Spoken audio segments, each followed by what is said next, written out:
Welcome back to the Midnight Mysteries sleeping experience. We're here to help you have the best night's sleep you've ever had. But first, like the video and comment where you're watching from as well as how late you're watching. Now get comfortable and have a nice night. On a humid morning in late June 1937, Amelia Earhart, already a celebrated aviator and symbol of pioneering spirit, prepared for what was to be the most challenging leg of her ambitious quest to circumnavigate the globe. Alongside her was navigator Fred Noonan, whose skills would be crucial in navigating the vast and treacherous expanse of the Pacific Ocean. Their aircraft, a modified Lockheed Electra, was equipped with additional fuel tanks, transforming the cabin into a cramped space filled with just enough room for the pilots and essential navigation equipment. This setup underscored the gravity and daring nature of their journey. Amelia Earhart was not just a pilot. She was a visionary who had already broken numerous records and established herself as a formidable figure in the rapidly evolving field of aviation. Her goal to fly around the world was more than a personal challenge. It was a statement about the possibilities of air travel and the role of women in its future. As the Lockheed Electra took off from Lae, New Guinea, the weight of this ambition was palpable. The flight to Howland Island, a tiny sliver of land in the vast Pacific, was one of the most critical phases of her journey. The island would serve as a crucial refueling stop, without which the completion of the circumnavigation would be impossible. The preparation for this leg of the flight had been meticulous. Earhart and Noonan had spent countless hours poring over maps and flight charts, calculating and recalculating their planned route to account for the myriad of challenges they faced, including unpredictable weather patterns and potential navigational errors. The Lockheed Electra itself had undergone numerous modifications to maximize its range and reliability, tweaks that were tested and retested to meet the exacting demands of their journey. Their departure from Lae on July 2nd was watched by a small crowd, a mix of well-wishers and press, all aware of the significance of the moment. Earhart, ever the emblem of confidence and calm, waved from the cockpit, her expression one of determined focus. As the engines roared to life and the plane lumbered down the runway, there was a collective holding of breath among those watching. Once the aircraft lifted into the sky, it disappeared into the clouds, leaving behind an air of hopeful anticipation. As Earhart and Noonan settled into the flight, their path took them over some of the most remote areas of the Pacific. Communication during this leg was limited to scheduled transmissions with the Coast Guard ship Itasca, which was stationed near Howland Island to provide radio guidance and weather updates. The vastness of the ocean around them was a constant reminder of the isolation and risks inherent in their undertaking. The last communication with the Itasca was both routine and ominous. Earhart reported cloudy weather, some rain, and rough seas below. She mentioned they were flying on a line of position noted on their maps that should have brought them directly over Howland Island. However, as time passed, further attempts to establish radio contact proved fruitless. Noonan's expertise as a navigator, crucial for their success, was up against the daunting challenge of finding a minute target in the immense Pacific. The realization that the aircraft might be lost began to dawn on those waiting on Howland Island and aboard the Itasca. The scheduled radio checks came and went without a word from the Electra. Anxiety turned to alarm as hours passed with no sign of Earhart or Noonan. The Itasca began broadcasting a constant stream of messages, hoping to guide the Electra in by radio if they were close enough to hear but unable to respond. When the full scope of the situation became apparent, a massive search operation was quickly mobilized. The U.S. Navy and Coast Guard, along with other available Pacific military resources, launched one of the most extensive search and rescue missions of the time. Planes and ships scoured thousands of square miles of ocean, retracing Earhart's planned route and exploring other areas where she might have gone down. Despite these efforts, no trace of Amelia Earhart, Fred Noonan, or the Lockheed Electra was ever found. The disappearance became one of the greatest aviation mysteries of the 20th century, prompting a myriad of theories and continuing explorations that spanned decades. Amelia Earhart's legacy, fueled by her daring and her mysterious fate, continued to inspire adventurers and aviators, ensuring that her story, emblematic of the era's bold strides in aviation and the lingering risks of uncharted territories, would not be forgotten. As Amelia Earhart's Lockheed Electra soared across the Pacific Ocean towards Howland Island, her voice crackled over the radio in what would become the last transmissions ever received from the famed aviator. These brief communications conveyed a mix of routine flight updates and growing concern. The weather was worsening, and despite the Electra being equipped for long distances, navigating to such a minuscule target in the vast Pacific was proving more challenging than anticipated.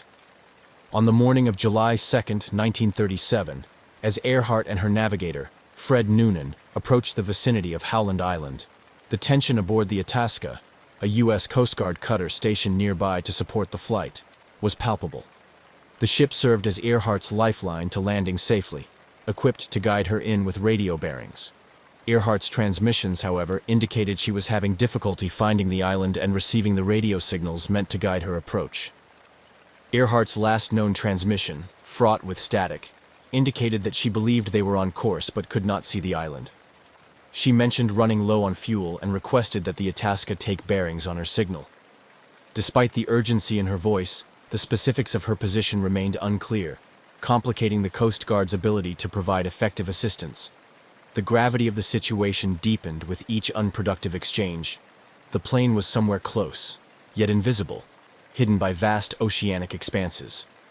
This final phase of Earhart's flight was marked by a series of critical decisions and unfortunate miscommunications. Earhart and Noonan were navigating largely by dead reckoning, having to rely on their calculations and the plane's instruments, as their radio equipment lacked the sophistication to effectively pinpoint their location relative to Howland Island. The challenges were compounded by environmental factors. The weather conditions included overcast skies and sporadic rain showers, reducing visibility and further complicating their efforts to visually locate the island. Meanwhile, on Howland Island, personnel waited anxiously. Equipped with binoculars and ears tuned to the radio, they scanned the horizon for any sign of the Electra. Time ticked by with growing dread as the reality set in. Earhart and Noonan might have missed the island entirely, or worse, run out of fuel and been forced to ditch in the shark-infested waters. Back on the Itasca, operators attempted to re-establish contact, broadcasting a steady stream of messages in hopes that Earhart would pick them up and use them to find her way. Unfortunately, technical limitations and a critical misunderstanding about the frequencies used for transmission hindered these efforts. The Itasca was equipped to transmit strong signals, but without confirmation that Earhart was receiving them, their utility was severely compromised. As hours passed without further contact, the situation escalated into a full-blown crisis. The initial search efforts were frantic, with the Itasca deploying its resources to scour the possible areas where the Electra might have gone down.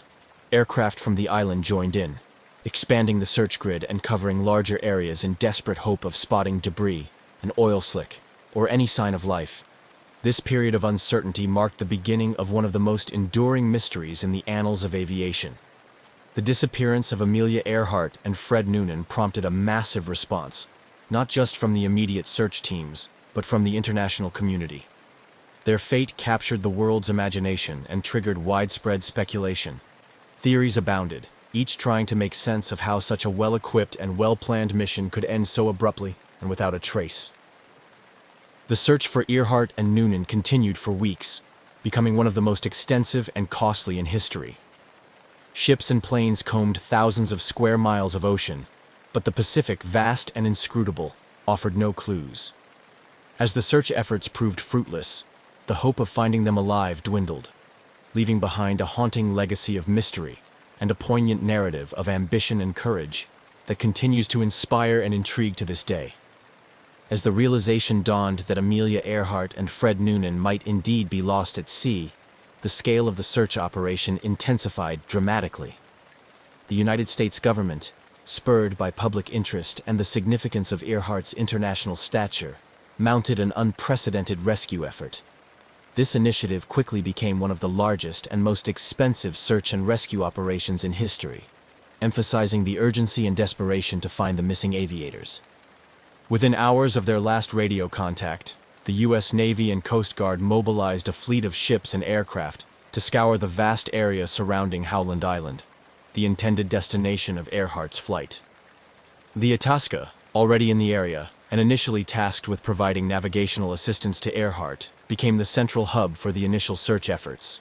It was joined by other U.S. naval vessels and aircraft, including the battleship Colorado, which launched its float planes to cover an even broader area. The search strategy was multi-pronged and exhaustive.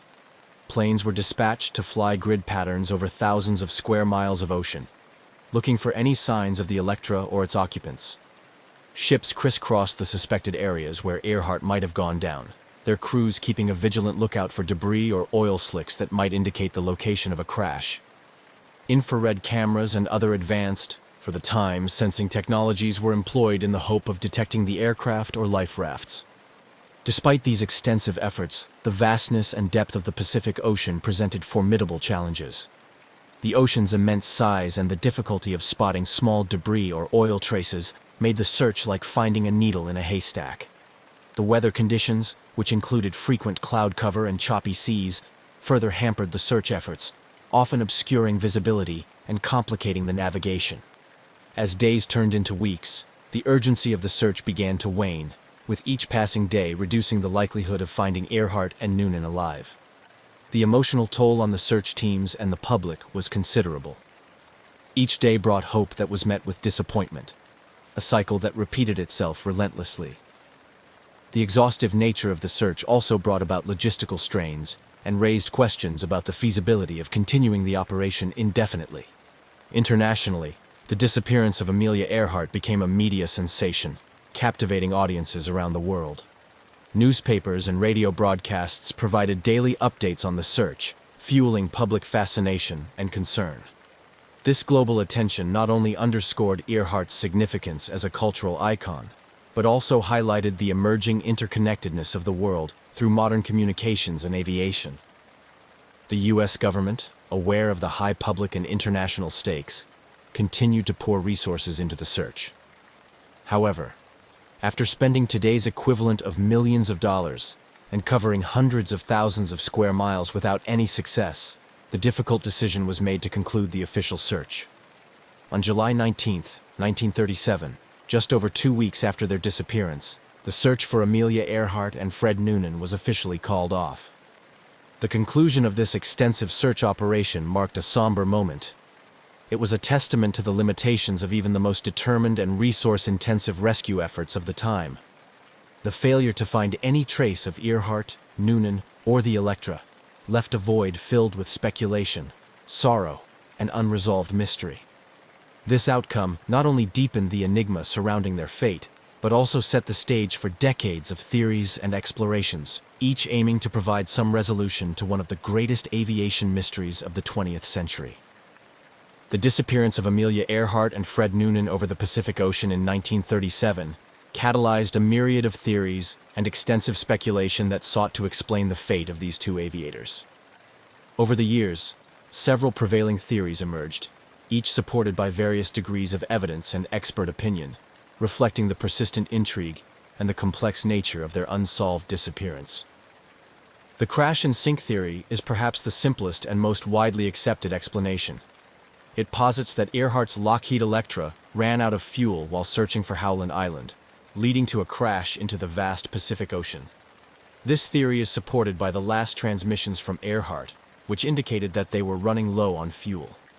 The absence of any confirmed debris or oil slick could be attributed to the immediate sinking of the aircraft in deep water, leaving little trace on the surface to be detected by the search teams.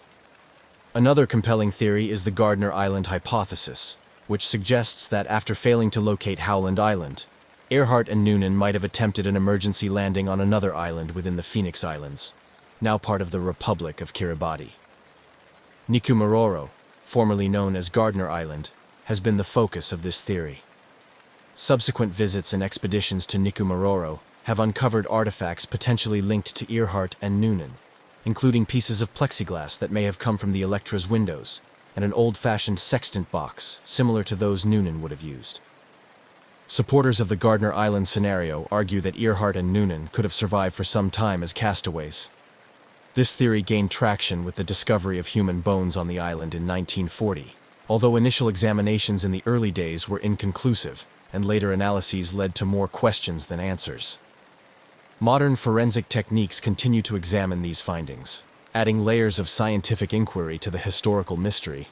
A more controversial theory involves speculation of capture by Japanese forces, suggesting that Earhart and Noonan might have landed or crashed in the Japanese-controlled Marshall Islands. Some proponents of this theory argue that they were taken as prisoners under the suspicion of being American spies, and that their ultimate fate was covered up amidst the geopolitical tensions leading up to World War II. However, this theory is based largely on anecdotal evidence and has been met with skepticism by mainstream historians due to the lack of concrete archival proof from US or Japanese sources. Each of these theories has been the subject of books, documentaries, and continued research, reflecting the global fascination with Earhart's story and the human desire for resolution. Expeditions to the South Pacific, particularly to Nikumaroro, have utilized modern technology such as satellite imagery, sophisticated sonar, and cadaver dogs to search for any trace of Earhart, Noonan, or their aircraft. These efforts have often been spearheaded by organizations like the International Group for Historic Aircraft Recovery, TIGHAR, which has dedicated decades to investigating the Earhart mystery. The public's fascination with these theories is not merely about solving a mystery, but also about connecting with the past and understanding more about a time when global aviation was still in its early, daring days. Earhart's legacy as a pioneering aviator and a symbol of courage, adventure, and the limitless potential of human ambition continues to inspire these investigative efforts. Each new piece of evidence, whether it conclusively supports a particular theory or deepens the mystery, contributes to the ongoing narrative surrounding Amelia Earhart's final flight. While definitive answers may still elude those who seek them, the pursuit of these answers serves as a testament to the enduring impact of her life and the intriguing nature of her disappearance. In the decades following the disappearance of Amelia Earhart and Fred Noonan, advancements in technology and methodology have rejuvenated efforts to solve one of aviation's greatest mysteries. These modern investigations have not only provided new leads, but have also refined our understanding of what might have happened to Earhart's Lockheed Electra on that fateful day in 1937. One of the most persistent efforts has been led by the International Group for Historic Aircraft Recovery, which has conducted numerous expeditions to Nikumaroro Island, formerly known as Gardner Island. This atoll, part of the Phoenix Islands in the Republic of Kiribati, is central to the hypothesis that Earhart and Noonan may have landed there when they could not locate Howland Island. TIGHAR's expeditions have focused on systematic searches both on the island and in the surrounding waters, employing advanced forensic techniques and technologies. Significant among the findings from these expeditions are items that could plausibly be linked to Earhart, Noonan, or their aircraft. These include fragments of a plexiglass window that closely matches the type used in the Lockheed Electra and an aluminum panel that appears to be aircraft debris. Additionally, the discovery of a 1930s woman's shoe, a jar of anti-freckle cream — Earhart was known to dislike her freckles — and improvised tools suggest the possibility of castaways attempting to survive. Moreover, TIGHAR's efforts have extended to analyzing bone fragments and other biological material found on the island. Initial analyses in the past were inconclusive, or led to the determination that they were from a male, which contradicted the hypothesis that they might belong to Earhart. However, with the advent of more sophisticated DNA technology, these materials are under continuous re-examination, holding out the possibility that one day they might conclusively link them to Earhart. These expeditions have also benefited from technological advancements in satellite imagery and underwater robotics. High-resolution satellite images have allowed researchers to scour the island for signs of an aircraft from the comfort of their laboratories before setting foot on the island. Underwater drones, equipped with cameras and sonar, have explored the deep waters around Nikumaroro for any signs of the wreckage, which would be definitive proof of the plane's final resting place. Despite these promising leads, each expedition has also underscored the monumental challenges of such an endeavor. The remote location of Nikumaroro, combined with its harsh environment, means that each trip is not only costly but also fraught with logistical difficulties. The coral reefs surrounding the island pose a hazard, potentially hiding and even destroying evidence of the Lockheed Electra's landing or crash. The modern search for Amelia Earhart is also marked by collaborations that span governments, private entities, and enthusiasts, each bringing their expertise and resources to bear on this enduring mystery. These collaborative efforts reflect a larger trend in the field of historical and archaeological research, where multidisciplinary approaches are increasingly seen as vital to solving complex puzzles. Parallel to Tigar's efforts, other groups and individuals have pursued different leads. Some have focused on analyzing historical records and personal accounts from individuals in the Marshall Islands, where some locals have long claimed that Earhart and Noonan were captured by the Japanese. These investigations often involve combing through Japanese and American archives for any overlooked clues that might shed light on the aviator's fate.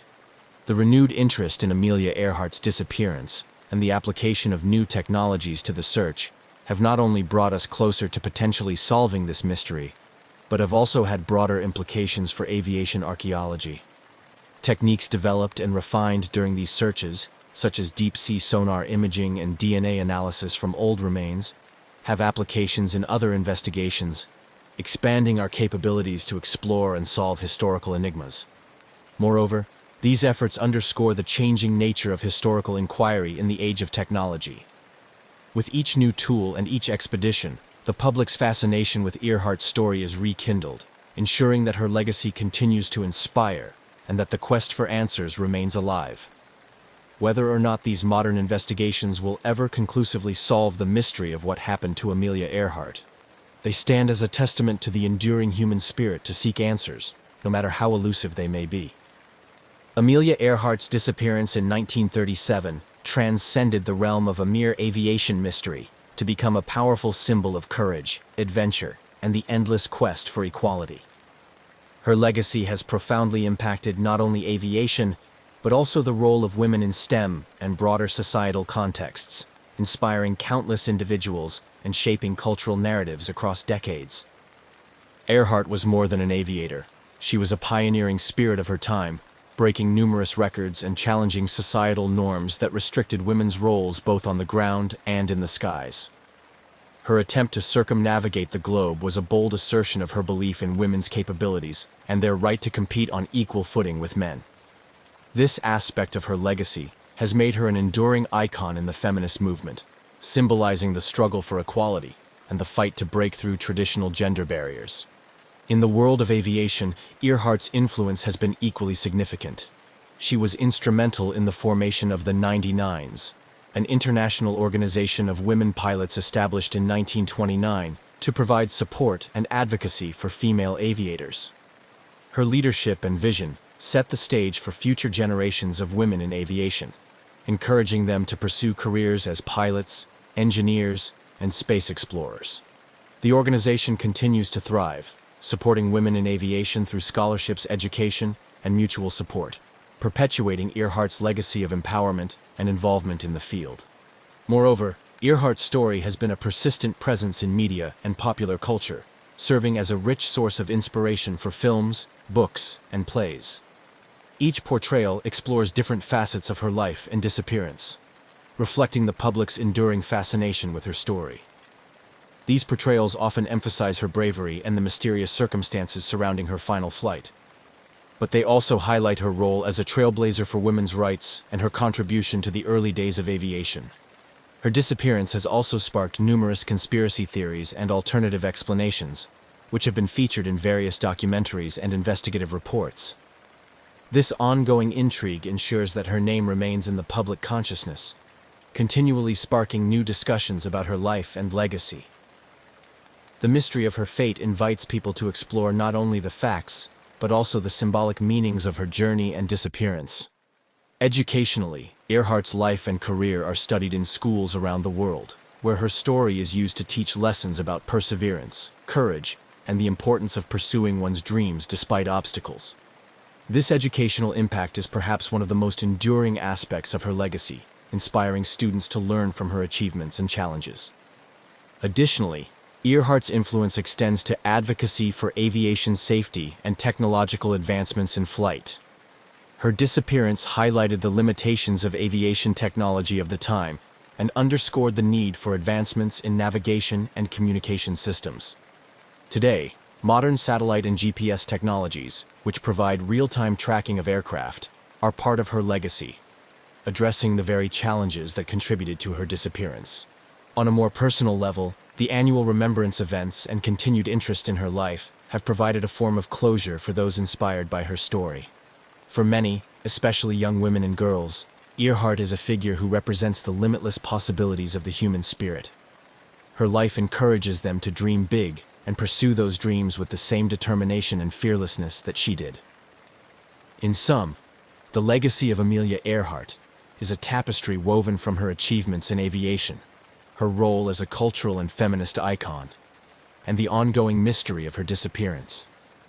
As each new generation discovers her story, they find in her a source of inspiration, a reminder that the sky is not the limit, but just the beginning. The quest to uncover the truth of her final flight continues to evolve with new investigations and technologies, ensuring that her legacy will endure as long as the skies are flown. The enduring mystery of Amelia Earhart's disappearance continues to fascinate and inspire people around the world, transcending generations and cultivating a rich legacy that is as vibrant today as it was in the early 20th century. Her story resonates not only as a historical enigma, but also as a profound symbol of adventure, courage, and the relentless pursuit of dreams against formidable odds. This ongoing mystique contributes to her status as an iconic figure in history, aviation, and women's rights. Amelia Earhart's legacy is commemorated in various ways, from museums and educational programs to annual events that celebrate her life and achievements. Institutions like the Amelia Earhart Birthplace Museum in Atchison, Kansas, which was her childhood home, serve as custodians of her legacy, offering insights into her life and the era she influenced so deeply. These venues play a crucial role in educating the public and preserving the memory of Earhart's pioneering spirit. Moreover, Earhart's attempt to circumnavigate the globe and her subsequent disappearance have become a powerful narrative used in educational curricula across various disciplines. Schools and universities leverage her story to teach about early aviation history, the challenges of global navigation, and the societal context of the 1930s, particularly regarding gender roles and expectations.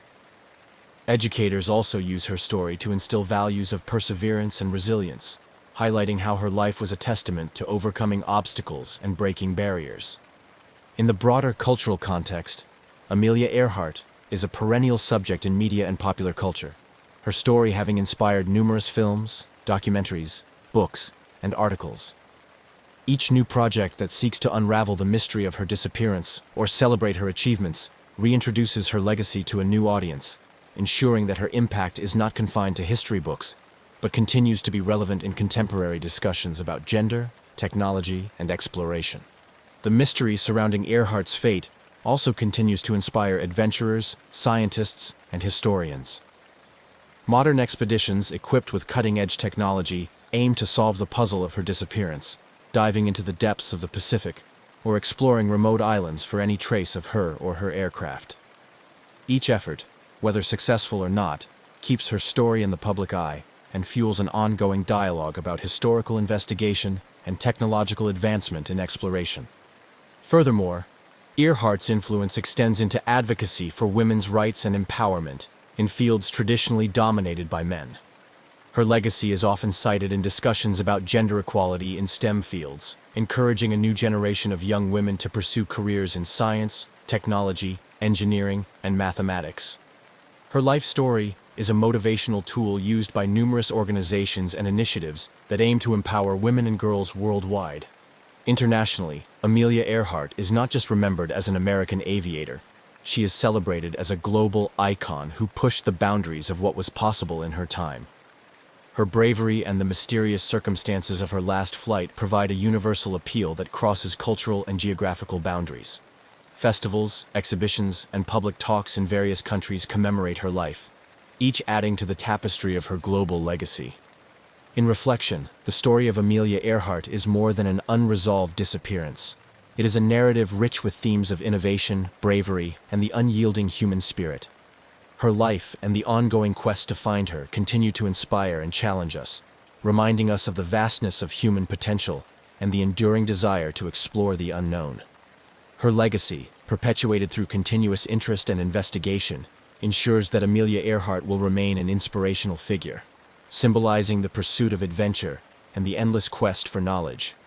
In the quest to preserve and honor the memory of Amelia Earhart, her impact on the field of aviation and beyond has been memorialized in numerous ways that inspire future generations and deepen our collective memory of her pioneering spirit. This additional chapter seeks to encapsulate the tangible and lasting tributes that have been established to commemorate her life and legacy. Across the United States and around the world, various memorials and statues have been erected in Earhart's honor. Perhaps the most significant of these is located at the Amelia Earhart Airport in her hometown of Atchison, Kansas, which not only serves as a functional airport, but also as a living homage to her legacy. The airport features a museum filled with personal artifacts, photographs, and stories that chronicle her life and career, providing a focal point for those wishing to understand and celebrate her contributions to aviation and women's history. Educational scholarships and programs bearing her name continue to support aspiring female aviators, encouraging them to pursue their dreams with the same boldness and determination that Earhart exemplified.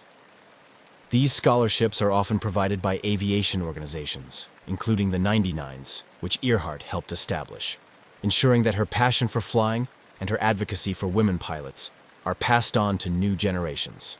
Furthermore, Earhart's influence extends into annual events and educational programs that not only celebrate her achievements, but also look at her life through the lens of modern feminist and technological perspectives.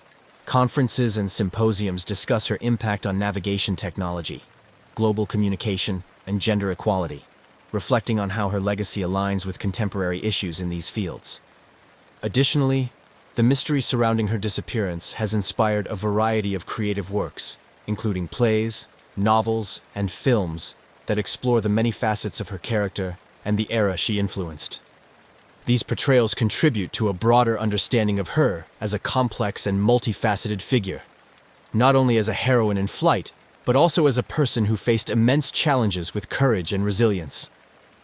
As these memorials, scholarships, and cultural portrayals continue to proliferate, they ensure that Amelia Earhart's legacy remains vibrant and relevant.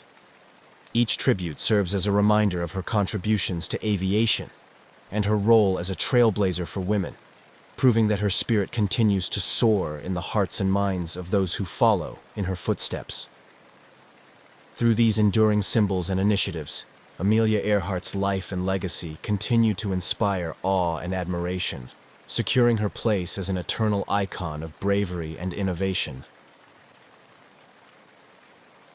In the quiet expanse of the Australian skies, where the vast blue meets the endless horizon, flying was more than just transportation. It was a profound expression of freedom.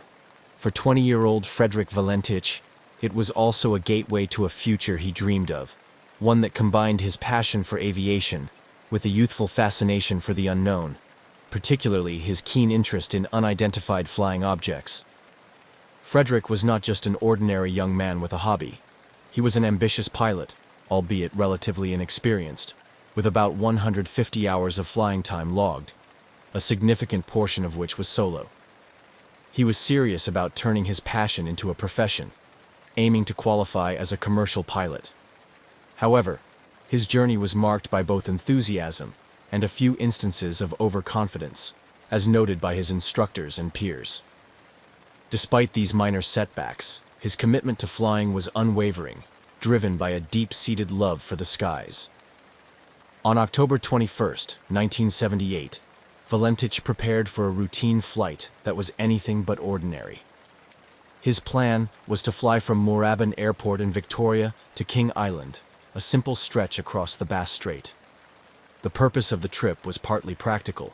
He was tasked with picking up some friends, and partly personal, a chance to log more flight hours under his belt. The weather that day was favorable, and everything seemed poised for a smooth journey. As he performed his pre-flight checks, Valentich's demeanor was calm and collected. Those who saw him that afternoon reported nothing out of the ordinary. He filed his flight plan, noting his route, expected time of arrival, and other standard details. The flight to King Island was supposed to be a straightforward one, with clear skies and gentle winds. But what transpired over the next few hours would turn this routine flight into one of Australia's most enduring mysteries. The aircraft Frederick chose for this flight was a single-engine Cessna 182, a reliable model known for its sturdy handling and forgiving nature in flight, qualities that made it a favorite among training schools and private pilots alike. This particular Cessna, however, was about to become famous not for its performance, but for its mysterious and sudden disappearance. With everything in order, Valentich took off from Mooraban at approximately 6:19 p.m. The initial phase of the flight proceeded without incident. Valentich maintained regular contact with air traffic control, providing routine updates on his position as he crossed the coastline and headed out over the open water of the Bass Strait. However, as he neared the halfway point of his journey, his communications took a strange turn. He reported encountering another aircraft, which he described as exceedingly unusual in appearance. According to transcripts of his radio communications, Valentich was initially curious, then increasingly perturbed. He described the other craft as moving at high speed, and it seemed to toy with his Cessna, appearing overhead, then vanishing only to reappear from different angles. His descriptions grew more frantic, his voice tinged with confusion and alarm. Frederick's fascination with UFOs was well known among his circle. He often spoke of them not as mere science fiction, but as a genuine interest, fueled by a string of recent sightings reported across Australia. This context turned his flight into a narrative ripe for speculation and wonder, as he was now seemingly living his worst, or perhaps most thrilling, scenario. His last transmission was the most harrowing. "It is hovering, and it is not an aircraft," he reported. These words would be the last anyone would hear from Frederick Valentich. Moments later, the radio link crackled into static, and silence took over. Back at Mooraban Airport, confusion reigned. Air traffic controllers scrambled to re-establish contact, but to no avail. As the minutes turned into hours, concern grew. Search and rescue operations were soon underway, marking the start of an extensive search that would captivate and mystify the world. Frederick Valentich's disappearance raised numerous questions. What did he see in the sky that evening? Was it a misinterpretation, or had he encountered something truly unexplainable? These questions haunted the investigation, and would soon elevate the incident from a mere missing person case to a legend discussed and debated by aviators and UFO enthusiasts alike. Frederick Valentich's departure from Mooraban Airport had been routine. The engines of his Cessna 182 hummed smoothly as he ascended into the early evening sky, leaving the familiar landscape of Victoria behind. His flight plan was straightforward: head southwest towards King Island, a speck of land nestled in the Bass Strait between Australia and Tasmania. It was a flight path he had considered carefully, suited to his experience level and the Cessna's capabilities. As Valentich settled into the cockpit, the world below him transformed. The urban sprawl gave way to the rugged, windswept coastline, and then to the open sea. Flying over water was a different kind of piloting experience, one that demanded constant vigilance and respect for the unpredictable nature of the ocean below. The first half of the flight passed uneventfully. Valentich maintained a steady altitude, checking his instruments routinely while keeping in contact with Melbourne's air traffic control. He reported his position methodically, confirming his progress and ensuring he was on track. The communication was standard procedure, a lifeline to the ground and a record of his journey's progress. However, as Valentich approached the midway point of his flight, something changed. It began subtly. An unscripted pause in his communications, a break in the rhythm that had defined the earlier part of his journey. Then, the tone of his transmissions altered. He contacted Melbourne Air Traffic Control with an unexpected report. He was not alone in the sky. Valentich's voice, usually calm and collected, carried a note of confusion as he described the other aircraft. It was, he reported, an unusual sight, faster than his Cessna and far more agile. The aircraft appeared to be playing a strange game, moving at high speed, ascending past him only to suddenly appear on a different side. Each report Valentich made grew more alarmed. The craft seemed to toy with him, darting in and out of his field of vision with baffling ease. As he tried to make sense of what he was seeing, Valentich continued to describe the aircraft's maneuvers to air traffic control. His descriptions were punctuated with attempts to identify the type of aircraft, but none fit. It wasn't behaving like any conventional airplane he knew. It didn't seem to adhere to the physical limitations of human-made aircraft. The situation escalated as Valentich reported that the aircraft had approached much closer. It hovered overhead, its movements unlike anything he had encountered before. This proximity allowed him to provide more detail about its appearance. It seemed to be metallic, shiny, and was emitting a green light. His voice conveyed a mixture of awe and distress. The aircraft's behavior and capabilities were unlike anything he had studied or heard about. This part of the flight, marked by these bizarre encounters, was critical. Valentich's focus shifted from navigation to dealing with the unexpected presence. Each transmission to Melbourne became more urgent, his sentences clipped as he struggled to maintain composure and control over his aircraft. The exchange reached a climax when Valentich expressed something more than surprise or confusion. There was a palpable tension in his voice. "It is hovering, and it is not an aircraft," he stated firmly, the final words that painted a picture of something beyond ordinary understanding. Then, just as suddenly as it had begun, the communication cut off. The line went dead, leaving only static in its wake. Melbourne Air Traffic Control frantically called out to Valentich, seeking clarification, any response to indicate that he was still there. But there was nothing, only the haunting silence of an open channel with no reply. The disappearance of Frederick Valentich had begun as an ordinary flight, a young pilot in pursuit of hours and experience. But as the sun set over the Bass Strait that evening, it turned into something entirely different, a mystery that would echo through the annals of aviation history. After the chilling final transmission from Frederick Valentich, the atmosphere in Melbourne's Air Traffic Control Centre shifted from routine oversight to acute crisis management. The young pilot's last report, unsettling in its content and abrupt in its conclusion, spurred immediate action from the concerned controllers. Valentich had been clear, albeit deeply troubled, in his last communication. He described an object hovering above him, which he distinctly stated was not an aircraft. His words were marked by a firmness that suggested he was seeing something extraordinary, something that defied his understanding as a pilot. The silence that followed his final transmission was ominous, turning the routine tracking of a small aircraft into a potential search and rescue operation. With no further contact from Valentich, the controllers wasted no time in deploying standard emergency protocols. Initially, they attempted to re-establish communication, hoping for any sign that Valentich was still airborne and simply experiencing radio difficulties.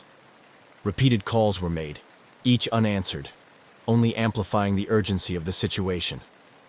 As minutes turned into hours without any response, the scope of the operation expanded. The Australian authorities were notified, and a full-scale search and rescue mission was launched by the evening. The operation involved multiple assets, including aircraft and sea vessels, tasked with scouring the area of Valentich's last known position over the Bass Strait. The search teams faced daunting conditions. The Bass Strait, notorious for its unpredictable weather and rough seas, posed significant challenges. The vastness of the area, coupled with the fading light of dusk, further complicated the efforts. Search planes swept over the water, looking for any sign of Valentich or his Cessna, while boats combed the waves below.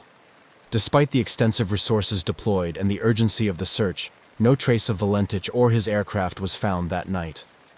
The search continued over the following days, with additional teams joining the effort. The Australian Maritime Safety Authority coordinated the operation, expanding the search area and utilizing more sophisticated technology, including radar and satellite imagery. The lack of physical evidence was perplexing. No debris, oil slick, or other typical indicators of an aircraft crash were evident. The sea and air search teams reported back only the emptiness of the open water and the unyielding silence of the sky. The search efforts persisted, driven by hope and the possibility that Valentich might have landed somewhere on the water and was waiting to be rescued.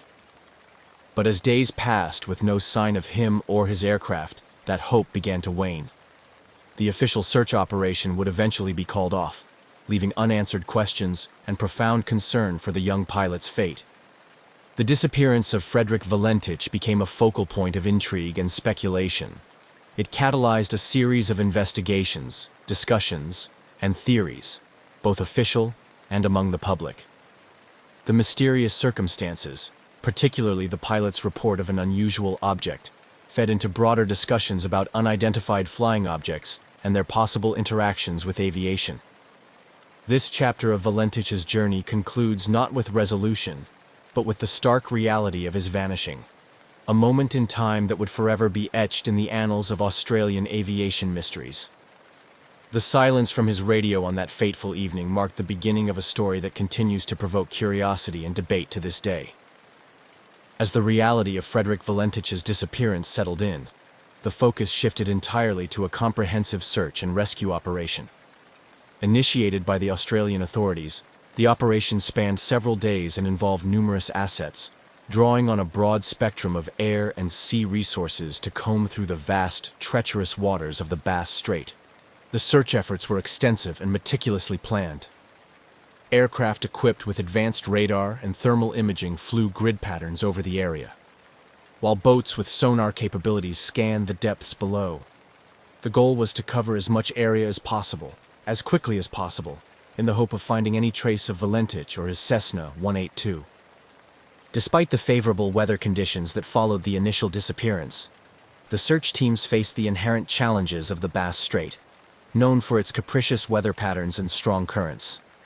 These conditions often made the search efforts difficult, with waves and wind disrupting the progress of boats and limiting the effectiveness of aerial searches during certain parts of the day. As the search continued, the Australian Maritime Safety Authority coordinated efforts from multiple agencies, including the Royal Australian Air Force, local volunteer marine rescue organizations, and even merchant vessels passing through the area. Each day, the teams would debrief, share findings, and adjust their strategies, determined to uncover any clue that could lead to Valentich. However, the days passed with frustratingly little to show for the efforts. No wreckage was sighted, and no signals were detected that could suggest the location of the crashed plane. The search teams expanded the search radius, hoping that drift patterns might have carried Valentich away from his last known location. Still, the vast ocean seemed to have swallowed all evidence of his passage. The lack of any physical evidence perplexed investigators and search crews alike. In cases of aircraft crashes at sea, some debris typically surfaces, whether from the impact itself or from the interior of the aircraft. Yet, in Valentich's case, the sea offered nothing. No floating debris, no oil slicks, no emergency locator transmissions, nothing that indicated a crash site. This complete absence of evidence led to an increased interest in Valentich's last communication. His report of an encounter with an unusual aircraft, described under clear distress, became a focal point for both official investigators and the public. The peculiar nature of his descriptions prompted some to speculate about otherworldly explanations, including UFO involvement, which only intensified as the search yielded no results. After 2 weeks of intensive searching, the official search and rescue operation was reluctantly called off. The decision was met with disappointment and a sense of defeat by those involved, especially given the emotional toll on Valentich's family and friends. The announcement marked a somber acknowledgement that the chances of finding Valentich alive, or even recovering his remains, were exceedingly slim. The cessation of the search did not end the public's fascination with the case, nor did it silence the myriad theories about what might have happened. Instead, it transitioned the incident from an active rescue operation to a lingering mystery, one that would captivate curious minds and fuel debates about aviation safety, the unknown, and the unexplained. The story of Frederick Valentich's disappearance remained alive in the collective memory, a perplexing enigma of the skies that refused to be forgotten. With the official search for Frederick Valentich concluded and no tangible evidence found, the focus shifted from a rescue mission to the realm of speculation and investigation. The mysterious circumstances surrounding Valentich's last transmission led to a myriad of theories, each trying to make sense of the unexplained disappearance. Valentich's own interest in UFOs became a significant aspect of the public discourse surrounding his disappearance. His final communication with air traffic control, where he described an encounter with an unusual aircraft exhibiting extraordinary capabilities, naturally led to conjecture about extraterrestrial involvement. This theory was bolstered by reported UFO sightings in the area around the time of his flight. UFO enthusiasts and some members of the public embraced the possibility that Valentich had encountered an alien craft, which somehow led to his disappearance. These speculations were fueled by a broader global interest in UFOs, which in the late 1970s was still riding the wave of the post-Roswell fascination with flying saucers and government cover-ups. Skeptics of the UFO theory proposed more conventional explanations for Valentich's disappearance. Some aviation experts suggested that Valentich, possibly disoriented by the overwater flight at dusk, might have become the victim of spatial disorientation, a common hazard in aviation, particularly among less experienced pilots. This could have caused him to misinterpret what he saw, including mistaking his own aircraft's lights reflected on the water or on a layer of cloud as another craft. Another theory was that Valentich had staged his own disappearance. This stemmed from investigations into his background, revealing his fascination not only with UFOs, but also with stories of pilots disappearing or starting anew under a different identity.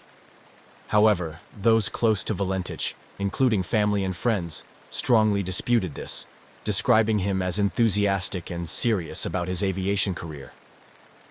The possibility of a more mundane accident was also considered. Some speculated that Valentich's aircraft might have suffered a mechanical failure, or that he might have crashed into the sea after running out of fuel. However, the lack of debris and the absence of an oil slick on the water made this scenario seem unlikely unless the aircraft had sunk intact, a rare occurrence given the expected breakup on impact. The absence of hard evidence meant that no conclusive determination could be made. The Australian Department of Transport conducted an investigation, but its findings were inconclusive, citing a lack of sufficient information to reach a definitive explanation. The mystery of Valentich's disappearance had a lasting impact on aviation in Australia, leading to increased safety protocols and more rigorous training for pilots flying over water. The case also continued to be a topic of academic and investigative interest.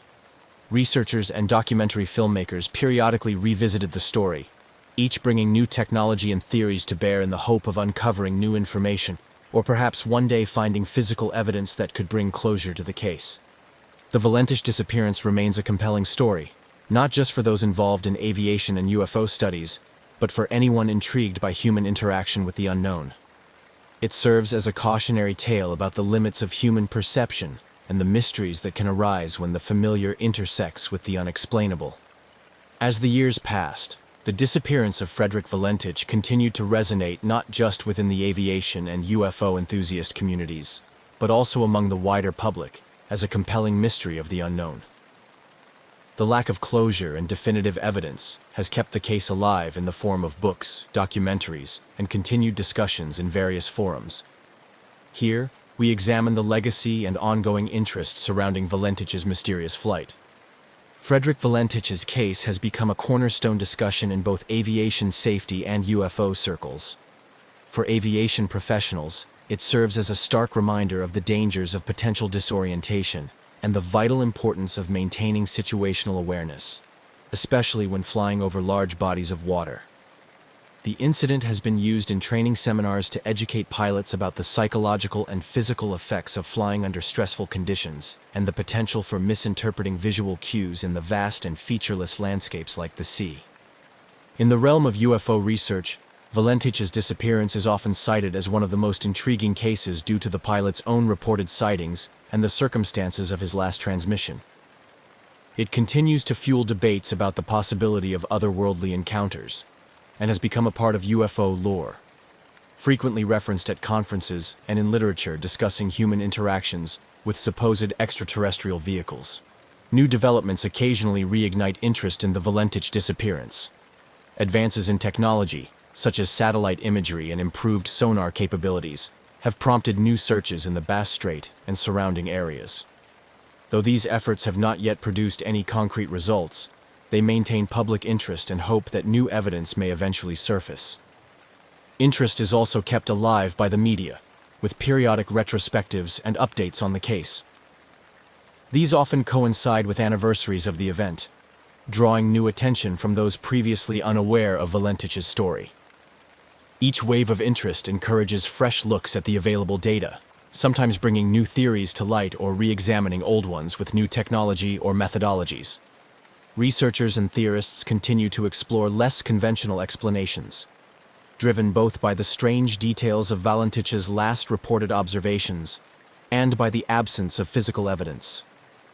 Discussions often involve the exploration of what an encounter with an advanced unknown technology might entail, and how it could lead to the disappearance of an aircraft without a trace. Such speculations delve into the limits of current human understanding of physics and technology, proposing scenarios where conventional retrieval and detection methods might fail. The Valentich case has also had a significant cultural impact, inspiring segments of films, television series, and literature. These portrayals explore the human aspect of the mystery, emphasizing the emotional and psychological effects on those involved, particularly Valentich's family and friends. They also examine the broader implications of a society grappling with phenomena that it cannot easily explain through current scientific understanding. The legacy of Frederick Valentich is a complex tapestry woven from threads of mystery, tragedy, and the unyielding human quest for answers. While the truth behind his disappearance may never be fully uncovered, the story continues to intrigue and inspire. It serves as a reminder of our perpetual fascination with the sky and what lies beyond, as well as the profound and sometimes haunting unknowns that remain in our own world. As long as the mystery remains unsolved, the legend of Valentich's flight will continue to captivate imaginations and stimulate curiosity across generations. On a humid morning in early March 1962, the tarmac at Guam's airport was bustling with activity. Amidst this, a Lockheed L-1049 Super Constellation, a long-range aircraft revered for its capabilities, was being prepared for a significant journey. This aircraft, operated by the Flying Tiger Line, was chartered by the U.S. military to transport troops and their equipment to Clark Air Base in the Philippines. The flight, numbered 739, was one segment of a multi-leg journey that had begun in California and was to ultimately end in Saigon. The Lockheed Constellation, known affectionately as the Connie, was a sight to behold with its distinctive triple-tail design and dolphin-shaped fuselage. On this day, it stood ready, its gleaming exterior reflecting the morning sun, as ground crew busily loaded the last of the cargo. The atmosphere was charged with a sense of purpose and urgency, common to military operations, yet there was an undercurrent of casual camaraderie among the crew and passengers. Flight 739 was carrying 93 U.S. soldiers, 3 South Vietnamese, and 11 civilian crew members. The military personnel were mostly engineers and technical specialists, tasked with setting up communication and logistics bases in Vietnam. The flight crew, seasoned and skilled, were well versed in the demands and responsibilities of such important missions. The captain of the flight, an experienced pilot with years of flying with both commercial and military charters, performed a final walk-around inspection of the aircraft. He checked under the wings, examined the tires, and glanced over the engines, ensuring everything was in order before the long over-water flight. His co-pilot and navigator were already inside the cockpit, going through the pre-flight checklist, their voices a mixture of professional focus and occasional light-hearted remarks. Inside the cabin, the flight attendants briefed the soldiers on safety procedures. Although the mood among the troops was generally relaxed, many of them used to the routines of deployment, the flight attendants noted the attentive seriousness with which the soldiers listened to the emergency instructions. In the cargo hold, the last pieces of equipment were secured, the manifest checked and rechecked, to ensure that all was accounted for. Once boarding was complete, the crew closed the doors, and the captain made his way to the cockpit, signaling to the control tower their readiness to depart. Clearance was given, and the engines roared to life, a powerful, reassuring sound to both passengers and crew. The aircraft taxied to the runway, the early morning light casting long shadows on the ground. As the Super Constellation lined up on the runway, the captain made a final announcement over the intercom, his voice calm and confident. He reviewed the flight plan with the passengers, noting the expected flying time and weather conditions, which were favorable. There was a palpable sense of anticipation as the aircraft's engines revved up, the propellers spinning faster until they were just blurs. With a smooth surge forward, the plane began its takeoff roll, quickly gaining speed. The soldiers watched through the windows as Guam's landscape began to blur, the sensation of liftoff bringing a momentary weightlessness that contrasted with the heavy reality of their mission. As the aircraft climbed into the clear blue sky, it banked gently towards the west, setting course over the vast expanse of the Pacific Ocean. The flight was expected to be routine, with hours of flying over open water. The crew settled into their roles, monitoring the aircraft's systems and maintaining regular communication with air traffic control. Below them, the Pacific stretched out endlessly, its surface a deep blue, occasionally broken by the white caps of waves. As Flight 739 reached cruising altitude, the captain switched on the autopilot, the aircraft humming steadily along its charted path. In the cabin, soldiers dozed or chatted quietly, the drone of the engines a constant backdrop. Everything seemed normal, the flight progressing as countless others had before. Yet, unbeknownst to those on board, this would be the last time Flight 739 would be seen or heard from. In the hours to follow, somewhere over the vast, mysterious depths of the Pacific, the aircraft and all its passengers would vanish without a trace, leaving behind only questions and a lingering sense of unease that would echo through the annals of aviation history. As Flight 739 steadily ascended to its cruising altitude, the vast Pacific Ocean unfolded below, a seemingly endless expanse of blue. The Lockheed L-1049 super constellation, a marvel of its time, was designed for long-range missions just like this, equipped with state-of-the-art navigation systems and powerful engines that hummed rhythmically, reassuringly. Inside the cockpit, the crew engaged in routine monitoring of their instruments, ensuring all systems operated within normal parameters. The flight path from Guam to the Philippines was a well-traveled route, typically uneventful, yet requiring constant vigilance due to its vast overwater stretches. The captain, a seasoned pilot with extensive experience in both commercial and military aviation, occasionally exchanged light-hearted banter with his co-pilot, breaking the monotony of the flight. However, their professionalism never waned. Each gauge and radar sweep was diligently observed, each communication with air traffic control crisp and clear. Inside the cabin, the mood among the passengers, mostly U.S. soldiers accustomed to the rigors of deployment, was one of subdued anticipation. Some tried to catch some sleep, resting against the rumble of the aircraft, while others read books or played cards, making the best of the hours ahead. The flight attendants moved quietly along the aisles, offering refreshments and checking on their charges with practiced smiles and gentle reassurances. Approximately 2 hours into the flight, as Flight 739 approached the midpoint of its journey over the open water, the captain made routine contact with air traffic control. Reporting their position, altitude, and status, everything was confirmed to be on track, with no deviations from the flight plan. The skies were clear, and weather reports indicated smooth sailing ahead. The controller at the other end acknowledged the update with a standard response, wishing them a continued safe journey. This communication, routine and unremarkable, would later be scrutinized and replayed, as it was the last confirmed transmission received from Flight 739. At the time, however, there was no indication of anything amiss. The aircraft continued on its path, the autopilot maintaining a steady course, the engine's steady drone a testament to their reliability. But as the minutes ticked by, an unseen and escalating issue was unfolding. Unbeknownst to the crew and passengers, a critical situation was developing that would soon culminate in the mysterious disappearance of Flight 739. The aircraft, now a mere speck against the vastness of the Pacific, was heading towards an uncertain fate. The last radar contact with the aircraft showed it continuing along its intended flight path. Then, inexplicably, the blip that represented the mighty constellation faded from the radar screens, vanishing without a trace. The disappearance was so sudden, so complete, that air traffic controllers initially doubted their equipment, frantically adjusting settings and calling out to the aircraft with growing urgency. "Flight 739, this is Control. Please come in," crackled over the radio, the controller's voice betraying a hint of concern. There was no response, only static filled the airwaves. Repeated calls, each more desperate than the last, met with the same eerie silence. As the realization set in that the aircraft was no longer on radar and not responding to communications, a chill ran through the control room. Emergency protocols were swiftly enacted.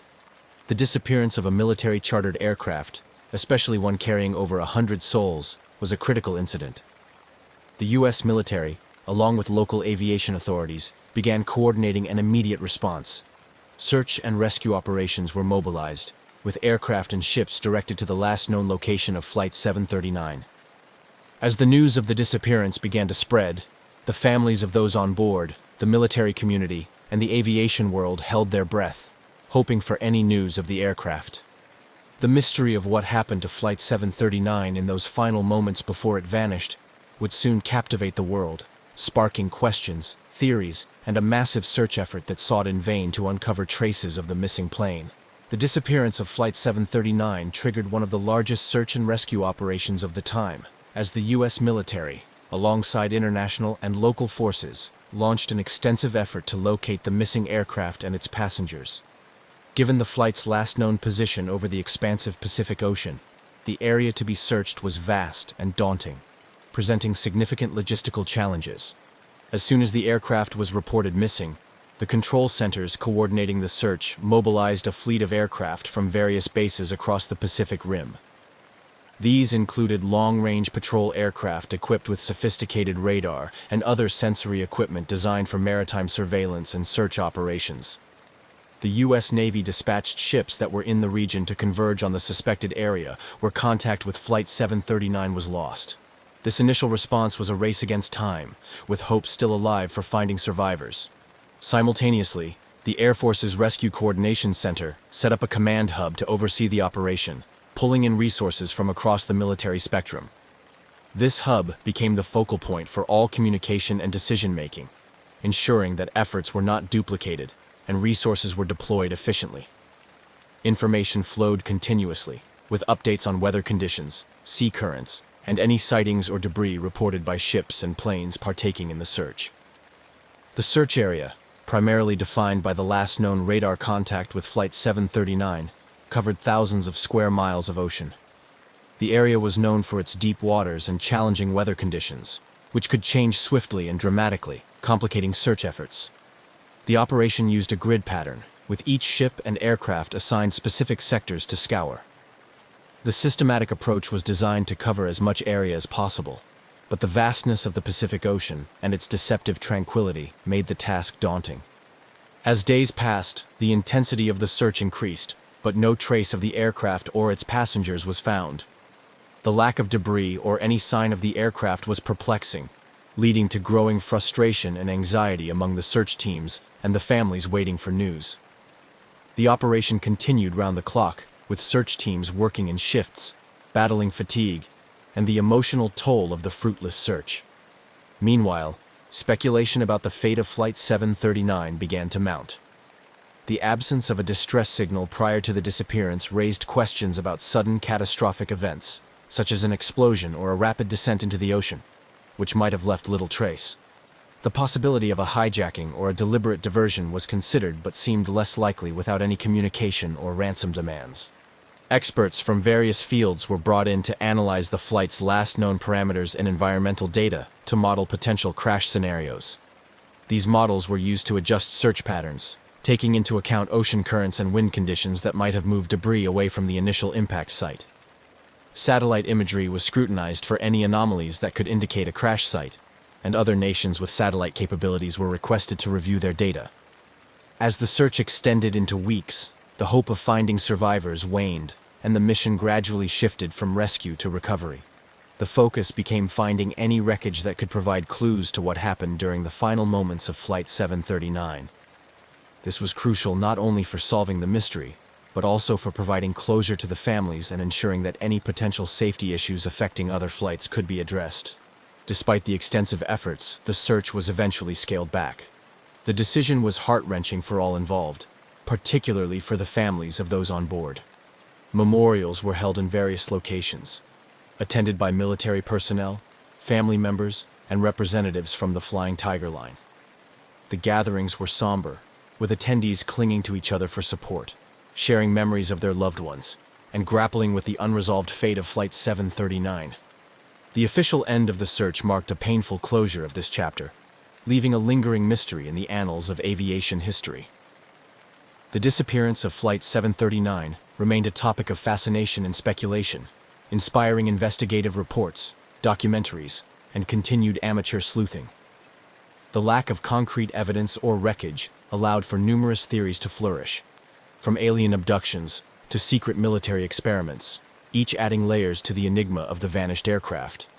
Yet, the most significant impact was undoubtedly on the families and the aviation community, who continued to feel the absence of closure and the haunting presence of those 107 souls lost somewhere over the vast, inscrutable Pacific Ocean.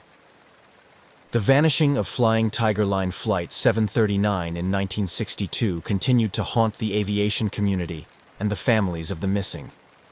Without any wreckage or clues to provide closure, the mystery seemed destined to remain unsolved. But behind the scenes, various theories were actively being explored, each proposing a different scenario that might explain the sudden disappearance. One prevailing theory was a catastrophic mechanical failure. The Lockheed L-1049 Super Constellation was a reliable aircraft, but it was not immune to the intense demands of long-haul flights across vast oceanic expanses. Experts pondered the possibility of a structural failure that could have led to an in-flight breakup. This type of disaster could explain the lack of distress signals if the aircraft was destroyed rapidly and completely above deep waters. Another theory suggested sabotage or an explosion. Given the Cold War context and the military nature of the flight, speculations arose about the involvement of espionage or a targeted attack. Some relatives of the crew and passengers theorized that the plane might have been brought down by a bomb, perhaps planted to intercept the sensitive military cargo purportedly on board. This theory was bolstered by scattered reports from sailors who claimed to have seen a bright light in the sky that could have been an explosion. However, these accounts were never officially confirmed, and no physical evidence supported the explosion theory. Further complicating the mystery were the extensive military communications and radar networks spanning the Pacific, which astonishingly failed to track the aircraft beyond its last known position. The lack of radar evidence puzzled investigators and fueled conspiracy theories. Some suggested that the flight might have veered off course, entering an area where it was either captured or brought down by foreign military forces. Yet, without traces or credible reports from international or enemy states, this scenario remained speculative. As time passed, the intense focus of the initial search efforts waned, but the determination for answers did not. The military's initial response had been robust, reflecting the urgency and gravity of losing a plane carrying over 100 service members and civilians. When the official search operations were concluded, many felt a profound sense of incompleteness, driving them to continue seeking answers independently. This ongoing quest for clarity led to a resurgence of interest in the case among amateur sleuths and investigative journalists.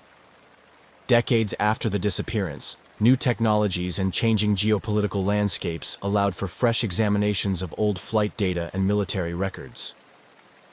Freedom of Information Act requests revealed previously classified documents that shed some light on the military's internal responses and concerns regarding the flight's disappearance. The families of the passengers, united in their need for closure and understanding, formed a network to share information and support each other. Annual gatherings and memorials were organized, where stories about the missing were shared, keeping their memories alive. These meetings often served as a forum for exchanging the latest findings and theories, maintaining pressure on the authorities to keep the investigation open. In recent years, advances in underwater technology and satellite imagery have prompted new searches in the Pacific. These efforts are often funded by private entities and supported by volunteers, including retired naval officers and aviation experts. Each new search brought a flurry of media attention, rekindling public interest and, more importantly, offering a glimmer of hope to those still haunted by the loss. Documentary filmmakers and investigative reporters have also played a crucial role in keeping the story in the public eye. Documentaries have delved deep into the technical aspects of the aircraft's design and operation, interviewed former military personnel who were involved in the initial search and rescue operations, and highlighted the personal stories of those left behind. These films often end with a call to action, urging aviation authorities and the military to revisit the case with new tools and insights. The continuing mystery of Flight 739 not only serves as a poignant reminder of the risks inherent in aviation, but also underscores the limitations of mid-20th century technology in dealing with such disappearances. The story of Flight 739, woven through decades of speculation, research, and remembrance, remains a compelling chapter in the history of aviation, reflecting the enduring human need for answers and the relentless pursuit of truth. no matter how elusive it may be. The lack of definitive answers surrounding the disappearance of Flying Tiger Line Flight 739 had a profound impact on the families of the passengers and the crew, as well as on military operations and the broader aviation industry. As years turned into decades without closure, the emotional weight bore heavily on those left behind, prompting shifts in policy and continuing dialogue about aviation safety and military procedures.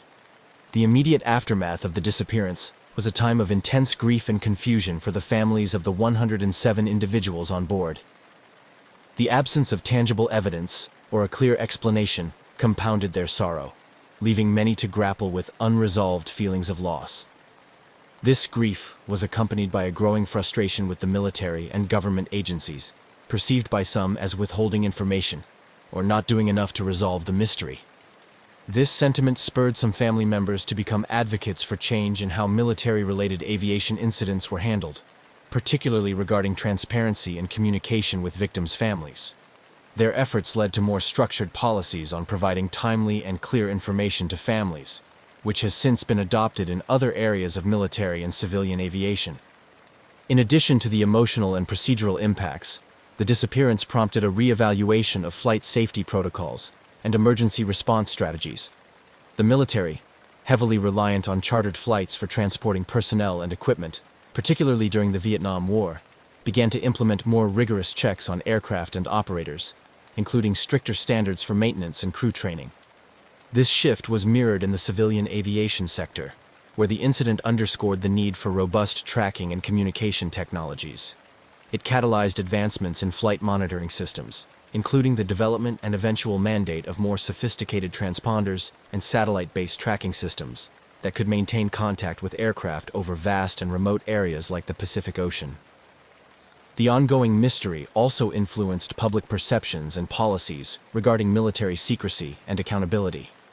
The initial secrecy surrounding the flight's mission and cargo fueled conspiracy theories and public speculation, leading to calls for greater transparency in military operations involving civilian contractors and equipment. As the decades passed, the families of those lost on Flight 739 found various ways to honor their memories. Memorials were established, and annual remembrances were organized, allowing relatives, friends, and former military colleagues to gather and share memories of their loved ones. These events also served as platforms for continuing advocacy for improvements in aviation safety and military accountability. The unresolved nature of the disappearance continued to inspire investigative journalists, researchers, and filmmakers, leading to periodic resurgences of interest in the case. Each new article, documentary, or book prompted public discussions and occasionally brought forward new information or theories, though none sufficient to solve the mystery. Most recently, technological advances in underwater exploration and satellite imaging have given new hope to those seeking answers. These technologies have the potential to explore and map the ocean floor at depths and with accuracy previously unattainable. Inspired by successful searches for other lost aircraft, such as Air France Flight 447, some family members and independent researchers have called for new searches in the areas where Flight 739 might have gone down. Despite the tragedy and the many years that have passed, the legacy of Flying Tiger Line Flight 739 remains a powerful catalyst for change and a poignant reminder of the enduring human spirit's quest for answers and justice. The story of Flight 739 continues to resonate, a mysterious chapter in aviation history that still captures the imagination and determination of many around the world. As the years turned into decades, the unresolved mystery of Flying Tiger Line Flight 739 continued to cast a long shadow over all who were touched by its disappearance. With neither wreckage nor definitive answers, the enigma remained a persistent reminder of the limitations faced in the search for truth within the vast, unyielding expanses of the ocean. The story of Flight 739, fraught with its enduring mystery, has transcended its era to become a symbol of unresolved loss and the pursuit of closure. Families of the missing, united by their shared grief, formed a close-knit community, bound together by the need to keep the memory of their loved ones alive and to seek answers. This community often gathered on anniversaries of the disappearance, creating a space not only to mourn, but also to share updates and continue pressing for action. Despite the passage of time, the call for new searches never completely died down. Advances in technology, particularly in satellite imaging and deep-sea exploration, rekindled hope among the families and the aviation community that someday the site of the crash might be discovered. Inspired by successful recoveries of other lost aircraft, such as the finding of the Titanic and the wreckage of Air France, Flight 447 decades after their disappearances, advocates for reopening the case of Flight 739 argued that modern technology could finally offer the means to locate the remains of the aircraft. Efforts to leverage new technologies led to proposals for targeted searches using sophisticated sonar equipment capable of deep-sea mapping, as well as drones that could scan large areas of the ocean floor more efficiently than manned vessels. These proposals garnered attention not only from the families, but also from governmental and private entities that could provide the necessary resources. In the realm of public engagement and media, the story of Flight 739 maintained a captivating allure. Documentaries produced in recent years brought the case back into the public eye, featuring interviews with former military personnel, aviation experts, and family members. These documentaries often explored not just the facts of the case, but also the broader implications of such disappearances on aviation safety and military transparency. Additionally, the mystery inspired authors and filmmakers, leading to the creation of various fictional accounts and conspiracy theories that, while often speculative, kept the conversation alive. These narratives explored themes of Cold War espionage, alien encounters, and even experimental military technology, reflecting the human fascination with unresolved mysteries. Academically, the disappearance of Flight 739 became a case study in international relations and military studies programs, where it was examined in the context of U.S. military logistics during the Vietnam War era and the geopolitical tensions of the time. This scholarly interest helped to maintain a degree of academic attention on the case, ensuring that it remained a part of the discourse on aviation history and military operations. Legal and political advocacy also became a significant part of the legacy of Flight 739. Family members and their supporters often lobbied for changes in laws regarding the military's accountability to civilian families and the transparency of information concerning accidents involving military personnel and equipment. These efforts sometimes led to legislative changes and improved policies regarding family briefings and access to records. As the 60th anniversary of the disappearance approached, the U.S. government released several formally classified documents related to the flight. While much of the information had been redacted, the release of these documents represented a small victory for those who had long advocated for greater transparency. For some families, the documents provided new details that, while not solving the mystery, offered insights into the military's handling of the incident. The ongoing quest for answers about Flight 739 also highlighted broader issues related to the recognition of service personnel and civilians involved in covert or classified operations. This led to discussions about the ways in which such individuals are memorialized and honored, culminating in more inclusive memorials that acknowledge their contributions and sacrifices. Today, the legacy of Flying Tiger Line Flight 739 is multifaceted. It is remembered as a poignant story of loss and the relentless pursuit of truth, a narrative that has impacted aviation safety regulations, military accountability, and the technologies used in search and rescue operations. For the families of those who vanished along with the aircraft, it remains a deeply personal story of waiting and hoping for closure.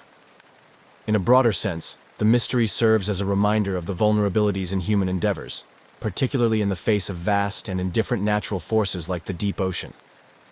Yet, it also illustrates the human capacity for resilience, the enduring quest for knowledge, and the unyielding desire to find answers, no matter how elusive they may be.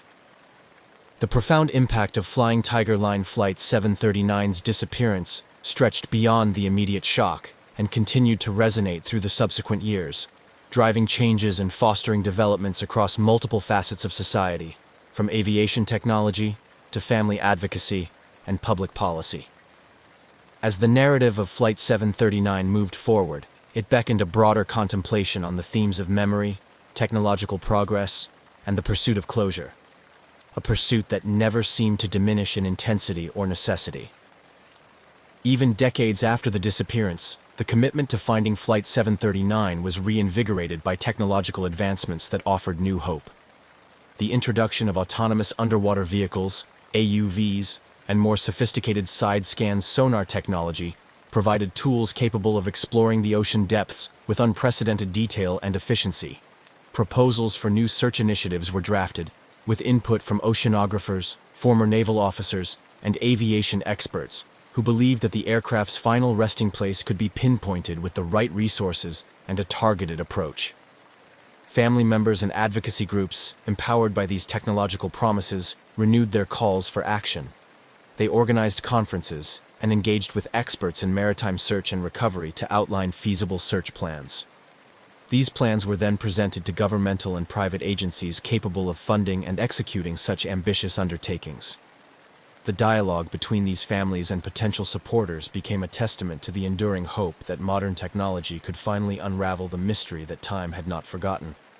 The story of Flight 739 also found its way into educational curriculums and cultural reflections, influencing how future generations understood and interacted with the past's unresolved mysteries.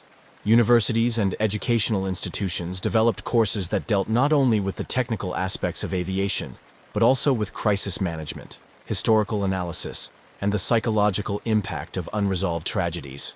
These academic discussions often used Flight 739 as a case study to explore the complex interplay between technology, human factors, and nature. Culturally, the disappearance influenced artistic expressions across mediums. Playwrights, novelists, and filmmakers drew upon the emotional and mysterious elements of the story to craft works that questioned the nature of truth, the reliability of memory, and the human response to the unknown. These works contributed to a broader societal engagement with the themes of loss and resolution, illustrating how a single event can continue to inspire and provoke thought across generations. On a more practical level, the ongoing discussions around Flight 739 spurred further enhancements in aviation safety standards and search and rescue operations. The incident underscored the need for robust international cooperation in aviation incidents, leading to stronger protocols for sharing information and resources during multinational search operations. The global aviation community took to heart the lessons learned, or rather, the questions raised, by Flight 739's disappearance. Policymakers, influenced by the advocacy of families and communities connected to the flight, worked to refine laws regarding the military's responsibility to keep families informed and involved in the aftermath of accidents involving military personnel on non-combat missions. These policy changes aim to ensure transparency and accountability, preventing any future family from experiencing the same prolonged anguish of not knowing. As the years turned into a full circle of commemorations, various memorials and events were established to honor the memories of those lost on Flight 739. These acts of remembrance served as poignant reminders of the individuals behind the mystery, highlighting their lives and legacies rather than allowing them to be overshadowed by the circumstances of their disappearance. Through these memorials, the families found not only spaces of mourning, but also of celebration of the lives that had touched theirs so deeply. New memorials were dedicated, and annual gatherings were held, not just as rituals of remembrance, but as ongoing affirmations of the community's commitment to finding answers. Each ceremony, each plaque unveiled, and each story shared added layers to the collective memory of the event, ensuring that the narrative of Flight 739 would remain a living, evolving part of the historical and cultural landscape. Through these multifaceted legacies, the story of flying Tigerline Flight 739 continues to resonate. It serves as a powerful narrative about the limits of human endeavor against nature's immensity, the relentless pursuit of technological advancement to conquer these limits, and the undying human spirit's need for resolution and understanding. Even as the mystery endures, the quest for closure remains a poignant reminder of the indelible impact of those who were lost, and the unyielding hope of those left behind to tell their story. British Airways Flight 9 was a Boeing 747-236B, a wide-bodied giant of the sky built to travel oceans and continents in quiet, high-altitude grace. With 4 Rolls-Royce engines, a double-deck cabin, and an enviable safety record, the aircraft was an icon of international aviation, reliable, powerful, and capable of carrying hundreds of passengers comfortably across the globe. It was not a plane one expected to see in distress, let alone gliding silently through the dark with all four engines out. But on the night of June 24th, 1982, this very aircraft, registration GBDXH, would be at the center of one of aviation's most remarkable survival stories. The flight was part of a long journey from London to Auckland, New Zealand, broken into multiple legs. That evening, Flight 9 had just completed a brief stop in Kuala Lumpur, Malaysia. Passengers had stretched their legs, grabbed snacks, or wandered through the small terminal. Most were weary but in good spirits. They were nearing the final stretch. Next stop, Perth, Australia. At the controls for this segment was Captain Eric Moody, an experienced pilot with thousands of flying hours under his belt. Alongside him in the cockpit were First Officer Roger Greaves and Flight Engineer Barry Townley Freeman. All three were seasoned, calm professionals, the kind of crew passengers rarely think about, because everything always goes to plan. As the aircraft taxied for departure, the weather was reported as good. It was a routine evening in Southeast Asia, humid but clear, and the crew saw nothing of concern on their instruments. The 747 rolled down the runway with the familiar surge of thrust, lifting into the sky just after 8:40 p.m. local time. Inside the cabin, lights dimmed to a gentle glow as the plane climbed to its cruising altitude of 37,000 feet. By now, passengers had settled into the lull of overnight flight. Cabin service was underway. Soft music played over the intercom, and outside, the view was pitch black. Just the occasional flash of stars beyond the window. In the cockpit, it was quiet. The aircraft was flying smoothly, and the crew made small talk while monitoring instruments. Over Indonesia's Java Sea, the aircraft's flight path would soon arc southward toward the Indian Ocean, placing it above volcanic regions, but the skies looked clean. Then, somewhere near the halfway mark between Jakarta and Perth, subtle changes began. It started with something beautiful. Strange blue-white sparks began dancing on the cockpit windscreen. They crawled along the glass like electric tendrils, glowing at the edges of the wipers. This phenomenon, known as St. Elmo's fire, wasn't entirely unheard of. It's an atmospheric electrical effect caused by static buildup, often seen near thunderstorms. But tonight it was different. The glowing shapes were brighter, more intense, and they were being noticed not just by the flight crew, but by passengers as well. Back in the cabin, a strange haze was forming. A soft mist seemed to be drifting from the vents. Some passengers thought it was smoke, others assumed it was condensation. Flight attendants moved through the aisles calmly, checking in with passengers but noticing it too. The haze was odd, and it had a faint smell, something slightly metallic. A little like sulfur. Nothing alarming, but strange enough to raise eyebrows. Then the cockpit received its first real surprise. Engine 4, on the far right, began to lose power. Warnings flashed briefly, and then Engine 2 began surging. Within seconds, both Engine 1 and Engine 3 began spooling down. The noise in the cabin changed, from the steady hum of jet thrust, to something quieter, almost unsettling. And then the unimaginable happened. All four engines failed. For a moment, the silence was total. No engine roar. Just the rush of wind over the fuselage and the quiet chime of alerts in the cockpit. The 747, one of the most reliable aircraft in the skies, had become a glider at 37,000 feet.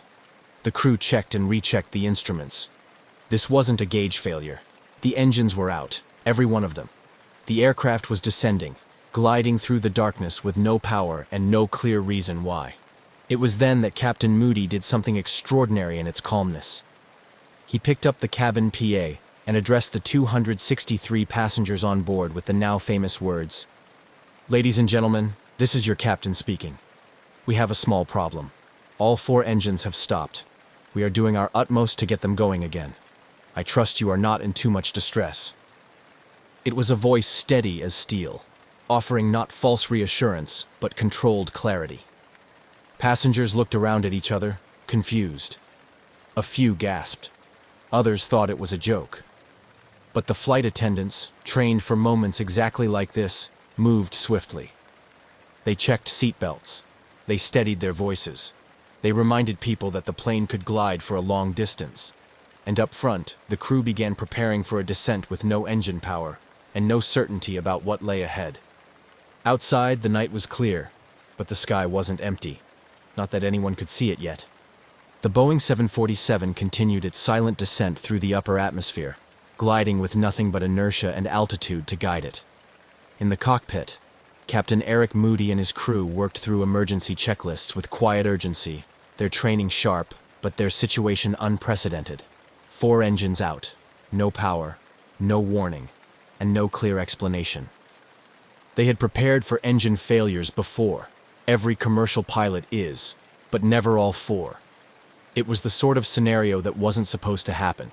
And yet, here they were, in the middle of the night sky over Indonesia, coasting downwards in an aircraft that now resembled a 350-ton sailplane. Inside the cabin, time seemed to slow. Flight attendants, despite their own uncertainty, moved efficiently through the aisles. Passengers clutched armrests and exchanged nervous glances. Some whispered prayers. Others stared out the windows into the black void. There was no screaming, no chaos, just a steady hum of confusion and unease.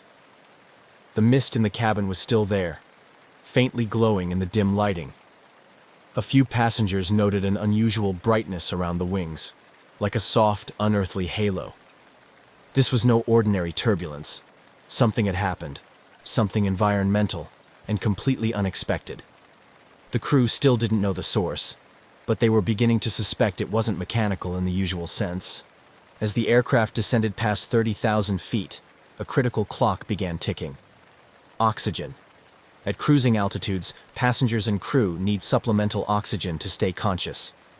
The aircraft had deployed emergency oxygen masks automatically when the engines failed, but they were only designed to function for a limited time, about 15 minutes, long enough to get the plane down to breathable altitudes. Captain Moody and First Officer Greaves performed glide calculations quickly. The 747 could descend at roughly 2,000 feet per minute with no power. That gave them maybe 20 minutes before they'd be near sea level.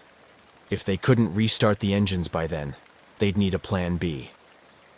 Jakarta was the nearest viable airport, but reaching it depended on distance, descent rate, and a heavy dose of luck.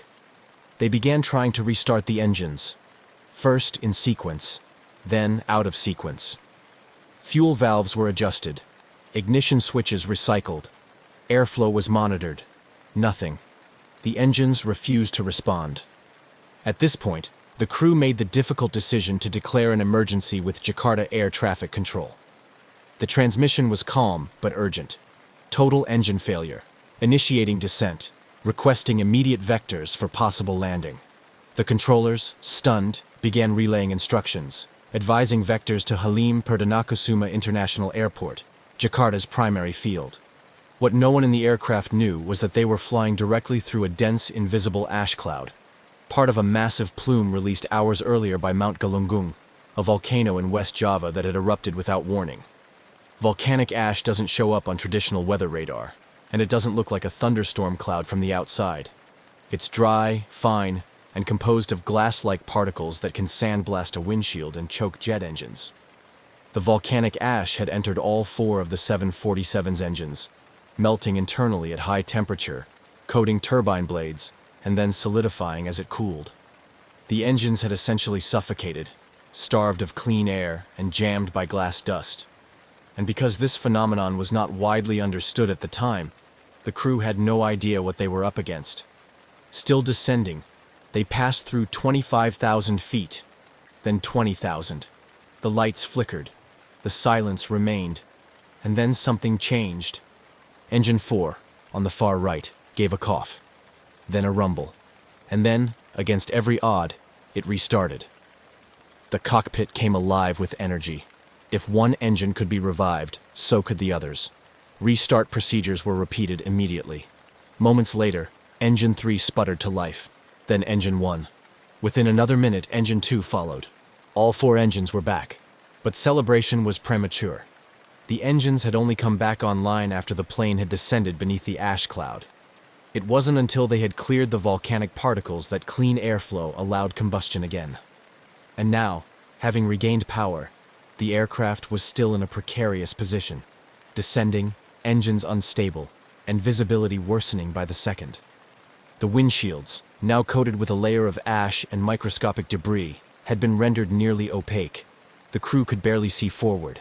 Forward lighting produced a milky white glare on the glass, like headlights in a foggy snowstorm. The approach to Jakarta would have to be managed not by sight, but by instruments, and by looking through the tiny clear strips on the side windows where the wipers had kept the view somewhat unobstructed. Passengers, meanwhile, hadn't fully grasped what had just happened. The engines had fallen silent and returned without fanfare. Most remained in a quiet daze, holding tightly to the armrests, oxygen masks dangling now, unsure of whether the danger had passed or only just begun. The crew adjusted altitude, stabilized speed, and turned toward Jakarta. The flight, once a simple overnight leg, had now become a race against further ash exposure, fuel calculations, and a difficult approach into an unfamiliar airport. With limited visibility, potential engine damage, and 263 lives in the balance. British Airways Flight 9 was no longer a glider, but it wasn't out of danger. As the crew steadied the now breathing engines and recalibrated their approach toward Jakarta, the stress inside the cockpit remained razor sharp. The 747 had dropped from 37,000 feet to below 13,000 during the terrifying engine-out glide. With the engines back online, they were climbing slightly to maintain safe maneuvering altitude, but none of the 4 power plants could be trusted yet. Captain Eric Moody, calm as ever, knew the aircraft had passed through something dangerous. Volcanic ash still wasn't even on the flight crew's radar, literally and figuratively. But the damage it had caused was evident in every system readout. The engines were now operational, but only just.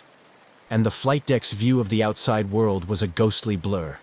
The front windscreen, once a clear panel offering visibility for miles, was now frosted with a fine, gritty residue, etched by the abrasive glass particles of volcanic ash.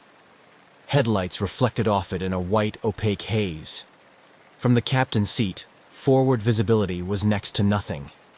They could see a little more through the outer side windows, where the wipers had pushed away enough ash to form narrow slits of clarity. But the view directly ahead was like staring into a lit fog. Instrument flight rules, IFR, would have to carry them through the landing.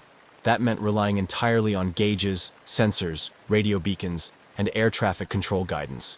It wasn't uncommon in bad weather or fog, but this was different. The ash damage added an unpredictable element to everything. From airspeed indicators to engine temperature readings, everything had to be double-checked. Meanwhile, back in the cabin, the atmosphere was a mix of subdued tension and whispered relief. The engine's return brought a noticeable change in sound, and with it, a flicker of hope. But no announcement had yet come explaining what had happened. The flight attendants, trained for every possible scenario, kept the passengers calm with measured voices and quick, practiced movements. They offered reassurances, collected used oxygen masks, and quietly passed information back to the cockpit. Then came the announcement. Captain Moody's voice crackled over the intercom, deliberate, composed, and unmistakably British. He informed the passengers that all 4 engines had temporarily failed, and that the aircraft had descended to a lower altitude before successfully restarting them. He offered no dramatics, no guesswork, just facts. He ended with a line that would later be remembered by those on board for its surreal restraint. "We trust you are not in too much distress." The tone of the announcement left many passengers blinking in disbelief. The word temporarily didn't seem to carry the gravity of what they'd just endured. But Moody's cool demeanor had its effect. Panic never truly took hold. Instead, there was a strange kind of stillness, the calm that follows when people realize they're part of something far bigger than themselves, but are being led by someone who won't let go of the wheel. Below them, the lights of Jakarta began to come into view, dim through the smeared glass of the side windows. The aircraft had been cleared for approach to Halim Perdanakusuma International Airport, a military civilian facility with a long enough runway for a wide-bodied 747. But this was no ordinary landing. With forward vision compromised and concerns still hanging over the engine's reliability, the crew approached the descent with surgical precision. The autopilot assisted in keeping their trajectory clean, while instruments guided them along the glide path. They flew almost blind, save for those narrow bands of semi-clear vision and the glowing instruments inside the flight deck. As they neared 6,000 feet, small sparks danced along the wing edges again. St. Elmo's fire, the same eerie electrical phenomenon from earlier. It was a reminder. They might not be entirely clear of the ash cloud yet. The atmosphere remained unpredictable. Any moment, an engine could surge or fail again. The crew made final landing checks. Landing gear down, flaps extended, speed adjusted, altitude descending. Through the side window, Moody could just make out the lights of the runway, but he would need help lining up. First Officer Greaves leaned to his side to aid with visuals, while Flight Engineer Townley Freeman monitored the engine's delicate parameters. It was a cockpit ballet, each man doing his part, trusting the others, moving in rhythm through one of the most demanding approaches in their flying careers. As the runway drew closer, there was no drama in the cabin, no countdown, no fanfare. Just the familiar pitch change as the aircraft flared, then the heavy thud of wheels touching down. The landing was firm, but smooth. The crowd of flight attendants, quietly gripping seatbacks, began to breathe again. On the tarmac, emergency vehicles rolled forward, unsure of what to expect from this wounded aircraft from the sky. But what they found was extraordinary. The engines were still running. The aircraft was structurally intact, and every one of the 263 passengers had survived. They had done it. They had landed a 747, blind and battered, after gliding through a full engine failure at cruising altitude, and no one on board had been lost. The mystery of what had nearly taken them down was still unresolved, but for now there was ground beneath their feet. The nightmare at 37,000 feet was over. When British Airways Flight 9 came to a complete stop on the runway at Jakarta's Halim Perdanakusuma International Airport, a stillness fell over the aircraft, unlike any other moment in the journey. After hours of tension, a powerless glide from 37,000 feet, and a descent through an obscured sky, the sound of engines idling on solid ground felt surreal. Passengers looked around, as if waiting for someone to tell them what had really happened. There was no cheering, no clapping. Just quiet exhalation, a shared disbelief that they had made it. Outside, emergency vehicles swarmed toward the aircraft. Fire crews, medics, and ground personnel moved into position, anticipating anything from engine fires to evacuation procedures. But there were no flames, no smoke, no injuries. The only unusual sight was the state of the 747 itself. The once shining paint on the leading edges of the wings was dulled and scorched. The nose cone was frosted over in an eerie gray film, and the cockpit windows were so sand-blasted they looked like frosted bathroom glass, completely opaque from nose to crown. Captain Moody and his crew powered down the engines one by one. The aircraft's long flight had ended not in disaster, but in an emergency landing pulled off with remarkable composure and precision. And yet, none of them fully understood what they had just flown through. As maintenance crews swarmed the aircraft, the extent of the damage began to reveal itself. The engine interiors were lined with ash. Turbine blades had melted and resolidified. Tiny shards of glassy material coated the intakes and ventilation systems. On closer inspection, engineers noticed that the ash wasn't just dust. It was volcanic in nature, composed of sharp, abrasive particles. It had scoured the fuselage, dulled the landing lights, and, more alarmingly, interfered with the engines at a level no one had thought possible. British Airways immediately launched an internal investigation. But as data trickled in from Jakarta, it was clear that the source of the crisis wasn't the aircraft itself. It was the sky. Only after Flight 9 was safely on the ground did word reach the crew about the eruption of Mount Galunggung, a volcano roughly 110 miles southeast of Jakarta. The eruption had occurred earlier that day and sent a massive ash cloud soaring into the upper atmosphere. The eruption wasn't violent or fiery. It was quiet, distant, and largely unnoticed by air traffic control. No official NOTAM, notice to airmen, had been issued. The volcanic plume had drifted westward into one of the busiest commercial air corridors in the region, invisible on radar, undetectable until it was too late. Volcanic ash clouds are unique threats to aviation. They don't behave like thunderheads or storm systems. They don't show up on conventional weather radar because the ash particles lack the moisture content to reflect radar signals. Visually, they can appear like thin cloud layers, or even clear air under night skies. But inside those clouds are microscopic fragments of rock, glass, and minerals, lethal to jet engines. The heat inside a jet engine melts the ash into molten glass. This clings to the internal turbine components and then cools rapidly, solidifying again and blocking airflow. In extreme cases, it can choke the engine completely, extinguishing combustion and shutting down power, just as had happened aboard Flight 9. As British Airways and Indonesian authorities pieced together the timing and flight path, they confirmed the unthinkable. Flight 9 had flown directly through the heart of a high-altitude ash plume, and it had done so for several minutes before engine failure occurred. The ash had entered all 4 engines, cut them off simultaneously, and turned a powered flight into a silent glide. What made the survival even more remarkable was the fact that the engines reignited at all. Most pilots, and even manufacturers, didn't believe that once volcanic ash caused flameout, an engine could be restarted. But by descending below the ash cloud, where the air was clearer and denser, the crew had unknowingly given the engines a chance to breathe again. One by one, they had sputtered back to life. The landing was the culmination of this miracle. Flying blind, trusting instruments, managing systems strained to their limits. It was a display not only of engineering resilience but of human focus, coordination, and calm in a scenario for which no training manual could truly prepare.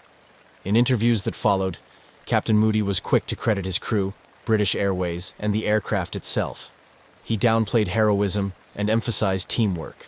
But among passengers and aviation professionals alike, the story took on a legendary quality. A 747, brought down by invisible ash, had glided through the dark and landed safely. Every person aboard had walked away. But the questions were just beginning. If ash clouds couldn't be seen or tracked, what protections did future flights have? How could crews be expected to avoid something they couldn't detect?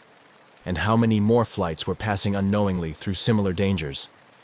British Airways Flight 9 was no longer just a near disaster. It was a warning. A quiet, smoky wake-up call to the hidden threats of the atmosphere, and one that would change the aviation world forever. In the aftermath of Flight 9's miraculous landing, the magnitude of what had just occurred began to ripple far beyond Jakarta. British Airways, already conducting internal reviews, now found itself part of a growing international concern. What had struck down a 747 mid-flight, without a storm, without mechanical warning, wasn't turbulence, bird strike, or equipment failure. It was something far less understood, and until now, far more underestimated: volcanic ash.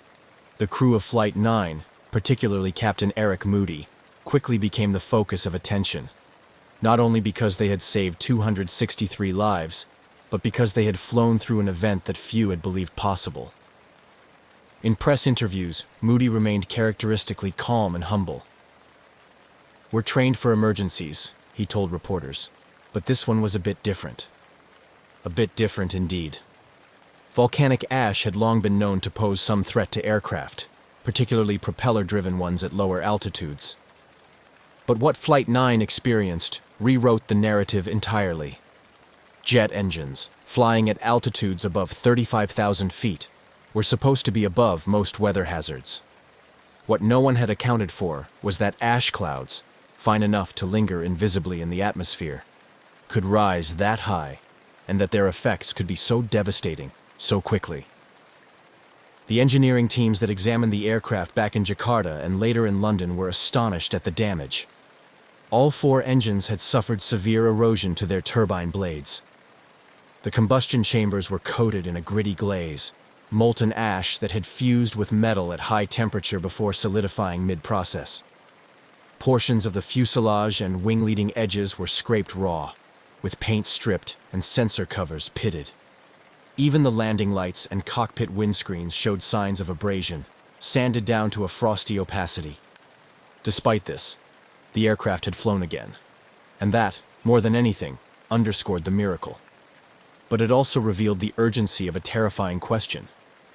How many other flights had unknowingly passed through similar clouds, and how could pilots avoid something they couldn't see? Before Flight 9, ash clouds weren't monitored with the same seriousness as weather systems. Meteorological stations tracked eruptions when they were explosive or locally hazardous, but there was no global network for tracking ash dispersion in real time. Even radar systems, the gold standard in weather detection, failed to register ash because the dry, fine particles didn't return strong radar echoes. In the cockpit, there was no alert, no warning. Only the ghostly glow of St. Elmo's fire and a faint burning smell. Flight 9 had highlighted a blind spot, both literal and systemic. The aviation world responded swiftly. Within weeks, international aviation bodies, including the International Civil Aviation Organization, ICAO, and major weather agencies, convened emergency meetings. Volcanologists were brought in. Ash behavior at altitude was analyzed. Flight 9 had shown that a jet could lose all engines at once, and that a modern aircraft, even one as large and robust as a 747, was not immune to a silent hazard lurking in plain air. New protocols were drafted. Airlines began training pilots to recognize early symptoms of ash encounters: the sudden static discharge, unusual smells, engine surging, and forward visibility loss. Emergency checklists were updated. Perhaps most importantly, aviation authorities started to develop the world's first volcanic ash advisory centers, VAACs, a global network designed to monitor volcanic activity and issue real-time advisories to aircraft flying in affected zones. Satellite monitoring of ash plumes also advanced significantly in the years that followed. Earth-observing satellites could now track sulfur dioxide and ash dispersal with far greater accuracy, enabling warning systems that could alert air traffic control, dispatchers, and pilots more effectively than ever before. Flight 9 had done something no one wished for, but everyone ultimately benefited from. It forced aviation to evolve. It filled a knowledge gap with a hard-earned lesson. For those aboard that night, the world carried on, but never quite the same. Passengers spoke later of a strange peace during the descent, of how calm the cabin remained even as oxygen masks fell and the engines went quiet. Many credited the demeanor of the flight attendants, who moved like clockwork, keeping passengers steady in the face of the unknown. Captain Moody and his crew received widespread recognition. Their teamwork under pressure became a case study in aviation training programs around the world. Pilots and instructors referenced Flight 9 as the benchmark for poise and process during emergencies. It was not just a near disaster. It was a masterclass in how to fly through one. And in the years to come, other flights would encounter volcanic ash. Some would divert early, thanks to new detection. Others, like the 2010 Eyjafjallajökull eruption in Iceland, would ground hundreds of flights altogether, a decision made not out of fear, but from the lessons learned aboard Flight 9. What was once invisible now had a name, a path, and a plan. The night sky was still dark, but no longer unknowable. Because one flight, flying blind over Indonesia, had opened the world's eyes. While British Airways Flight 9 had returned safely to solid ground, the shockwaves from its brush with disaster continued to ripple through the aviation world. The dramatic mid-air crisis revealed vulnerabilities in modern flight that had been previously overlooked or underestimated, especially in the context of a growing global network of long-haul routes that routinely crossed volcanic regions. Jakarta Air Traffic Control, stunned by the event, began working more closely with geophysical agencies to understand what exactly had happened above their skies. It turned out that Mount Galunggung had erupted earlier on the same day as the flight, an event largely unnoticed outside local geological circles. The eruption had released a massive column of ash high into the atmosphere, and with the right combination of upper-level winds, that plume drifted silently into international airspace. The problem was, no one had known it was there. There were no alerts, no radar echoes, no warnings. The implications were sobering. In the months that followed, attention turned toward developing long-overdue protocols for how volcanic activity should be communicated to pilots. What happened to Flight 9 could not be allowed to happen again. At the time, there was no unified global method for identifying and reporting ash in real time. That changed quickly. Under pressure from ICAO and national aviation regulators, the world's first volcanic ash advisory centers, VAACs, were proposed and developed. Eventually, 9 centers would be established worldwide, each responsible for monitoring volcanic activity within a specific region and issuing alerts to aviation authorities and pilots. These centers, including those based in London, Anchorage, Tokyo, and Darwin, now serve as constant monitors of potential ash threats. Flight manuals also began to include specific guidance for recognizing and responding to volcanic ash encounters. New checklists addressed the subtle but critical warning signs: the sudden glow of St. Elmo's fire, strange engine behavior, or the faint, gritty smell of sulfur in the cabin. Pilots were taught not to rely on radar, but instead to trust the signs and act immediately, by descending, turning away, and avoiding further exposure. Flight simulators were updated to include volcanic ash failure scenarios. For the first time, engine flameouts caused by ash could be replicated in training environments. What had once seemed like an impossibility, losing all 4 engines in a 747, was now a part of the training syllabus for airline crews around the world. Engine manufacturers, too, took note. Rolls-Royce and other leading companies studied the damage to Flight 9's power plants in exhaustive detail. The molten ash had entered the combustion chamber, fused onto blades, then cooled into glass. Engineers began designing turbines more resistant to such damage and refining protocols for testing engines after suspected ash exposure. But perhaps the most lasting change was psychological. The illusion of complete control in modern aviation had been fractured. Pilots and passengers alike had been reminded that the sky, so vast, so seemingly predictable, still held secrets. And while the industry had grown more advanced, more redundant, more secure, it was not invincible. Nature, when unmonitored or misunderstood, could still outmaneuver the best of machines. For the passengers of Flight 9, life resumed, albeit with a deeper appreciation for its fragility. Many kept in touch long after the flight, bound by a shared memory of quiet terror and miraculous survival. Some described it as life-changing. Others said they didn't fully understand the gravity of the incident until they saw the headlines afterward. As for Captain Moody and his crew, they returned to flying after a period of review and rest. They were never ones to seek the spotlight, but their actions, decisive, professional, and calm under extraordinary circumstances, became legendary. Their story was passed down in classrooms and cockpits, not just as an example of skill, but of the human strength required when the systems fall silent. Flight 9 didn't crash. It didn't break apart in the sky or disappear beneath the ocean. But what it gave aviation was as important as any near miss or tragedy. A warning that came in time. A mystery, solved just enough to spur global change. And a reminder, above all, that vigilance in the sky must extend beyond what can be seen. In the years that followed the safe landing of British Airways Flight 9, the story became more than an incident report. It became a benchmark, a moment in aviation history where everything worked as it should, even as everything failed.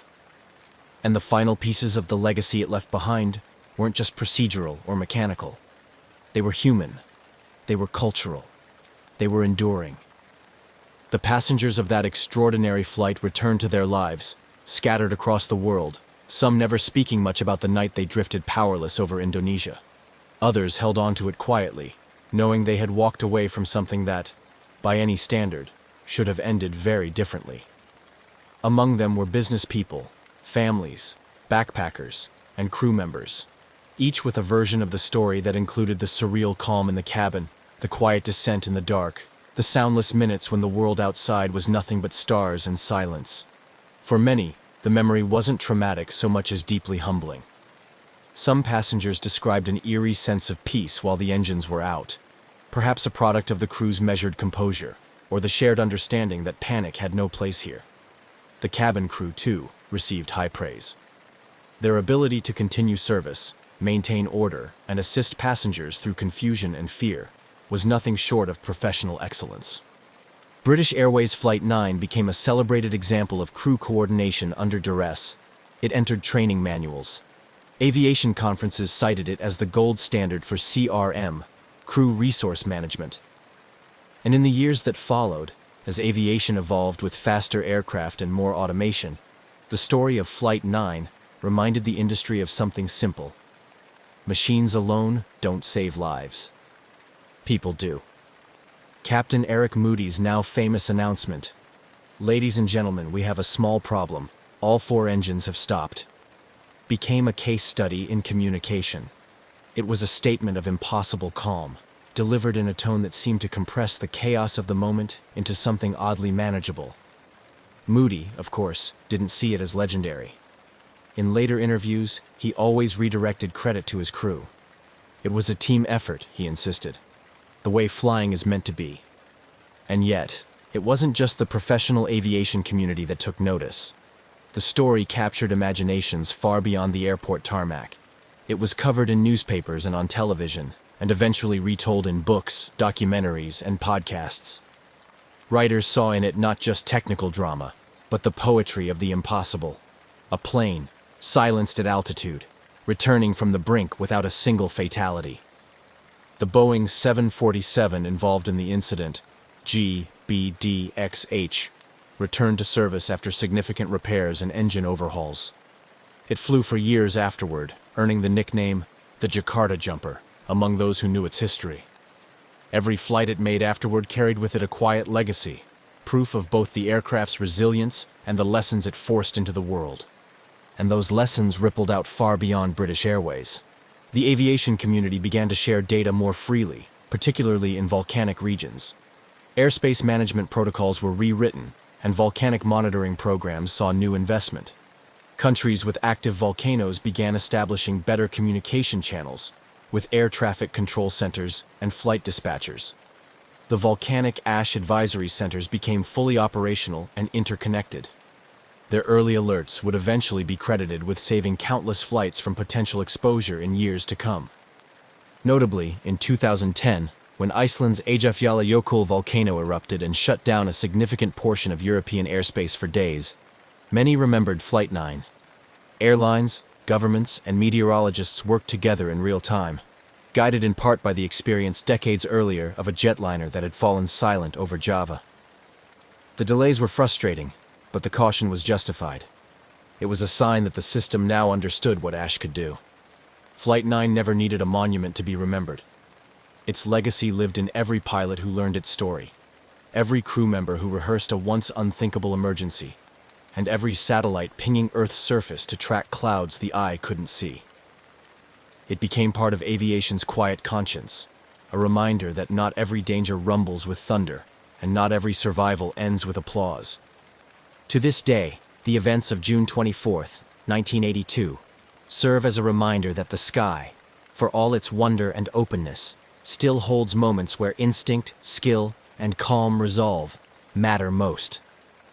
The engine stopped, the sky went quiet, and still, somehow, everyone came home. That's not just a mystery solved, that's a miracle flown.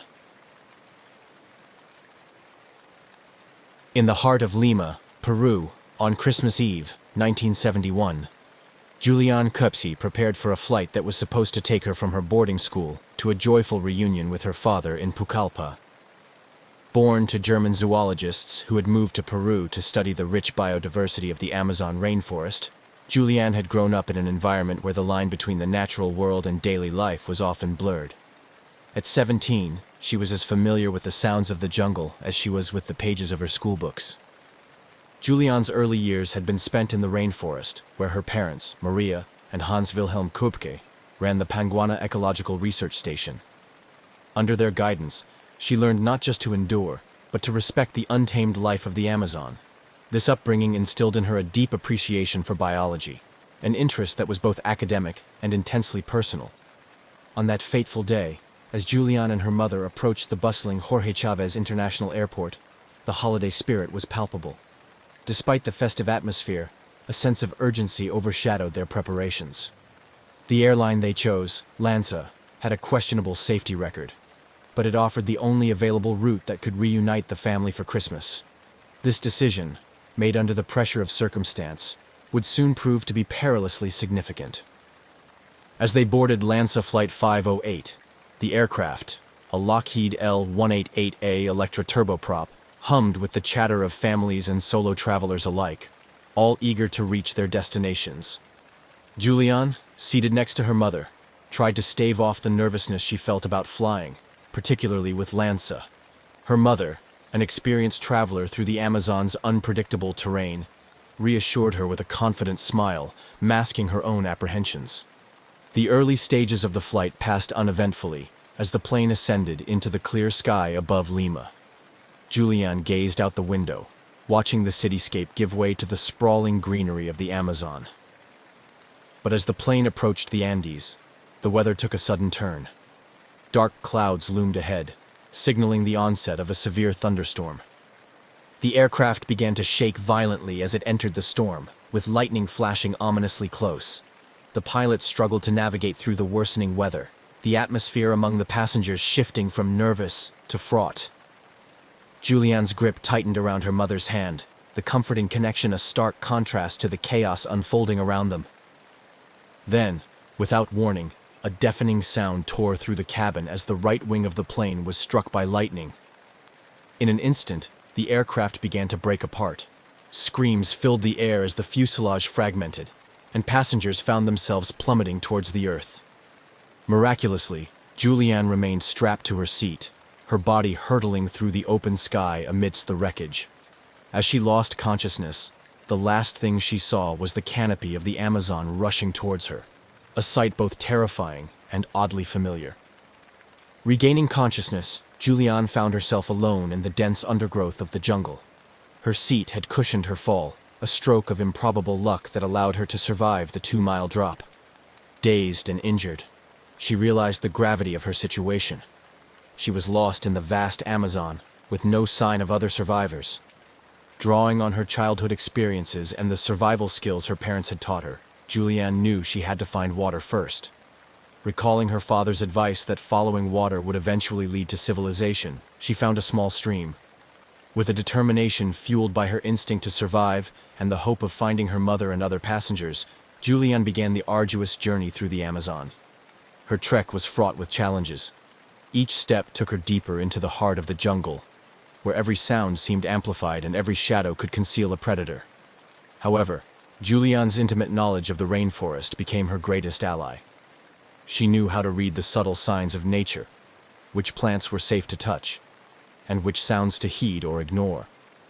As days turned into an exhausting blur, Julianne's physical strength waned, but her resolve strengthened, driven by the memories of her parents' teachings and the profound connection she felt to the rainforest. Her journey through the Amazon not only tested her survival skills but also deepened her understanding of the natural world, a harsh, unforgiving, yet profoundly beautiful realm that had shaped the course of her life from the very beginning. On the ill-fated day of December 24, 1971, as Lanza Flight 508 ascended into the increasingly turbulent skies above the Peruvian Amazon, none aboard could have predicted the extent of the disaster about to unfold. The Lockheed L-188A Electra, already buzzing with the low murmur of passengers' conversations mixed with the sounds of the storm outside, faced an immediate and grave threat. The flight began routinely, with the aircraft climbing through the layers of clouds. As the plane approached the dense storm clouds, the pilots increased their altitude in an attempt to navigate above the worsening weather. Julianne Köpke, seated next to her mother, looked out the window, watching the lightning dance across the sky, her heart racing with each flash that illuminated the cabin. The storm intensified, enveloping the aircraft in a violent torrent of rain and gusting winds. Turbulence shook the cabin as the pilots fought to maintain control. Passengers tightened their seatbelts, gripping armrests, and each other, as the plane pitched and rolled. The flight attendants moved quickly down the aisles, reassuring passengers, their voices calm but strained against the roar of the storm and engines. Suddenly, a tremendous bolt of lightning struck directly at the aircraft. The impact was catastrophic, instantly severing the right wing and causing an explosive decompression. The fuselage began to break apart mid-air, the structural integrity of the plane compromised beyond the pilot's control. In moments, the aircraft transformed from a controlled environment into a chaotic maelstrom of wind, debris, and terrified passengers. Julianne, still strapped to her seat, found herself in a surreal situation as the cabin disintegrated around her. The roar of the wind and engines gave way to the sounds of tearing metal and the screams of passengers. The last thing Julianne saw before losing consciousness was the rainforest canopy spiraling towards her, a dizzying green expanse rushing up to meet her. The aircraft crashed into the dense jungle, scattering wreckage and debris across a wide area. The violence of the crash was such that survival seemed impossible. Yet, amidst the devastation, Julianne miraculously survived. When she regained consciousness, she found herself alone, surrounded by wreckage, in the deep jungle. Her survival was a stark contrast to the fate of the other 91 souls aboard, who perished in one of the deadliest aviation disasters in history. The immediate aftermath of the crash was marked by an eerie silence in the jungle, broken only by the sounds of nature quickly reclaiming the space. For Julianne, the shock of the crash soon gave way to the realization of her dire situation. Injured, dazed, and isolated, she faced the daunting reality that her survival depended on her ability to navigate through one of the most challenging environments on Earth. With no rescue in sight, Julianne drew upon her unique upbringing in the rainforest, recalling the lessons from her parents about survival in the wild. She knew she needed to find water and shelter, basic necessities for survival. Leveraging her knowledge of the rainforest's flora and fauna, she began to plan her next steps, understanding that her journey to safety was only just beginning. As she prepared to leave the crash site in search of help, Julianne's thoughts were with her mother and the other passengers, hoping against hope that others might have survived. Her journey through the Amazon would test her physical limits and emotional resilience, shaping into an epic tale of survival against all odds. Miraculously surviving the 2-mile plummet to the earth, Julianne Kupka found herself alone amidst the wreckage, still strapped to her row of airplane seats. The initial moments following her awakening were clouded with confusion and pain, but the urgency of her situation quickly dawned on her. She was deep in the Peruvian Amazon, one of the densest and most dangerous jungles in the world, and her survival depended on her immediate actions. As she unbuckled herself from the seat, Julianne assessed her physical condition. Remarkably, her injuries were minor considering the severity of the crash. A broken collarbone, a deep gash on her calf, and an eye swollen shut. The adrenaline coursing through her body temporarily masked the pain, allowing her to focus on her next steps. Her survival instincts, honed from years of living at a research station in the jungle with her biologist parents, began to take over. Knowing that clean water was critical, Julianne recalled her father's advice that finding a stream or river could lead to rescue, as waterways often ran past civilization. She heard the faint sound of running water nearby and used the noise to guide her through the dense undergrowth. Her progress was slow and painstaking due to her injuries and the challenging terrain filled with thick vines and hidden roots that made walking difficult, especially since one of her sandals was lost during the fall. Julianne's knowledge of the rainforest was a vital asset. She knew which plants were safe to eat and which to avoid, information that became crucial as her journey extended and food sources became a necessity. Her understanding of the rainforest's ecology helped her avoid poisonous plants and dangerous animals, skills not possessed by the average person lost in such an environment.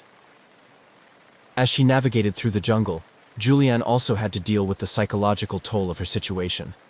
The isolation and uncertainty could be overwhelming, but she kept her focus by setting small, manageable goals each day. Her immediate aim was to find help, but her broader goal was to stay alive long enough to be found or to find rescue. Memories of her family and her life back at the research station provided the mental strength she needed to push forward. Despite the lush greenery around her, the Amazon was not a benign environment. Julianne encountered numerous hazards that posed constant threats to her safety. She had to be vigilant of dangerous wildlife, from venomous snakes slithering through the underbrush to predatory jaguars whose roars pierced the night air. The ever-present insects, particularly mosquitoes, were not only a nuisance, but also a vector for disease, making her vulnerable to illnesses like malaria. The dense canopy often made navigation difficult, obscuring the sky for most of the day. This made it hard for Julianne to keep track of time and direction. Her only tools for navigation were the sun's position when visible and the flow of water in the creeks and rivers she followed. Her strategy was simple but effective. Follow the water downstream, hoping it would lead to a larger river and eventually to people. Despite the overwhelming odds, Julianne's determination and unique survival skills kept her moving forward. Each step took her closer to salvation, but also deeper into the physical and mental challenges of the Amazon. Her ordeal was far from over, but her resilience and resourcefulness set the foundation for what would become an incredible tale of human survival and endurance against the most daunting of odds. As Juliane Köpke's arduous trek through the Amazon jungle continued, each day brought new challenges and reaffirmed her determination to survive. Alone and injured, she depended entirely on her instincts and knowledge of the rainforest, a testament to the years she had spent in Peru with her parents. Her understanding of the environment, coupled with her resilience, became her most powerful tools for survival. Waking each day to the sounds of the jungle, Juliane set about securing the basic necessities: water, food, and shelter. She knew that waterborne diseases could be as deadly as any predator in the jungle, so she was cautious about where she sourced her water, sticking to small streams where the flow was more likely to be clean. Juliane recalled her father explaining that small streams would eventually lead to larger rivers, which were often used as pathways by local tribes and could lead to her rescue. Finding food was another challenge. Though the jungle was teeming with life, not all of it was safe to consume.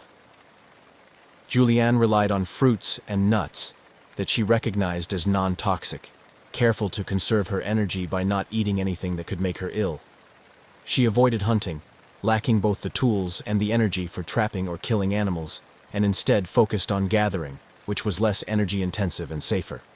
As she navigated through the dense underbrush, Juliane had to constantly be on the alert for dangerous wildlife.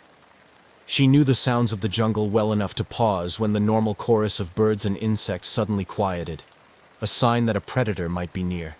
Snakes, which could be camouflaged in the leaf litter, posed a significant threat, and Juliane used sticks to rustle the foliage ahead of her as she walked, giving any hidden snakes time to slither away.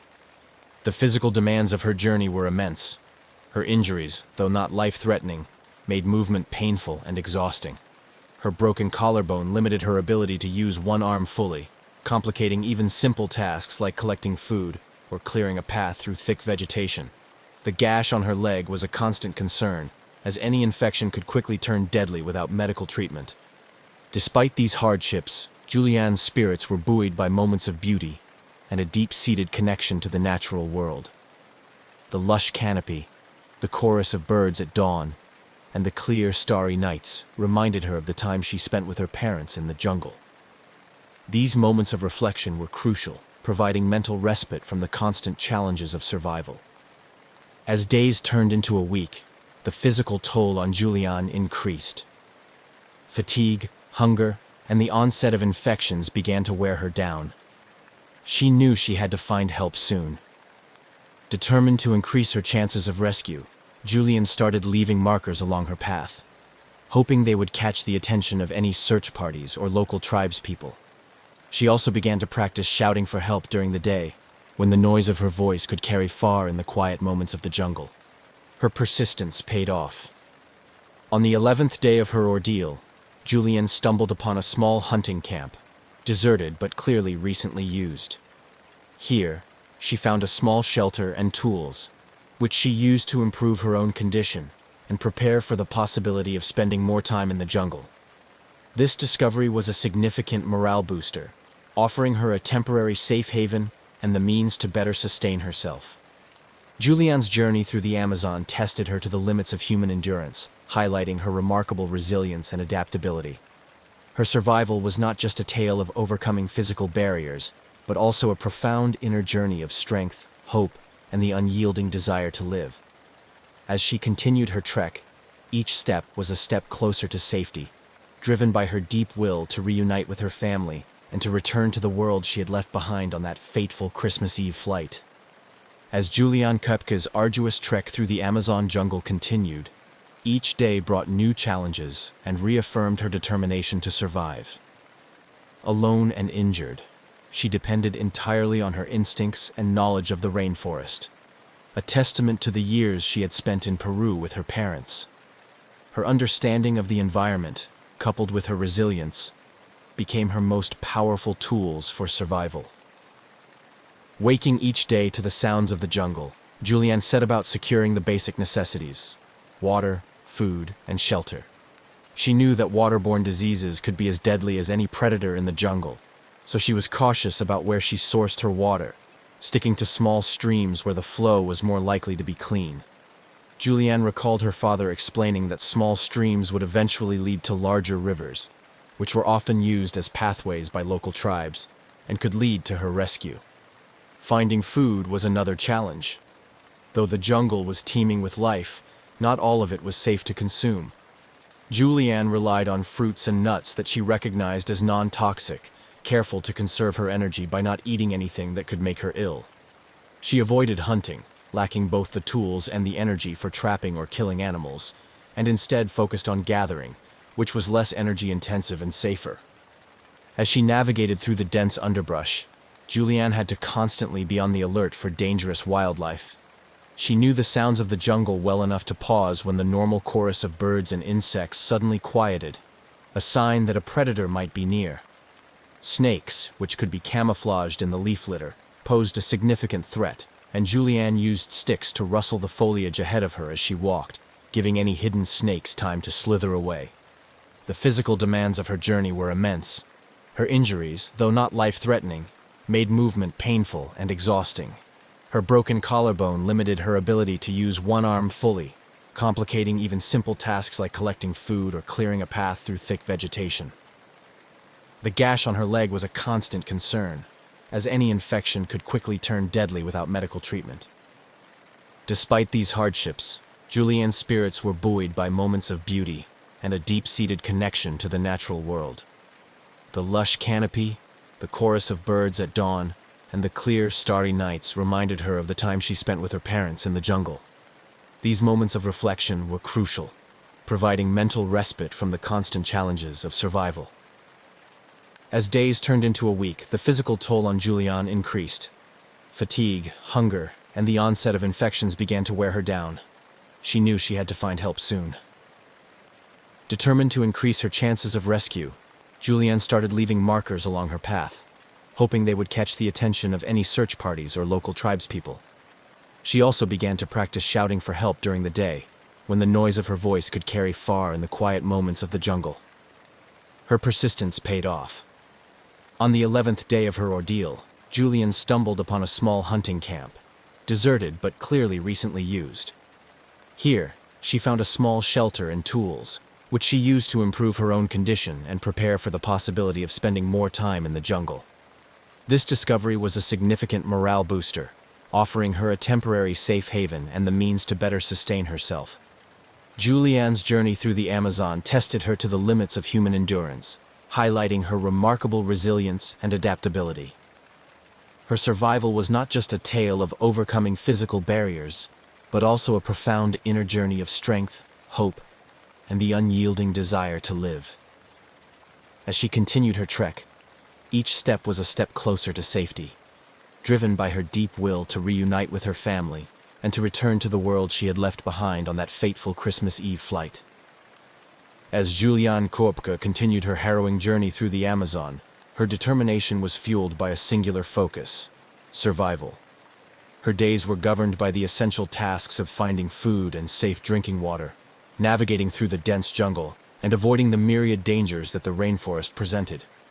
Each small decision had potentially life-saving implications, and Julianne's deep familiarity with the jungle environment became her greatest asset. Using techniques her parents had taught her during her childhood, Julianne tapped into her knowledge of the rainforest's biodiversity to sustain herself. She knew which plants were safe to eat and which were best avoided, knowledge that was crucial in an environment where a simple mistake could prove fatal. This practical botanical knowledge allowed her to nourish herself with fruits and nuts that were safe to consume, providing her with the energy needed to continue. Moreover, Julianne understood the importance of hydration, especially in the hot and humid conditions of the Amazon. She followed small streams, ensuring she stayed hydrated, without moving too far from a predictable water source. These streams not only quenched her thirst, but also guided her through the vast, disorienting landscape, serving as a natural pathway through the dense underbrush. Despite the physical exhaustion and mental strain, Julianne's spirits were periodically lifted by the sheer beauty of the rainforest. The rich sounds of wildlife, from the calls of exotic birds to the rustling of small mammals, reminded her of her childhood spent in similar surroundings. These moments of appreciation provided brief respite from the relentless challenges of survival. Julianne's encounter with wildlife also included moments of tension and fear. The Amazon is home to numerous predators, and Julianne had to remain vigilant against potential threats from jaguars, snakes, and even poisonous insects. Her approach was one of cautious respect, avoiding confrontation and making noise when moving to alert animals to her presence, which is often enough to keep them at bay. Navigation was one of the most daunting challenges. Without a compass or a clear path, Julianne relied heavily on the sun and the flow of water bodies to maintain her bearings. She was aware that rivers and streams are lifelines in the Amazon, often leading to settlements or being used by local people for transportation. By following the flow of water, she aimed to find a larger river that could lead to rescue. The psychological challenge of isolation was profound. Julianne was not only battling physical exhaustion and environmental hazards, but also the emotional weight of solitude. She talked to herself, recounting memories and lessons from her parents, which helped to keep her mind focused and her morale high. This self-communication was crucial in maintaining her mental health and staving off the despair that could come from her isolation. As the days passed, Julianne's initial hope of quickly finding rescue began to wane, yet her determination did not falter. She understood that her best chance of survival was to keep moving toward potential rescue points. This resolve was put to the test when, after nearly 2 weeks alone in the jungle, she stumbled upon a significant sign of human activity, an abandoned boat lodged in a small tributary. Realizing the potential of this find, Julianne used the boat as a shelter, gathering strength and resources. She found a small cache of supplies in the boat, likely left by fishermen, which included some basic tools that could be used for fishing or improving her shelter. This discovery was a significant morale booster and a turning point, providing her with slightly improved living conditions and renewed hope.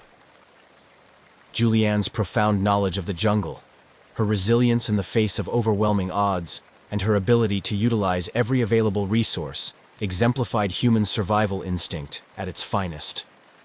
Her ordeal continued to test every aspect of her being, but each challenge overcome brought her one step closer to safety, underscoring the indomitable human spirit's capacity to persevere through seemingly insurmountable challenges.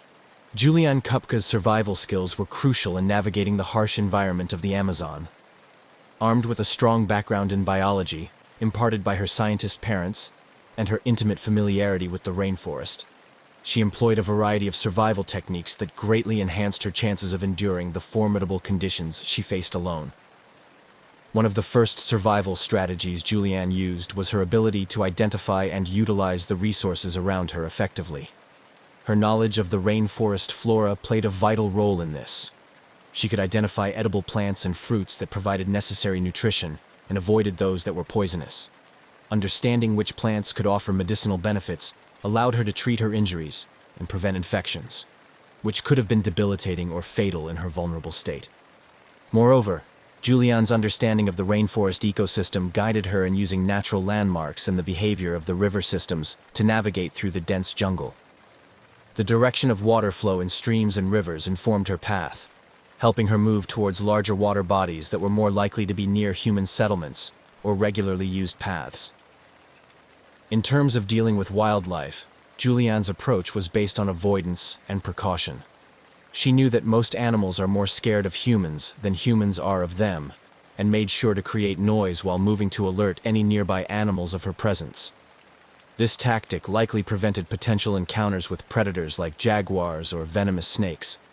At night, she sought refuge in places that offered natural protection from nocturnal predators, using her surroundings to create makeshift shelters. Julianne also demonstrated resourcefulness in her use of the materials available to her. For example, she used vines for binding and building shelters, and turned large leaves into collection surfaces for rainwater or dew when clean water sources were scarce. This ability to improvise was a testament to her deep understanding of the environment and her creativity in survival situations. The psychological resilience Julianne exhibited was perhaps as critical as her physical survival skills. The mental challenges of being alone in such a daunting environment were immense. Julianne coped by setting small, achievable goals each day, which gave her a sense of purpose and progress. She also kept a mental diary, recounting her days and reflecting on her experiences, which helped maintain her mental health and stave off feelings of despair and isolation. The culmination of these survival strategies was evident when, after 11 days of relentless pursuit of survival, Julianne heard the sound of an engine in the distance. Realizing the potential for rescue, she mustered the strength to move towards the sound, eventually finding a small shelter used by lumber workers. Her decision to follow the sound, guided by the hope of human presence, ultimately led to her being found and rescued. Upon her rescue, Julianne was transported to a local hospital where she received medical treatment for her injuries and dehydration. Her story of survival quickly captivated the world, becoming a symbol of human resilience and the will to survive against all odds. Reflecting on her ordeal, Julianne often credited her survival to the combination of her scientific knowledge, survival skills, and the emotional fortitude instilled by her parents. Her incredible journey through the Amazon not only highlighted the human capacity for survival, but also underscored the importance of understanding and respecting the natural world. Her experience continues to inspire and educate, serving as a powerful example of the strength and perseverance inherent in the human spirit. Julianne Kupska's miraculous survival after an 11-day ordeal in the Amazon jungle not only marked her as a figure of extraordinary resilience, but also had a profound impact on her life and the wider world. Her harrowing journey through the dense, perilous wilderness and her ultimate rescue captivated global audiences, bringing attention to the human capacity to endure against overwhelming odds. After her rescue and during her recovery, Julianne's story was widely covered by the media, and she was often portrayed as a symbol of hope and human strength. Her experience resonated with many, providing a narrative that highlighted the importance of courage, persistence, and the will to survive. As she healed from her physical injuries, Julianne also had to navigate the complex process of psychological recovery, dealing with the trauma of the crash and the loss of her mother, who had perished in the disaster. Returning to civilization brought challenges. Julianne faced a flurry of media attention and public curiosity, which was sometimes overwhelming. Despite this, she used her newfound platform to raise awareness about the Amazon rainforest, its beauty, its critical importance to the global ecosystem, and the threats it faced. Her unique insights and first-hand experiences provided a compelling perspective on environmental conservation. Julianne's ordeal also reinforced her interest in biology, shaping her academic and professional path. She pursued studies in biology, earning a doctorate, and returning to Peru to conduct research in the Amazon rainforest. Her work focused on the ecology of the region, and she became an advocate for its preservation, leveraging her personal story to highlight the connection between human survival and environmental stewardship. Moreover, Julianne's survival story has been used in survival training and wilderness medicine courses as a case study on human endurance, psychological resilience, and the practical application of survival skills in extreme conditions. Her ability to stay calm, make rational decisions in crisis situations, and utilize her environmental knowledge effectively are often highlighted as key factors that contributed to her survival. In the years following her rescue, Julianne has participated in documentaries and written accounts of her survival, offering insights into her thoughts and actions during those 11 days. Her reflections often focus on the lessons she learned about the value of life, the strength of the human spirit, and the profound connection between humans and nature. Julianne's story has not only inspired countless individuals, but has also contributed to a deeper understanding of the Amazon rainforest's complex ecosystem. Her advocacy and research work have helped promote efforts to protect and preserve the Amazon, highlighting its critical role in global biodiversity and climate regulation.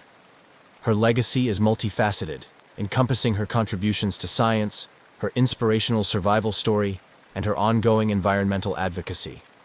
As Julianne continues to speak about her experiences and the lessons learned, she maintains a focus on the future, advocating for sustainable practices to protect the environment that once saved her life. In reflecting on her journey, Julianne Koepske's narrative transcends the mere fact of survival. It encapsulates a profound journey of emotional and spiritual growth, a testament to the resilience of the human body and spirit, and a reminder of our inextricable connection to the natural world. Her life, profoundly shaped by those harrowing days in the Amazon, serves as a beacon of enduring strength, hope, and respect for life in all its forms. In commercial aviation, few places in the world are as busy and precisely controlled as the skies above Los Angeles International Airport. Known simply as LAX, this sprawling hub is home to hundreds of daily takeoffs and landings, where air traffic controllers choreograph streams of incoming and outgoing flights with near-flawless coordination. At around 3,000 feet, just a few miles from final approach, pilots are focused, systems are configured for landing, and every second is part of a rehearsed and monitored ballet. So when an American Airlines pilot, flying a routine approach into LAX on August 30th, 2020, looked out his window and reported seeing something wildly out of place, the entire system paused to take notice. Tower, American, 1997. We just passed a guy in a jetpack. The transmission was calm, clipped, and strangely casual, but the words hung in the air like vapor. A guy. In a jetpack. At 3,000 feet, on the approach path to one of the busiest airports in the world. The controller, caught between routine chatter and disbelief, asked the pilot to confirm. He did. Moments later, another voice crackled over the radio. A JetBlue pilot, on a nearby approach vector, chimed in with the same observation. A humanoid figure, upright, flying alone through open sky. No wings, no visible support, just flying. At first, there was an air of disbelief. Not denial exactly, but that pause between hearing something unusual and truly processing it. Pilots are trained observers. They know the difference between a bird, a balloon, and a person. Their reports don't come from imagination or exaggeration. They come from discipline, training, and 1,000 hours behind the yoke. If they saw something, it wasn't a joke. And they weren't the only ones. LAX Tower immediately alerted law enforcement and the Federal Aviation Administration. The term jetpack lit up radios and inboxes in minutes. Within the hour, the FBI had been notified. It wasn't just a strange sighting. It was a potential breach of highly controlled Class B airspace, a safety concern that could not be ignored. Jetpacks, as far as most people understood, were the stuff of comic books and air shows. Yes, the technology existed in experimental form, but they weren't widely available, and their limitations were well known. Short flight times, low altitude, extreme fuel consumption. The idea of someone hovering at commercial altitudes for any length of time was, to experts, next to impossible. And yet, there were now multiple eyewitnesses from 2 commercial aircraft, all describing the same thing. LAPD dispatched helicopters to canvass the area. News crews began calling aviation authorities. The story was strange, yes, but this was Los Angeles, a place where helicopters fly low, stunts are commonplace, and the occasional oddity in the sky isn't entirely unheard of. But this was different. This was controlled airspace. This was close to final approach, where jets are vulnerable and margins are slim. And the figure, whoever, or whatever, it was, had vanished by the time aircraft were redirected to get a closer look. Back in the control tower, the recording of the pilot's transmission was already being reviewed. The audio was shared among aviation circles and online forums within hours. "We just saw the guy pass by us in the jetpack," the JetBlue pilot added later, as the transmission looped back through public replay. The reports were consistent. Upright figure, no wings, no obvious propulsion source, just flying alongside a jet. Within days, the sighting was national news. Headlines toggled between amused curiosity and serious safety concern. Was this a rogue inventor, a publicity stunt, a drone designed to look like a person, or something more advanced than what the public knew? The FAA launched an investigation, as did the FBI, citing potential violations of airspace regulations and serious risks to flight safety. But no individual came forward.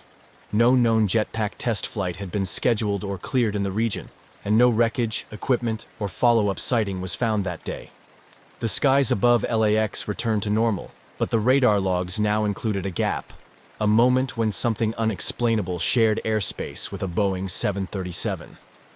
For the pilots involved, it was a brief moment, an odd blip in an otherwise standard descent. But for investigators, it was the beginning of a deeper mystery. one that would repeat itself in the months to come. Because this wasn't the last time Jetpack Guy would appear over Los Angeles. In fact, it was just the first. 6 weeks after the initial report, the skies over Los Angeles once again played host to something no one could quite explain. On October 14, 2020, another commercial aircraft, this time a China Airlines flight on final approach into LAX, reported an object strikingly similar to the one described by American and JetBlue pilots weeks earlier. The pilot's voice came through air traffic control frequencies with the same blend of calm professionalism and subtle disbelief. "We just saw a flying object. Looked like a person in a jetpack." Once again, the figure had been spotted thousands of feet above the ground, dangerously close to the descent path into one of the busiest airports in the world. The timing, the location, and the description all echoed the earlier sighting. But despite an expanded response and active surveillance by the LAPD, no trace of the jetpack-like figure was found. It was becoming harder to dismiss the incident as a one-off error or a case of mistaken identity. These weren't casual eyewitnesses.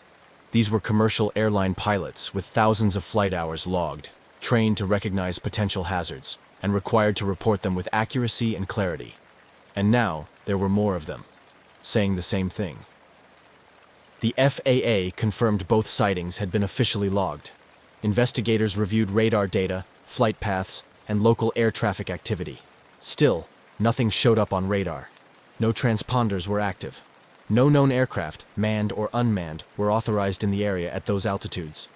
If someone was truly flying a jetpack near LAX, they were doing so without coordination or clearance, a major violation of U.S. airspace regulations. Jetpack manufacturers were quick to comment, some with interest, others with frustration. The consensus among industry experts was simple: this shouldn't be possible. The technology to fly solo with a jetpack does exist, but it comes with sharp limitations.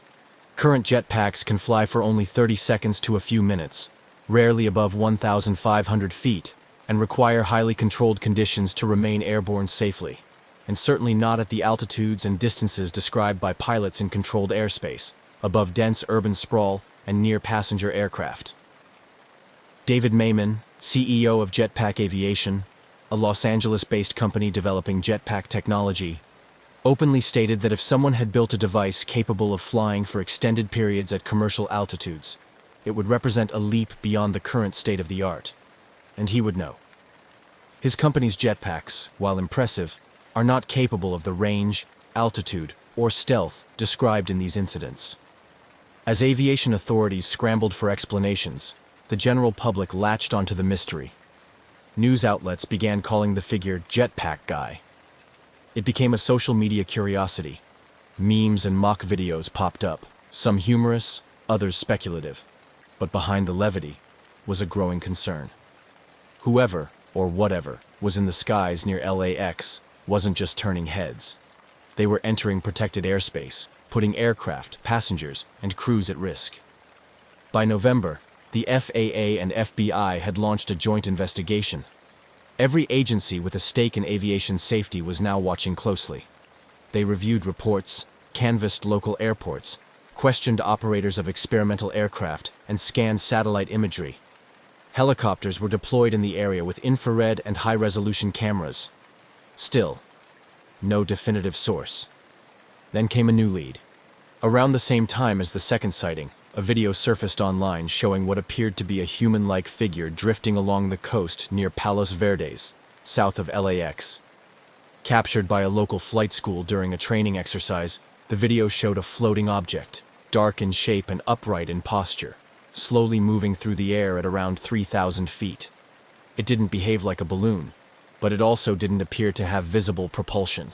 It hovered, it drifted, and then disappeared into the haze. The footage deepened the mystery. Was this the same entity spotted by commercial pilots? Was it a drone made to resemble a person, perhaps even with a mannequin attached? Or was this simply a case of optical illusion, a stray object caught in the right light, seen from the wrong angle? Speculation began to stretch.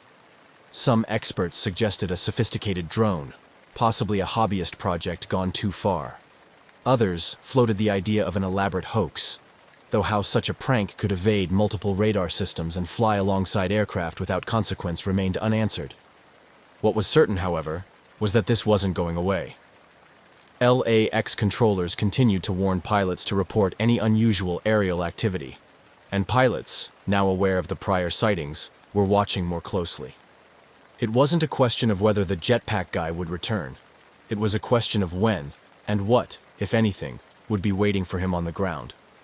By early 2021, the jetpack guy had evolved from an aviation oddity into a full-blown mystery. With 3 pilot sightings logged near LAX and a growing archive of videos and speculation, the phenomenon was no longer a fleeting curiosity. It was a potential threat to flight safety. And still, there were no answers. No individual had come forward, no jetpack had been recovered, and no government agency could confirm what, exactly, was moving through controlled airspace, undetected and untraced. The Federal Aviation Administration and the FBI remained at the helm of the investigation, but their updates became increasingly scarce. The absence of solid leads was baffling. In an age of constant surveillance, radar coverage, and drone regulation, how could something, whether manned or unmanned, appear and disappear with such precision? The question wasn't rhetorical. It was one investigators were asking behind closed doors. Meanwhile, the Los Angeles Police Department, which had initially treated the sightings as a potential airspace violation, began taking a more active role. Helicopter patrols were deployed intermittently through the LAX approach corridor, particularly during peak travel times when traffic converged into tight formations on descent. LAPD air support teams flew grid searches, scanning for signs of jetpack activity using thermal cameras and long-range lenses. Nothing turned up. Not a blip. Not a trail. The airspace remained quiet until the next report came in. On July 28, 2021, the mystery returned. A Boeing 747 pilot, again descending into LAX, radioed air traffic control. "We just passed a guy in a jetpack." The location was consistent with previous sightings, 5 miles from the airport, around 5,000 feet. This time, ATC quickly notified other nearby aircraft and launched an immediate response. Helicopters were dispatched. Airspace data was reviewed in real time. Still, nothing. What made this 4th sighting more alarming was its consistency. The reports were no longer isolated. They followed a pattern. Similar altitudes, locations, and descriptions. Each time, the figure was seen hovering upright, traveling at a steady speed. No wings, no rotors, and no visible means of lift other than what could only be described as a jetpack. Yet, jetpack experts continued to raise doubts. While several companies around the world were actively developing personal flight systems, some of them quite advanced, the physics didn't align with what pilots were describing. Real jetpacks, even those powered by miniature turbines, couldn't sustain flight at 3,000 or 5,000 feet for long periods. They used enormous amounts of fuel. They generated intense heat and noise. They were notoriously difficult to control at high altitudes or in congested airspace. The idea that someone could fly repeatedly near one of the world's busiest airports with that level of precision and remain unidentified, it just didn't compute. One working theory began to gain traction. Perhaps the sightings weren't of a human at all. Perhaps what the pilots were seeing was a drone, highly customized to look like a person in flight. Drone technology had advanced rapidly in recent years, and high-performance platforms could now mimic humanoid shapes. A mannequin or foam figure, paired with a sophisticated propulsion system, might appear from a distance to be a person flying upright. It was a plausible explanation, at least more plausible than a lone jetpack pilot defying altitude limits and FAA regulations undetected. But if it was a drone, it was being flown far beyond the line-of-sight rules required by law, with flight durations and range capabilities not available to the average hobbyist. That suggested either a high-budget operation, a reckless daredevil, or someone intentionally trying to provoke a response. The fact that it had happened repeatedly, and always near LAX, implied planning. Despite all this, authorities remained cagey. Official statements confirmed that investigations were ongoing, but declined to share technical details. Internally, FAA analysts were reviewing radar logs and ADS-B tracking data from the time of the sightings. Military radar inputs were also considered, though it was unclear whether the figure had ever registered on any system. That alone raised even more questions. Was the object simply too small to reflect radar? Or was something else interfering? Journalists covering the story began to dig deeper. They contacted jetpack companies, aerospace experts, and drone hobbyists. Most agreed. This wasn't likely to be a prank. Whoever was doing this had access to advanced equipment, knowledge of aviation corridors, and a clear sense of timing. And still, nothing concrete emerged. The media narrative oscillated between playful headlines and serious concerns. The FAA reiterated its warnings. Entering controlled airspace without clearance, especially in proximity to commercial aircraft, could result in severe penalties or prosecution. But no suspect was named. No arrests were made. No footage, beyond the now famous Palos Verdes video, had captured the figure up close. By mid-2021, the jetpack guy had become aviation's high-altitude phantom, real enough to be seen, but elusive enough to vanish without a trace. Pilots were instructed to continue reporting any sightings. Radar techs kept their eyes on unusual returns. And overhead, the descent into Los Angeles continued, one jet at a time, gliding through the sky where something unknown had passed not long before. By the end of 2021, the mystery of the so-called jetpack guy had transformed from an odd aviation anecdote into an unsolved case drawing attention from pilots, investigators, and even intelligence analysts. Despite 4 confirmed pilot reports, ground searches, and a viral video, there was still no definitive explanation. And then came something new. A clue, but of a different kind. In December 2020, a video began circulating on aviation forums and social media. It had been captured several months earlier by flight instructors near Palos Verdes, south of LAX. In the grainy footage, a humanoid-shaped figure appears to hover motionless at high altitude over the ocean. There were no wings, no contrail, no visible propulsion. It simply floated. The figure's legs dangled loosely, as if from a mannequin, and it drifted with the wind, eerily steady in its upright posture. Some experts quickly pointed to the possibility that the object wasn't a person at all, but a balloon. A very specific kind of balloon. Perhaps a novelty inflatable shaped like a human or superhero. Others weren't convinced. The object's stability and behavior in the air suggested more than passive drifting. Still, the theory gained ground.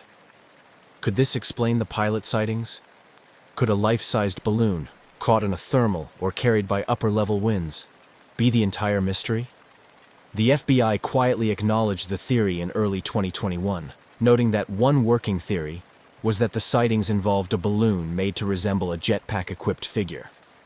But they didn't confirm that this explained everything. The locations didn't quite match. The altitudes reported by pilots seemed high for a standard inflatable. And the behavior, floating alongside jets on approach, didn't fully add up. The Palos Verdes footage complicated rather than clarified things. If it was a balloon, who launched it? Why? And why hadn't it been recovered? Investigators were left with another piece of the puzzle, but no corner pieces to frame the bigger picture. For many, the mystery only deepened. Because while the balloon theory might explain a few things, it didn't explain everything, especially not why pilots, trained observers, flying in broad daylight, continued to describe a person, not a drifting figure, a man, in a jetpack. By mid-2022, the jetpack guy phenomenon had settled into a strange limbo, unresolved, unconfirmed, but still very much alive in the minds of those who followed it. The mystery refused to fade, in part because it touched something deeper than aviation protocol. It challenged the limits of what we expect to be possible in the sky.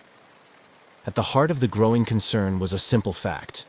If a person, drone, or balloon was routinely entering restricted airspace near one of the busiest airports in the world, it posed a real safety risk. Airliners approaching LAX travel at high speeds in dense air traffic. A collision, even with a small object, could be catastrophic. This wasn't just a curiosity, it was a vulnerability. The FAA, now under increased scrutiny from the aviation community, reiterated their guidance to pilots. Report any unusual aerial activity immediately.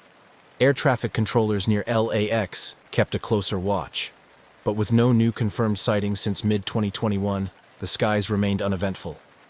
Still, interest continued to grow behind the scenes.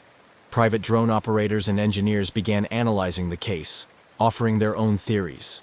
Some suggested that the sightings could have been a drone platform equipped with a lightweight mannequin or dummy, built specifically to resemble a flying person. Such a craft could, in theory, be operated remotely with high precision, especially with modern GPS stabilization. It wouldn't require a pilot on board, just a skilled technician on the ground. But that theory, too, had holes. A drone large enough to appear man-sized at 3,000 to 5,000 feet would need serious thrust, not to mention a power source capable of lifting it that high and keeping it stable. Regulations on drone flight make such an operation illegal without special waivers, and even then, not in a commercial corridor. So if it wasn't a man, and it wasn't a drone, what was it? Even among the most grounded investigators, the question remained open. Every technical explanation seemed to solve one part of the puzzle, but created new questions elsewhere. And through it all, the mystery persisted. A silent figure in the sky, appearing where no one should be, then vanishing without a trace. As the investigation into the jetpack guy sightings dragged on without resolution, a quiet frustration began to set in. Aviation authorities were running out of conventional explanations. And while the media had largely moved on, pilots, engineers, and a growing community of amateur sleuths continued to pull at the thread. By now, two dominant theories had emerged, each compelling, each flawed. The first was the drone theory, that someone had built or modified a drone to look like a human in a jetpack, perhaps using foam, a mannequin, or lightweight materials. It would explain the upright posture, the lack of wings, and the controlled movement. But it didn't account for the altitude or the extended flight time. Most drones, even high-end custom builds, struggle to reach the heights reported, let alone hover stably there while being mistaken for a person.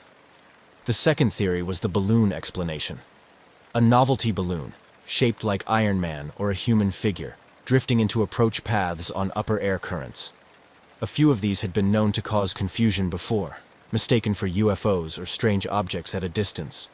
And unlike drones or jetpacks, balloons require no power source, no pilot, no effort. But again, the details didn't fit perfectly. The reported behavior by pilots, flying parallel to aircraft, maintaining altitude, showing no signs of uncontrolled drift, wasn't typical of a balloon at all. And then, there were the radar returns, or lack thereof. Despite the sightings being in tightly monitored airspace, none of the figures were ever confirmed by ground radar or air traffic control systems. Not once. No transponder signal, no visible target. Just trained pilots calling out what they saw, then watching it vanish. This gap, between what was seen and what could be tracked, left room for speculation. Some online theorists proposed secret military testing. Others jumped to fringe ideas, cloaking technology, advanced flight suits, or even extraterrestrial probes. Most of these were dismissed outright, but their existence showed how far the public imagination had stretched trying to fill in the blanks. No matter how rational the conversation started, it always seemed to circle back to the same question. How could something be seen so clearly, by multiple pilots, and yet leave no trace behind? By early 2023, the jetpack guy had become more myth than man. His presence in the skies reduced to speculation and echo. There were no new sightings, no breakthroughs. The FAA stopped releasing updates, and the FBI, after a period of quiet probing, also fell silent. Whatever momentum had once propelled the investigation had faded into a holding pattern. The skies above LAX were busy as ever, but the strange visitor hadn't returned. For some, the mystery's slow disappearance was the answer itself.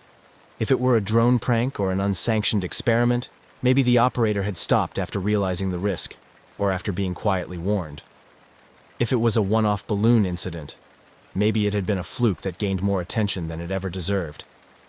The absence of further appearances made a convenient case for coincidence, but others weren't so convinced. Many within the aviation world remained unsettled. Pilots who had seen the figure firsthand didn't walk away thinking they'd misjudged a balloon. These were professionals trained to identify threats in the sky, and they had described a person, upright, in motion. at altitudes where no solo flyer should be. Their stories hadn't changed, even when the world moved on. Investigative journalists revisited the case, looking for missed connections, any overlooked detail in radar logs, any unreported test flights, any quiet payoff or sealed file. Nothing surfaced.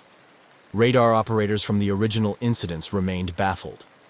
One admitted in a later interview, "We had guys scanning the scopes live when it happened, and there was nothing there. No return at all." So the mystery endured, not as a constant news story, but as a quiet chapter in aviation lore. A moment where something appeared against the odds, then disappeared without explanation. And like all good mysteries, it didn't leave answers. Just a strange shape in the sky and the certainty that, for a few brief moments, the rules of flight didn't quite hold. Today, the story of the jetpack guy floats somewhere between urban legend and unresolved aviation case file. There's no confirmed identity, no recovered equipment, no public resolution. The official investigations have long since gone quiet, but the incident lives on, spoken of in pilot lounges, discussed in online forums, and remembered by those who saw it firsthand. In aviation circles, it serves as a kind of parable, a reminder that even in one of the most regulated, monitored, and controlled spaces on Earth, the sky above a major airport, something unknown can still slip through. Pilots remain vigilant. Controllers still reference the event from time to time, especially when an unusual blip appears on radar, or when a trainee asks if that jetpack guy thing really happened. It did. At least 4 pilots, on separate flights, in broad daylight, saw something that didn't belong in their airspace. They weren't drunk. They weren't confused. They were reporting what they saw. A figure, flying upright, alone, thousands of feet in the air. The FAA still logs it as an unresolved aerial occurrence. The FBI, when pressed, simply refers to the case as open, but inactive.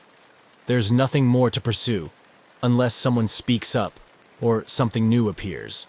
And so, it joins the quiet catalog of aviation anomalies, like the phantom aircraft that appear on radar but never visually materialize, like the ghost flights tracked over empty oceans. It's part of a strange truth about aviation. For all our technology, our control, and our charts of the sky, there are still moments that slip through the gaps. Jetpack Guy may never return, but if he does, if another voice crackles through the radio to say, "We just passed someone in a jetpack," pilots will believe it. They've seen it before. And the sky, for all its predictability, still has room for a little mystery. On a balmy evening in May 2003, a Boeing 727-223, registered as N844AA, sat quietly on the tarmac at 4 de Fevereiro Airport in Luanda, Angola.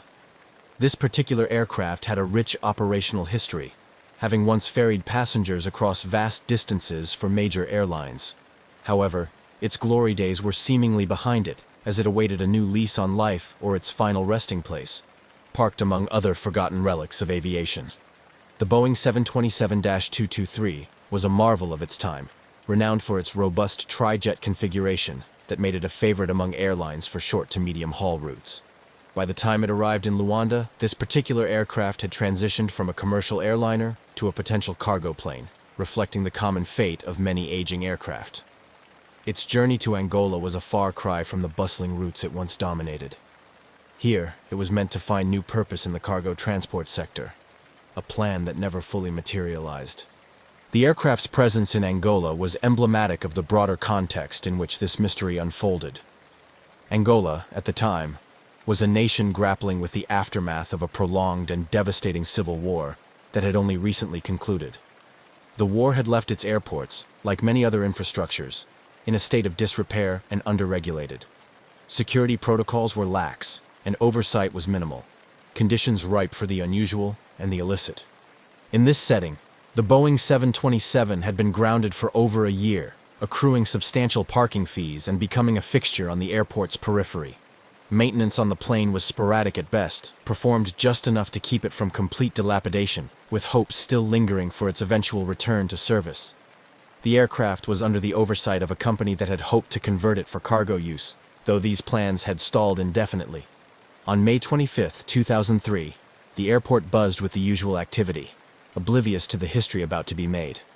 The Boeing 727, which had been a static feature for so long, was about to take center stage in one of aviation's most baffling mysteries. As the sun began to set, reports emerged of unusual activity near the aircraft. Witnesses later recounted seeing a small group of men boarding the plane, though details were murky and no official record of a scheduled flight existed. What followed next was as audacious as it was perilous. Without any clearance or communication with tower controllers, the Boeing 727-223 powered up its engines. Those on duty watched in disbelief as the aircraft taxied along the runway, its navigation lights off, maintaining a ghostly discretion. With a sudden burst of acceleration, the plane took off, disappearing into the darkening skies, leaving a trail of confusion and alarm in its wake. The immediate aftermath of the unauthorized takeoff was chaotic.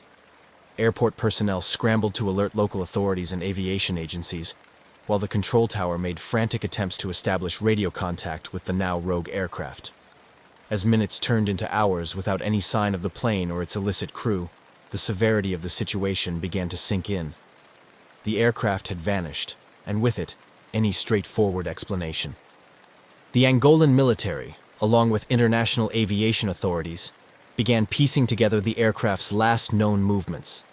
The search area was vast, spanning a significant expanse of the Atlantic Ocean where the plane was presumed to have headed. Meanwhile, international attention quickly escalated as news of the daring escape spread across the globe.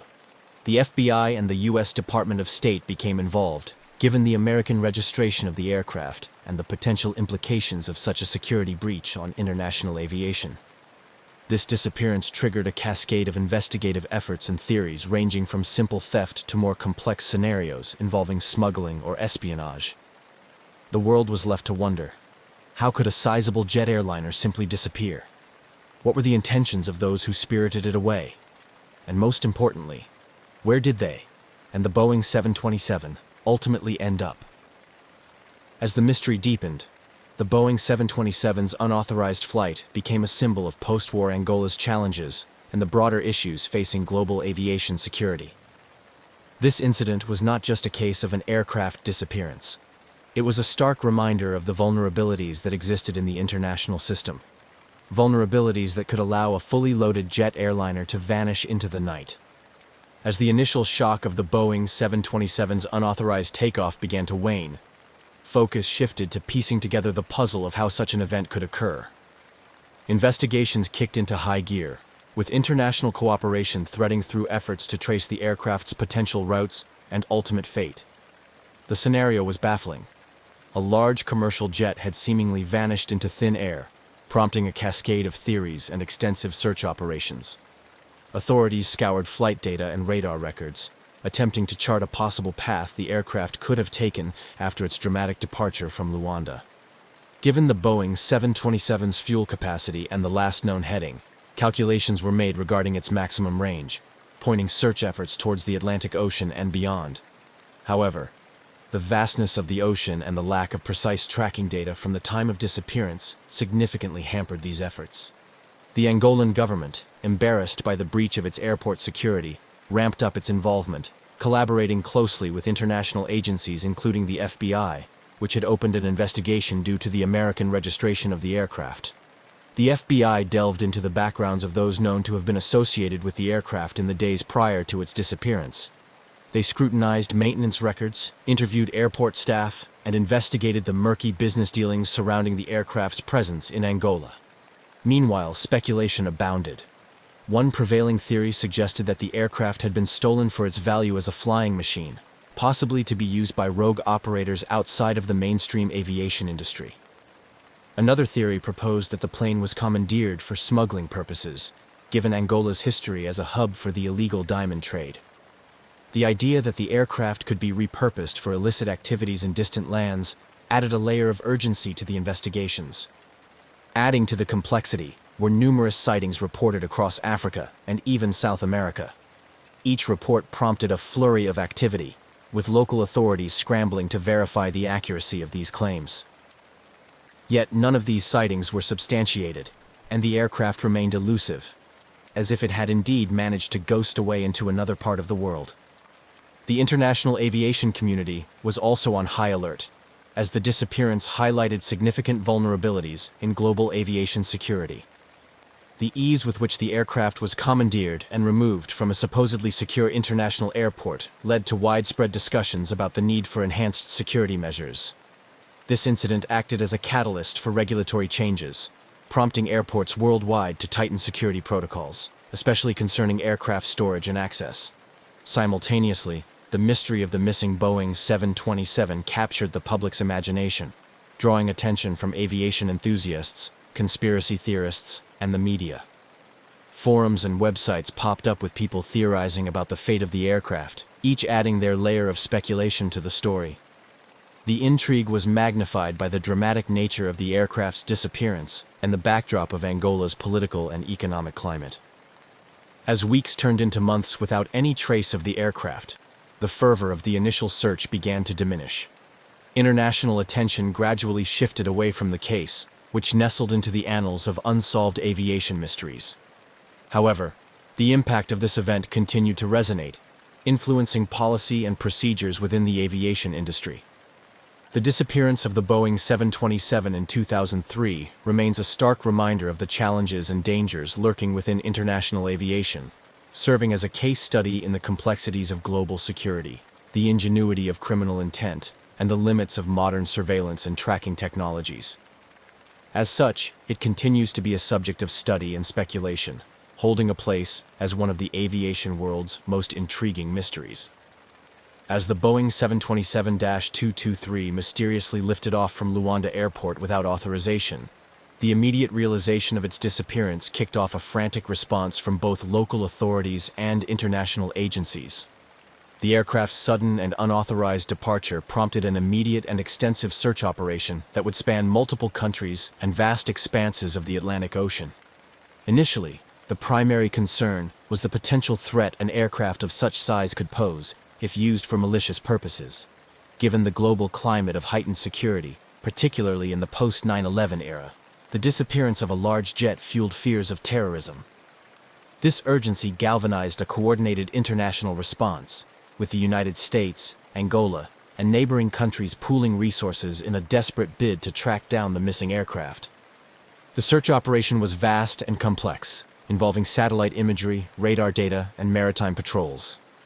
The U.S. Navy deployed ships and aircraft to scour the Atlantic, focusing on the aircraft's last known trajectory, which suggested it might be heading east over the ocean. Despite these efforts, the vast open waters and the lack of a precise last known position hampered the search efforts. The Atlantic Ocean's enormity made the search akin to finding a needle in a haystack, with each passing hour diminishing the likelihood of a successful recovery. Meanwhile, the FBI and other international law enforcement agencies delved into the investigation of the aircraft's disappearance, focusing on the backgrounds of those associated with the aircraft in the days leading up to its unauthorized takeoff. Investigators explored various leads, including scrutinizing recent hires at the airport, examining flight logs, and interviewing those who last serviced the aircraft. They aimed to piece together a timeline of events and identify any potential suspects who might have had the knowledge and opportunity to carry out such a bold theft. Theories about the aircraft's disappearance varied widely. Some speculated that the plane might have been stolen for its scrap value, while others suggested it could have been taken by smugglers or terrorists. The investigation also considered the possibility that the plane was repossessed by creditors, given the financial difficulties faced by the airline operating the aircraft. One of the most challenging aspects of the investigation was the lack of communication from the aircraft post-takeoff. No distress signals or communication had been made, and the plane's transponder appeared to have been turned off, making it invisible to civilian radar. This lack of data severely limited the ability to track the aircraft's path after it deviated from its expected route over the Atlantic. As weeks turned into months, the initial intensive search efforts began to scale down. The vast area of ocean that needed to be covered, combined with the minimal evidence and the fading trail of the aircraft, made continued large-scale search operations unfeasible. The International Task Force had to make the tough decision to reduce the scope of the search, focusing instead on satellite monitoring and intelligence leads. This phase of the search operation saw a shift in focus from a rescue mission to an investigative quest, as hope of finding the aircraft, or understanding its disappearance, faded. The mystery of what happened to the Boeing 727 continued to puzzle investigators and captured the imagination of the public worldwide. The case highlighted significant gaps in international aviation security and raised uncomfortable questions about the ease with which an aircraft could be commandeered and disappear. The unresolved nature of the disappearance left a lasting impact on global aviation policies, prompting a re-evaluation of airport security measures, particularly in countries with less stringent regulatory environments like Angola. The incident acted as a catalyst for change, leading to tighter security protocols and increased cooperation between international aviation and law enforcement agencies. As the active search concluded without success, the story of the missing Boeing 727 settled into a narrative of mystery and speculation, joining the ranks of other unsolved aviation mysteries. It remains a subject of intrigue, a case study in aviation security vulnerabilities, and a stark reminder of the complexities of protecting global aviation from a range of threats.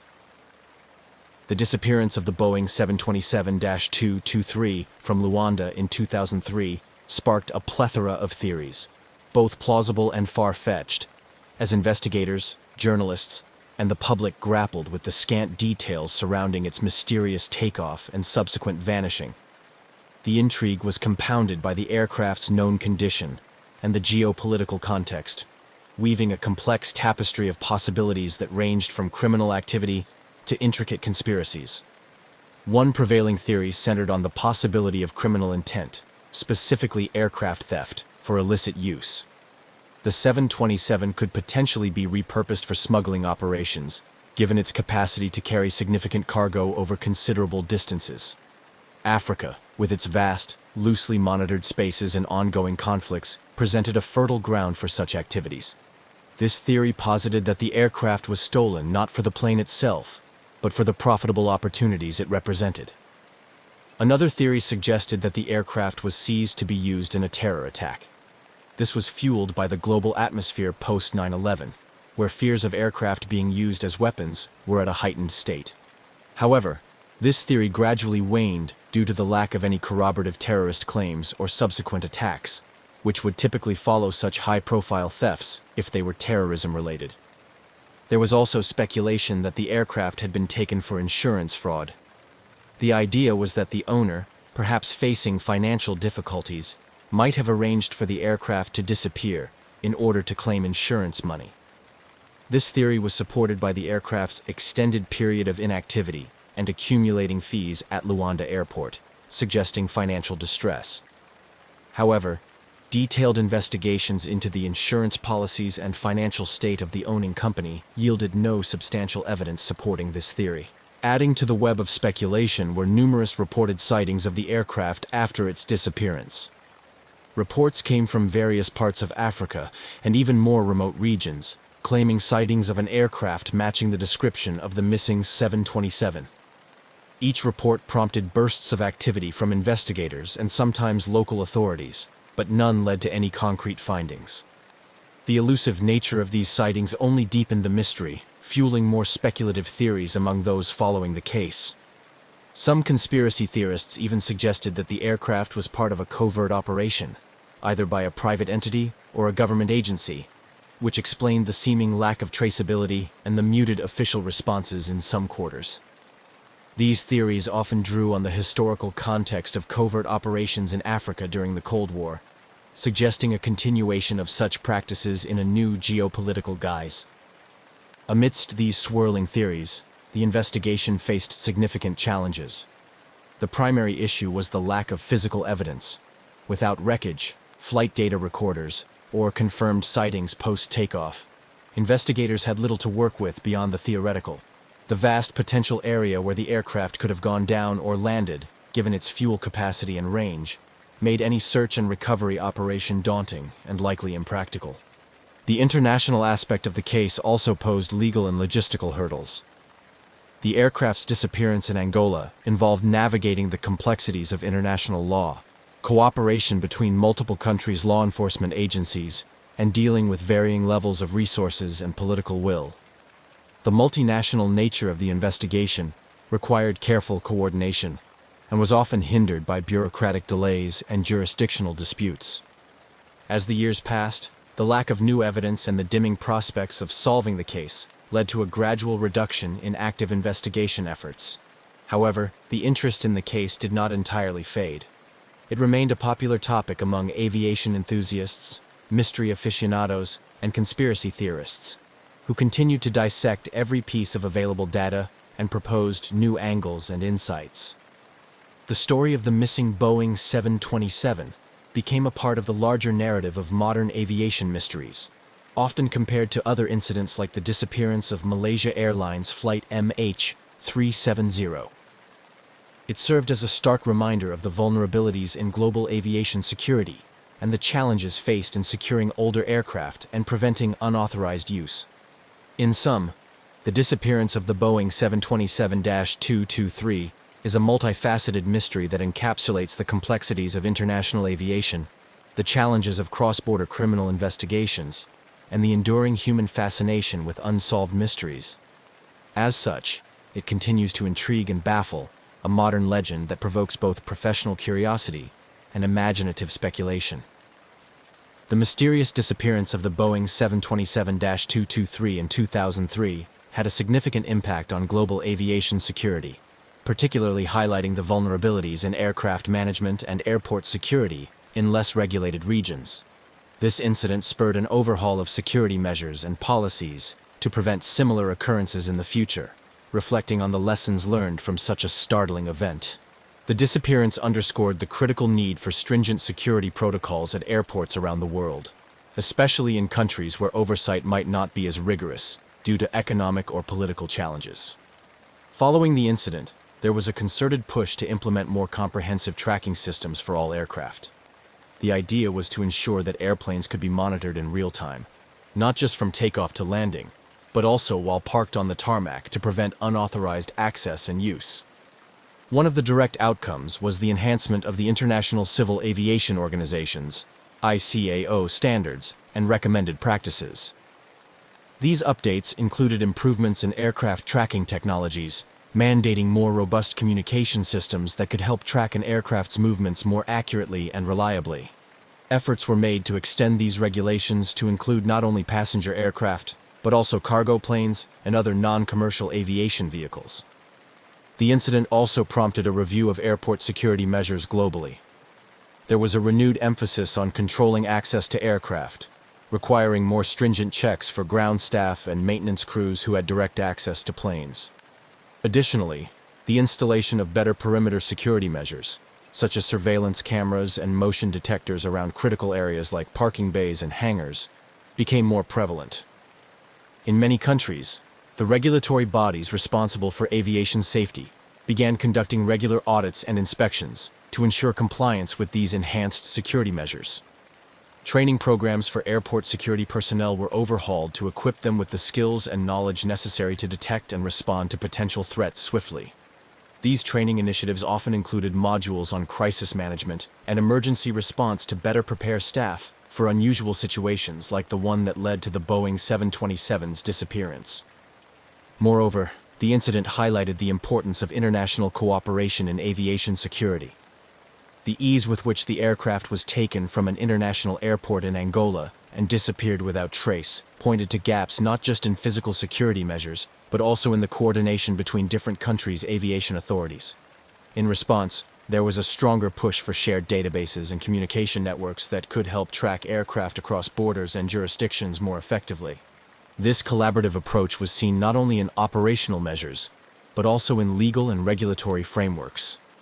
International agreements and treaties were strengthened or established to aid in the recovery and investigation of stolen or missing aircraft, ensuring that countries could work together more effectively in the face of such challenges. The Boeing 727 disappearance also led to increased public and regulatory interest in the fate of decommissioned aircraft. With hundreds of older planes parked in airports around the world, often in states of disrepair, the incident served as a wake-up call to the potential risks these aircraft posed if not properly secured. Guidelines for the storage, maintenance, and final disposal of decommissioned planes were tightened to prevent them from becoming security liabilities. As these new measures and policies took effect, the aviation community reflected on the profound implications of the Luanda-Boeing 727 incident. It became a case study in the vulnerabilities and potential risks facing global aviation, driving home the need for vigilance, preparedness, and continuous improvement in security practices. The legacy of this bizarre and unsettling event thus continues to influence the standards and strategies employed today to safeguard against similar threats to aviation security. The mysterious disappearance of the Boeing 727-223 from Luanda in 2003 has not only captivated the attention of aviation experts and mystery enthusiasts, but has also significantly impacted the families of those presumed to be on board and other stakeholders. Over the years, this unresolved case has woven a complex tapestry of emotional, legal, and financial ramifications that continue to resonate.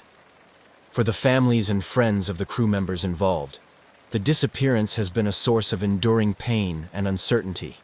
The lack of closure and definitive answers has left many in a state of prolonged grief and unresolved loss. Anniversaries of the disappearance often bring renewed media attention, forcing families to relive the uncertainties and stirring up the emotional turmoil that comes with not knowing the fate of their loved ones. This ongoing mystery has also spurred advocacy efforts by these families, who have sought to keep the case in the public eye and pressure international authorities to continue the investigation. They have called for more rigorous international regulations regarding aircraft security and more effective measures to prevent similar incidents in the future. Their efforts have highlighted the need for comprehensive support systems for families affected by aviation disasters, advocating for better communication and assistance from both governmental and corporate entities. For the aviation industry stakeholders, including airlines, airport operators, and regulatory bodies, the incident was a wake-up call that prompted a re-evaluation of security practices. The economic implications were significant, leading to increased costs associated with enhanced security measures. However, these investments were recognized as essential to restoring public confidence in air travel, particularly in regions where security concerns had been previously highlighted. The financial impact extended beyond the immediate stakeholders. Insurance companies, facing the reality of covering a complete aircraft loss without recovery, had to adjust their policies and premiums for similar risks. This incident led to more stringent risk assessments and higher insurance costs for older aircraft and those operated in higher-risk regions. Legally, the disappearance of the Boeing 727 sparked numerous questions about jurisdiction and international law. The aircraft's sudden vanishing acted as a catalyst for discussions on legal responsibility and the complexities involved in dealing with incidents that occur in international, or in this case, poorly monitored spaces.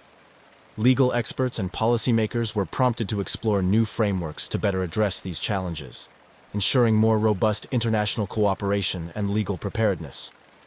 Moreover, the incident has had a lasting effect on the broader community of Luanda and the aviation industry in Angola. It brought to light the vulnerabilities in the country's aviation sector, prompting improvements in airport security and regulatory oversight. These changes were necessary to align the country with international aviation standards and to restore trust among international partners and travelers. The story of the missing Boeing 727 also continues to fuel academic and professional discourse within the fields of aviation safety, security, and crisis management. Universities, safety organizations, and industry conferences often refer to the case as a study point for discussions on risk management, emergency response, and the socio-economic impacts of aviation security failures. As we reflect on the broader implications of this unresolved mystery, it becomes clear that the disappearance of the Boeing 727-223 is more than just an aviation anomaly. It is a multifaceted issue that touches on human, legal, and socio-economic fields. The ongoing discussions and policies that have emerged in the wake of this incident underscore the complex interplay between global aviation practices and the need for a cohesive approach to addressing such unprecedented events. This case remains a poignant reminder of the ever-present need for vigilance, innovation, and cooperation across all levels of global aviation. The mysterious disappearance of the Boeing 727-223 from Luanda Airport in 2003 has left an indelible mark on the global aviation community, prompting an ongoing re-evaluation of security measures and practices. The incident not only highlighted significant security lapses, but also demonstrated the potential consequences of operational oversight failures. This section explores the initial impacts and responses within the aviation industry and regulatory environments, highlighting the changes spurred by this incident. Following the aircraft's unauthorized departure and subsequent disappearance, there was an immediate recognition among global aviation authorities of the need for stringent security enhancements. This event underscored vulnerabilities at airports in countries with less rigorous regulatory oversight, particularly in post-conflict nations like Angola, where infrastructure might be compromised or outdated. As a result, international aviation regulatory bodies, including the International Civil Aviation Organization, ICAO, began to scrutinize existing security protocols, especially concerning aircraft on the ground. One significant change was the implementation of stricter controls on access to aircraft. Airports worldwide were urged to reassess their perimeter security, ensuring that all areas were adequately monitored and that access to aircraft was strictly controlled through biometric checks and electronic badge systems. These measures aim to prevent unauthorized access to aircraft, a critical factor in the Luanda incident, where the individuals involved were able to board and pilot the aircraft without detection. Moreover, the incident catalyzed enhancements in aircraft tracking technology. Real-time tracking systems became a focal point of development, driven by the need to ensure that all aircraft could be monitored continuously throughout their operations, including when parked. Technologies such as automatic dependent surveillance broadcast, ADSB, started to see wider adoption, providing real-time precision tracking of aircraft movements, which would have alerted authorities to the unauthorized movement of the 727 much sooner. The global aviation community also saw a shift towards more collaborative security efforts. Recognizing that security is only as strong as its weakest link, there was a push for improved international cooperation and information sharing among aviation authorities. This was particularly important for tracking and managing the risks associated with older aircraft models, which might not meet the latest operational standards, but are still in use in various parts of the world. Additionally, the incident led to increased investment in training for airport security personnel. Training programs were overhauled to include modules on crisis management, threat detection, and response strategies tailored to scenarios like unauthorized aircraft operations. These training sessions aim to equip personnel with the skills necessary to identify and mitigate risks effectively, ensuring a proactive rather than reactive security posture. In the broader regulatory context, the disappearance of the Boeing 727-223 highlighted the need for comprehensive international standards that could be uniformly applied across all member states. The ICAO and other bodies worked towards harmonizing global aviation security standards, emphasizing the need for robust regulatory frameworks that could adapt to the evolving landscape of global threats. These changes collectively represented a paradigm shift in how aviation security was approached, reflecting a more nuanced understanding of the multifaceted risks present in global aviation operations. The legacy of the missing Boeing 727-223, therefore, extends far beyond the immediate mystery and intrigue. It serves as a catalyst for strengthening the safety and security foundations of the aviation industry worldwide. The unresolved disappearance of the Boeing 727-223 continues to reverberate across the aviation industry, serving as a poignant reminder of the challenges and complexities associated with securing commercial aircraft. The event not only catalyzed changes in aviation security practices, but also left a lasting cultural and emotional impact, particularly among those directly affected by the incident. For the families of the crew presumed to be on board, and the stakeholders directly involved, the absence of closure has been a source of ongoing distress. The mystery surrounding the aircraft's fate has prompted these families to become advocates for stronger aviation safety measures and more rigorous oversight, ensuring that their loved one's legacy contributes to preventing future such incidents. Their efforts highlight the human aspect of aviation disasters, which often gets overshadowed by technical discussions and regulatory updates. In the broader community, the disappearance has fueled a continued fascination with aviation mysteries, drawing comparisons to other infamous cases like the disappearance of Malaysia Airlines Flight MH370. This fascination underscores a deeper cultural attraction to mysteries and the unknown, particularly those involving technology and human ingenuity. The Boeing 727's disappearance has inspired documentaries, books, and articles, each exploring different theories and aspects of the case, illustrating our collective quest for answers and understanding.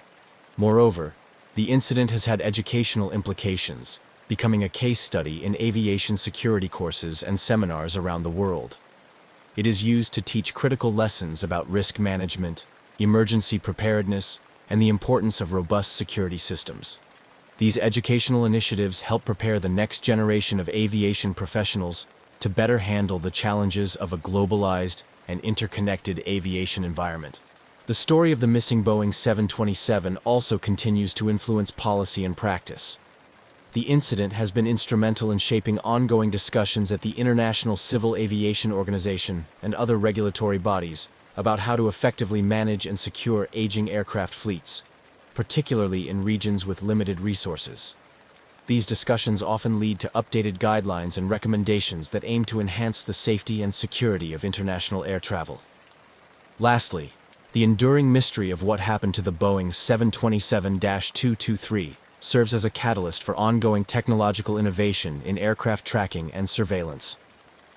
The aviation industry continues to develop more advanced tracking systems that can prevent aircraft from disappearing without trace. These technologies, which include satellite-based tracking and automated flight monitoring systems, are now seen as essential components of modern aviation operations. As we reflect on the broader impact of this incident, it becomes clear that the disappearance of the Boeing 727-223 from Luanda has left an indelible mark on many levels. From sparking improvements in global aviation security to impacting families and inspiring cultural narratives, the legacy of this event is multifaceted. It continues to motivate advancements in safety and security, ensuring that the aviation industry remains vigilant against similar threats in the future, thereby honoring the memory of those involved in this mysterious disappearance. The Learjet 35 is a sleek, nimble business jet, built for speed and comfort at high altitude. Often seen shuttling celebrities, executives, and professionals across the skies, it's a symbol of precision engineering and luxury. On October 25, 1999, one such Learjet, tail number N47BA, was scheduled for a short, uneventful flight from Orlando, Florida to Dallas, Texas. Its flight plan was simple, its weather clear, and its systems all checked out.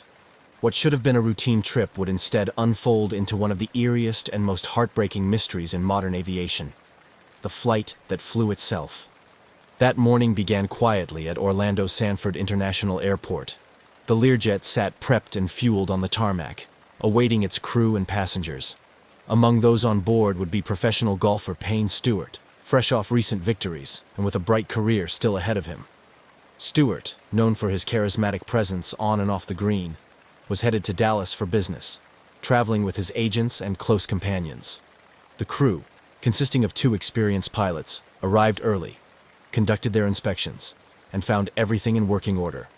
No warning lights, no strange behavior. Nothing to suggest anything other than a smooth flight ahead. At 9:19 a.m. Eastern Time, the Learjet taxied down the runway and lifted effortlessly into the morning sky. Controllers noted a smooth ascent and acknowledged a routine check-in as the plane climbed through 23,000 feet. The crew confirmed their heading, received clearance for further ascent, and switched frequencies as instructed. But after that final handoff to a new air traffic controller, radio silence. Repeated calls to the aircraft went unanswered. Controllers began to suspect a simple communications issue. Perhaps the crew was just slow to tune to the new frequency. It happens. But the silence continued. Minutes turned to more than 10. Then 20. As the Learjet continued climbing to its cruising altitude of 39,000 feet, concern quietly began to spread through the radar stations watching its steady path. There were no turns off course, no erratic behavior, no deviation in altitude. It flew with an eerie steadiness, almost like a textbook autopilot demonstration. But the longer it flew without a response, the more unusual the situation became. Air traffic control centers along its path continued to attempt contact, escalating alerts and reaching out to the aircraft again and again. Nothing. When the plane crossed into Missouri airspace and still had not responded, the Federal Aviation Administration began coordinating with military authorities. NORAD, the North American Aerospace Defense Command, was notified, and preparations began to scramble fighter jets.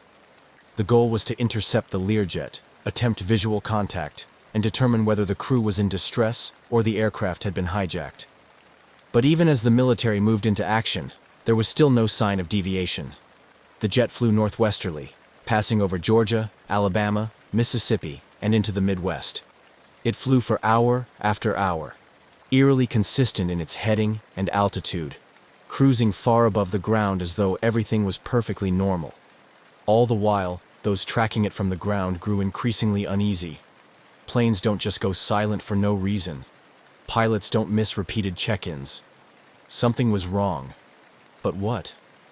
And what were the people on board experiencing at that moment, if anything at all? F-16 fighter jets were finally scrambled from an Oklahoma Air National Guard base. The pilots quickly ascended to meet the Learjet's altitude and reached visual range as it neared Missouri. What they reported back was chilling. Through the cockpit windows, frosted over and opaque, they could see no movement, no sign of life, no signal or change in trajectory. The jet flew on, as if guided by invisible hands. As they circled the silent aircraft, the fighter pilots tried to make contact, maneuvering beside it, rocking wings, attempting hand signals through the glass. But there was no response. The Learjet flew on, ghost-like, cutting through the sky without a sound save for the engines that kept it aloft. Back on the ground, the realization began to set in. Whatever had happened on board must have happened quickly, and it had likely rendered everyone on the jet unconscious. Investigators would later suspect a loss of cabin pressure, an insidious and silent failure that could rob everyone of consciousness in just minutes, especially at high altitudes where the air is thin and time for useful action is measured in seconds. As the Learjet pushed farther into the open skies of the Great Plains, its engines still strong, it was clear the aircraft was running on autopilot, unmanned, unattended, and unable to correct course. Those watching on radar and through binoculars could only wait, powerless to alter its trajectory. The mystery, now fully underway, had moved beyond a simple communication issue. It had become something else entirely, a jet flying itself across the sky, unresponsive and unstoppable, with no one answering the call.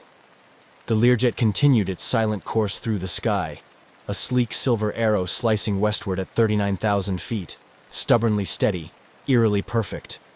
Below it, the United States slowly unfurled, from the green forests of Georgia to the brown fields of Kansas, oblivious to the lifeless aircraft tracing its path across the heart of the country.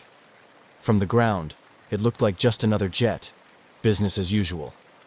But from within radar rooms and military command centers, the reality was growing darker by the minute.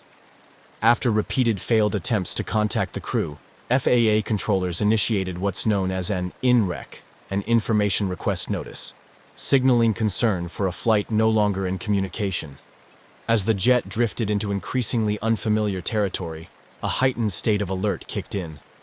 This was no minor radio failure. Something was seriously wrong. NORAD scrambled its fighter jets shortly after 10 a.m. Central Time. Pilots from the Oklahoma Air National Guard were directed toward the rogue aircraft. Flying at supersonic speeds, they caught up to the Learjet near Springfield, Missouri. The intercept was coordinated not only to assess the situation visually, but to act swiftly in case of hijacking or other security threats. What they found instead was more unsettling than any armed conflict they had trained for. The F-16s closed in on the Learjet's left side, approaching carefully. Through the aircraft's rounded windows, the fighter pilots tried to catch any sign of movement. Someone at the controls, a passenger shifting in their seat. But the cockpit windows were fogged or frosted, difficult to see through. At one point, one of the fighter pilots reported seeing what appeared to be condensation, or ice, coating the interior of the glass. There were no signs of a conscious crew. No response. No deviation. The plane simply continued. Communicating back to NORAD, the fighter pilots confirmed that the Learjet was behaving like it was on autopilot. It maintained altitude, speed, and heading with textbook precision, just as it had from the beginning. One pilot reported seeing what looked like the silhouette of someone slumped forward in the cockpit, still, unmoving. There was little else the military could do. They had orders not to shoot unless the aircraft was determined to pose an imminent threat to populated areas, and this one, chillingly, posed none. It was headed toward open plains, so the fighters stayed with it, shadowing its strange journey, while more jets were launched to take over escort duties further along the projected route. Back at the FAA, the focus shifted toward trying to understand what could have led to such a situation. The most immediate suspicion: hypoxia. Loss of cabin pressure at high altitude can quickly rob a person of consciousness, within 30 to 60 seconds, without supplemental oxygen. If the pressurization system had failed, and the crew didn't respond in time, the results could be tragic and quiet. In just a few short minutes, everyone on board could have slipped into unconsciousness without ever realizing the danger. The Learjet 35's pressurization system was generally reliable, but like any system, it was vulnerable to failure. Investigators already knew the dangers from previous incidents. One of the most infamous had occurred in 1971, when an airline crew suffered a similar loss of pressure and was rendered unconscious until their autopilot brought them safely, and unintentionally, back to land. But those cases were rare, and never this prolonged. With the Learjet's radio silence stretching into hours, the reality settled hard. It was almost certain that everyone on board had been incapacitated early in the flight. The only thing keeping the aircraft airborne now was its autopilot system, steadily maintaining course, oblivious to the fate of those it carried. The aircraft continued its path over Nebraska, its fuel slowly burning away. In the final hour of its flight, fighter pilots noted the jet was beginning to drift slightly off course. The autopilot may have started to falter. The systems were nearing their limits. The silence had grown louder, not a mechanical failure, not an explosion or fire, but a slow, invisible descent into tragedy. No alarms, no frantic calls, just a flight gone eerily quiet. Families of the passengers and crew had begun to receive calls from authorities. The name Payne Stewart had already reached newsrooms across the country. The media, sensing something serious and strange, began circling. But for now, no one could confirm what had happened. Only that a jet with 6 souls on board was high in the sky, unresponsive, and on a steady heading toward nowhere. The flight that began with such normalcy had now passed its halfway mark, ghosted by jets and trailed by questions. All anyone could do was wait. Wait for the inevitable end, and for the investigation that would follow. Whatever had happened up there, it was unfolding at 500 miles an hour, far above the ground, inside a cabin where no one could speak to the outside world. The Learjet soared high over the Midwestern sky, the sun glinting off its polished fuselage as it maintained its unbroken, unwavering path. From the ground, it looked like any other business aircraft, calm, fast, efficient.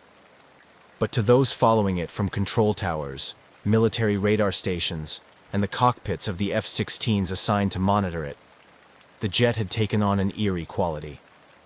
It was now deep into its ghost flight, heading toward the vast open spaces of South Dakota, a plane flying perfectly, without a soul guiding it.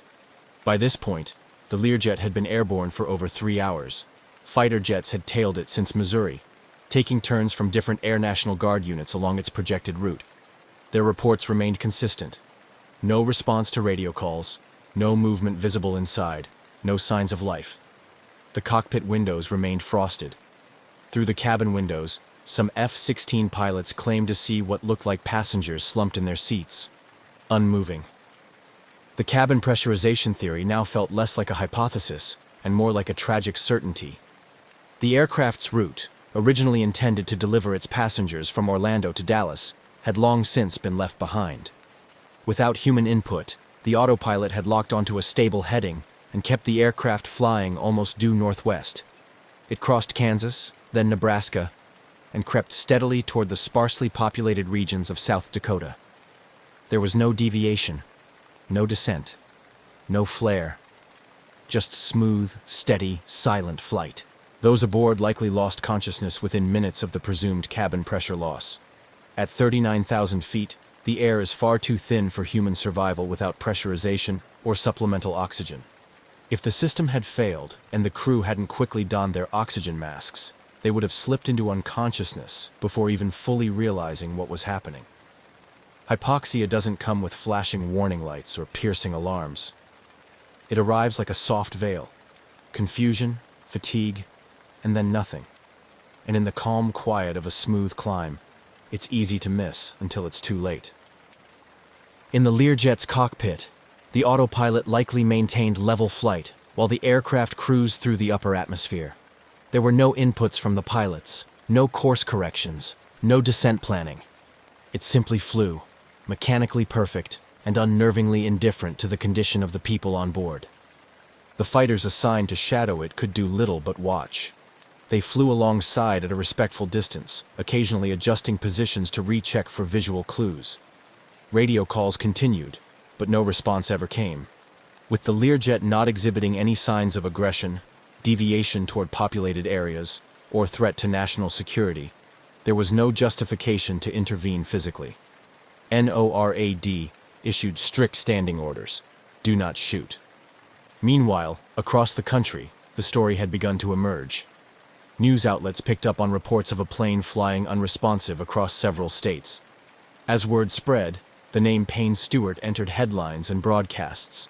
The golfing world, already buzzing with his recent success at the US Open, was stunned. Fans, colleagues, and sports journalists held their breath, hoping for a miraculous explanation, or at least a safe landing. But aviation experts understood what the signs meant. This was not a survivable scenario.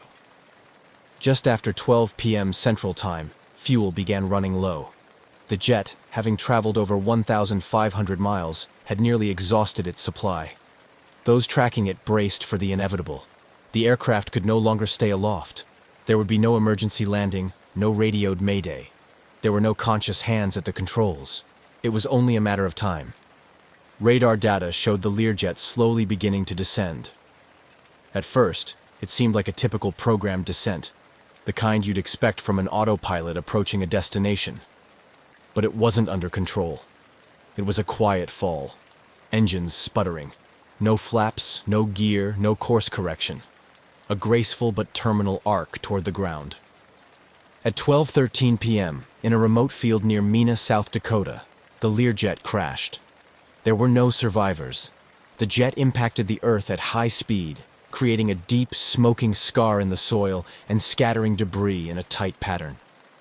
Local authorities and emergency responders were quickly on scene, but the outcome was as expected. The aircraft had completed its journey with tragic precision, flying itself right to the end. The news was swift and sobering. The wreckage confirmed what had already been feared. Among the 6 lost were Payne Stewart, his 2 agents, and the 2 experienced pilots who had flown many such routes before. The country mourned. The aviation world reeled. But more than grief, what followed was a haunting sense of disbelief. A modern aircraft with a seasoned crew, perfect weather, and no distress call, simply vanishing into radio silence and flying on until it could fly no more. Now, the questions began. What exactly had happened inside that cabin? Could anything have been done to save the crew? And how, in the age of radar and redundancy, could a plane become so utterly silent and still so deadly? The crash site investigation would soon begin, but the mystery and the sense of quiet horror had already settled in. The crash site near Mena, South Dakota, was eerily quiet. In the middle of a wide, open pasture, far from any major town or highway, a long scar marked the spot where the Learjet 35 had come to rest. Investigators arrived to find wreckage strewn across the field, much of it buried or fragmented from the high-speed impact. There was no fire, no smoke clouding the horizon, just twisted metal and solemn stillness, a fitting end to a flight that had unfolded in haunting silence. The National Transportation Safety Board, NTSB, quickly secured the site. Their investigators began methodically collecting debris, photographing the scene, and marking the positions of recovered parts. The aircraft had disintegrated on impact, and there were no survivors to offer insight into what had happened in the sky above. But even in devastation, patterns emerge. Investigators knew that answers could still be found, if not in the wreckage itself, then in the systems that had quietly guided the aircraft on its final path. Within days, The flight data recorder, FDR, and cockpit voice recorder, CVR, were recovered. These devices, often referred to as the plane's black boxes, were damaged but largely intact. The FDR contained a record of the aircraft's performance, altitude, heading, engine parameters, over the final minutes of the flight. The CVR held up to 30 minutes of cockpit audio, continuously overwritten unless something triggered a need to preserve it. What they found on the voice recorder was unsettling in its emptiness. For the vast majority of the tape, there was no conversation, no last-minute panic, no emergency troubleshooting, no calls for help. Just the quiet hum of avionics, the occasional autopilot engagement tone, and eventually, nothing at all. The silence on the CVR confirmed what had already been suspected. The crew likely lost consciousness early in the flight. The remaining hours, the jet had flown itself. Further analysis of the flight data showed that the aircraft had performed normally for the first few minutes after takeoff. The climb was steady, the speed within normal limits, and all signs pointed to a well-handled departure. But around the time the aircraft reached its cruising altitude, 39,000 feet, everything stopped changing. The jet leveled off and held that altitude for the remainder of the flight, until the engines flamed out from fuel exhaustion hours later. The most probable cause was now becoming clear: a loss of cabin pressurization, which had gone unnoticed or unaddressed by the crew in the critical early moments. Without pressurization at that altitude, the atmosphere inside the cabin would have thinned rapidly. Hypoxia would have set in, quietly, lethally. Hypoxia is one of aviation's most insidious dangers. At 39,000 feet, the time of useful consciousness without supplemental oxygen is around 15 to 30 seconds. Pilots are trained to recognize its symptoms: lightheadedness, euphoria, impaired judgment, tunnel vision. But those early signs are subtle, easy to misinterpret or miss entirely, especially in a routine flight with no warning alarms. If the pressurization failure was gradual and the oxygen masks weren't deployed immediately, both pilots could have become incapacitated before they even realized what was happening. With the pilots unconscious and the passengers likely affected just as quickly, the aircraft's autopilot became the only force keeping the Learjet in the air. And it did exactly what it was programmed to do: maintain heading, altitude, and speed. For hours it executed its duties with mechanical precision, while the human presence inside faded into unawareness. The pressurization system itself became the focus of a detailed mechanical analysis. Every valve, sensor, and backup system was studied. No major defects were found, but due to the nature of the crash, some components could not be recovered or tested. Investigators concluded that either the pressurization system had failed silently, or the warning indicators failed to trigger the crew's attention in time. The oxygen supply system was also inspected: tanks, lines, and masks. But again, the impact had destroyed much of the evidence. No clear malfunction was recorded. With no distress call made and no manual intervention recorded after climb-out, the NTSB's final report leaned toward a grim but logical conclusion. The crew was incapacitated by hypoxia, the aircraft continued on autopilot until fuel exhaustion, and the crash was the tragic culmination of a system working exactly as designed, but without its most important component: conscious humans. The findings were sobering. There was no singular mechanical failure to blame, no villain, just a cascade of small failures or missed moments that allowed a routine flight to become a national tragedy. The very design of the aircraft, to fly smoothly, efficiently, and without pilot input for long stretches, had become its undoing. As the investigation closed in on its final findings, the public's questions shifted. If something so silent and sudden could render an entire cabin unconscious, what could be done to prevent it from happening again? The focus would soon turn to procedure, training, and systems design. But for now, the most haunting detail remained: a jet, silent and sleek, flying flawlessly across a cloudless sky, with no one left awake to see where it was going. In the weeks following the crash, the National Transportation Safety Board worked through every angle of the case, determined to understand exactly what went wrong aboard Learjet N-47BA, and what could be done to keep it from happening again. The deeper they probed, the more chilling the reality became. This was not a case of one catastrophic failure, but a quiet chain of small, subtle oversights and missed opportunities that ultimately allowed a deadly scenario to unfold unnoticed and unchallenged. The investigation zeroed in on one element above all: cabin pressurization. At 39,000 feet, the human body cannot survive for more than a minute or two without supplemental oxygen. Commercial jets are designed to automatically pressurize the cabin as they ascend, mimicking a lower, livable altitude inside. If that system fails and the cabin pressure drops, hypoxia sets in fast, often before the symptoms are even recognized. The signs can be deceptive: dizziness, tingling, euphoria, confusion. It feels like nothing at first. That's what makes it so deadly. The Learjet's pressurization system was mechanically sound during its most recent inspections, with no known issues on record. But because the aircraft was destroyed upon impact, investigators couldn't recover every component. They couldn't confirm whether a slow leak had begun early in the flight, whether a valve had malfunctioned, or whether a system setting had been overlooked by the crew. What they did know was that at some point during or shortly after climb-out, something went wrong. Under normal procedures, a crew reaching altitude would check cabin pressure levels and confirm that the pressurization system was functioning correctly. If a warning light illuminated or an alarm sounded, pilots were trained to immediately don oxygen masks and begin emergency descent. That's the critical window. Seconds, not minutes. The crew of N-47BA didn't make a call. They didn't descend. They didn't engage emergency protocols. The only conclusion? They lost consciousness too quickly to act. The aircraft's oxygen system also came under scrutiny. Investigators wanted to know if the emergency supply, stored in high-pressure tanks and delivered through masks, had failed in some way. But there was no way to verify whether the masks had deployed or whether they had been used. The voice recorder revealed no conversation indicating trouble, no sounds of masks being donned, no struggle, no effort to troubleshoot. Just silence. This raised unsettling questions. Had the crew ignored early warning signs? Had they mistaken hypoxia's onset for simple fatigue or pressure changes? Or had the failure been so sudden and complete that they never stood a chance? The flight data reinforced a consistent pattern. Once the jet reached cruising altitude, it never deviated. Autopilot held the aircraft at 39,000 feet for nearly 4 hours.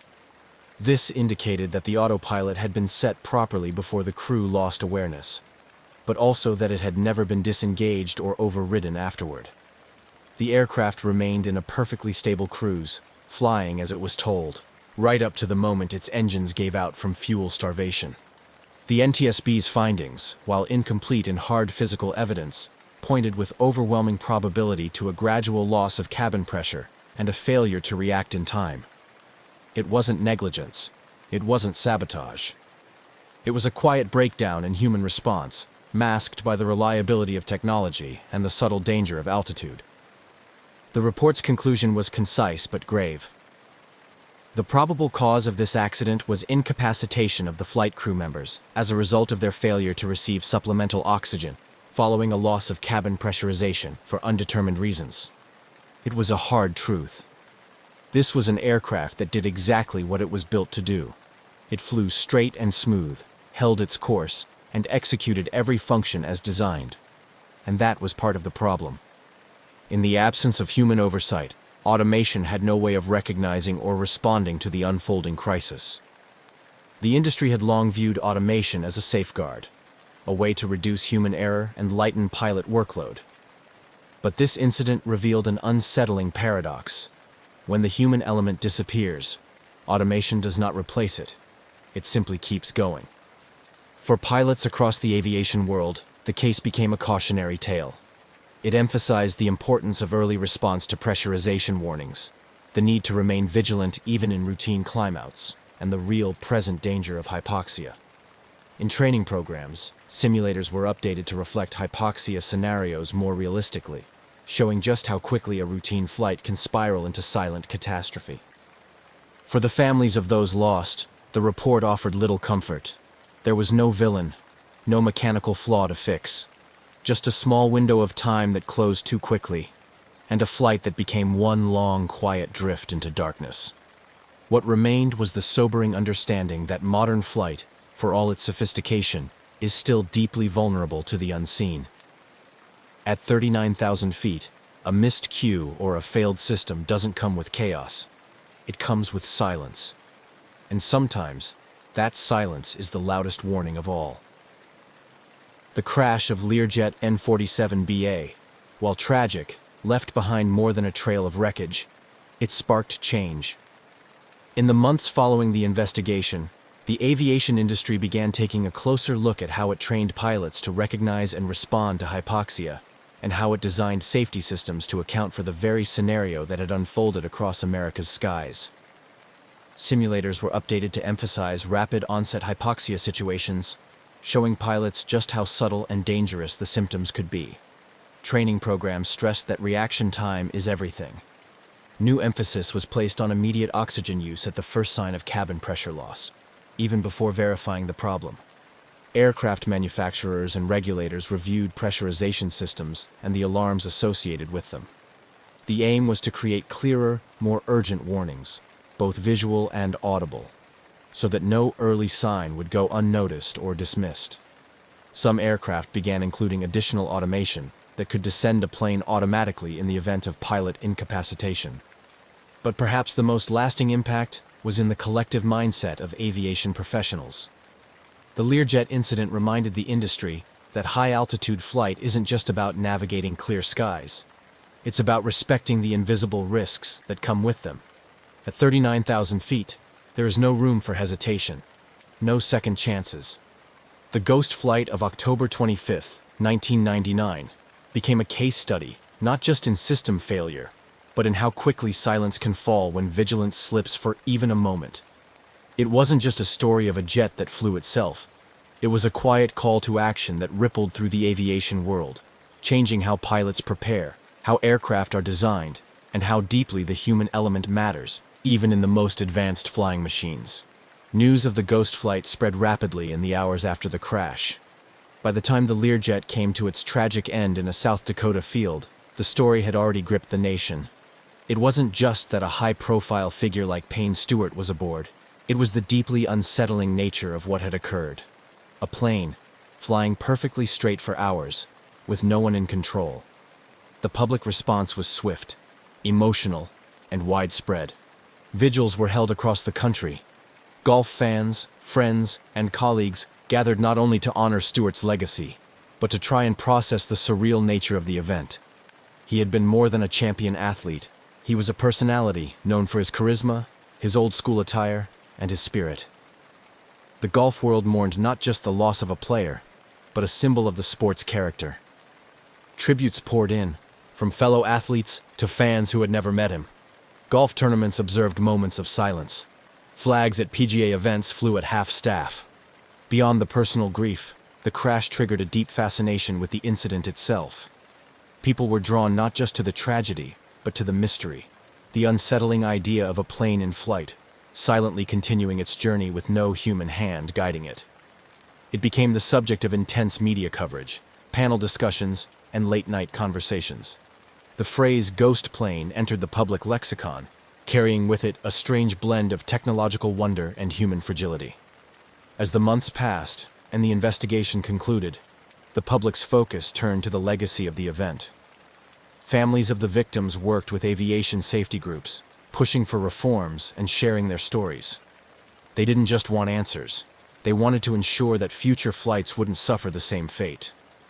Their advocacy added a human face to the technical changes that would follow. And so, the story of the Learjet 35 that flew itself came to rest not only in a quiet field in South Dakota, but in the minds of millions who followed its journey. It served as a modern parable of how even the most precise machines depend on fragile human systems. A reminder that, in aviation, silence isn't always a sign of calm. It can be the first whisper of something going terribly wrong. In the years since, the incident has remained one of aviation's most haunting modern mysteries.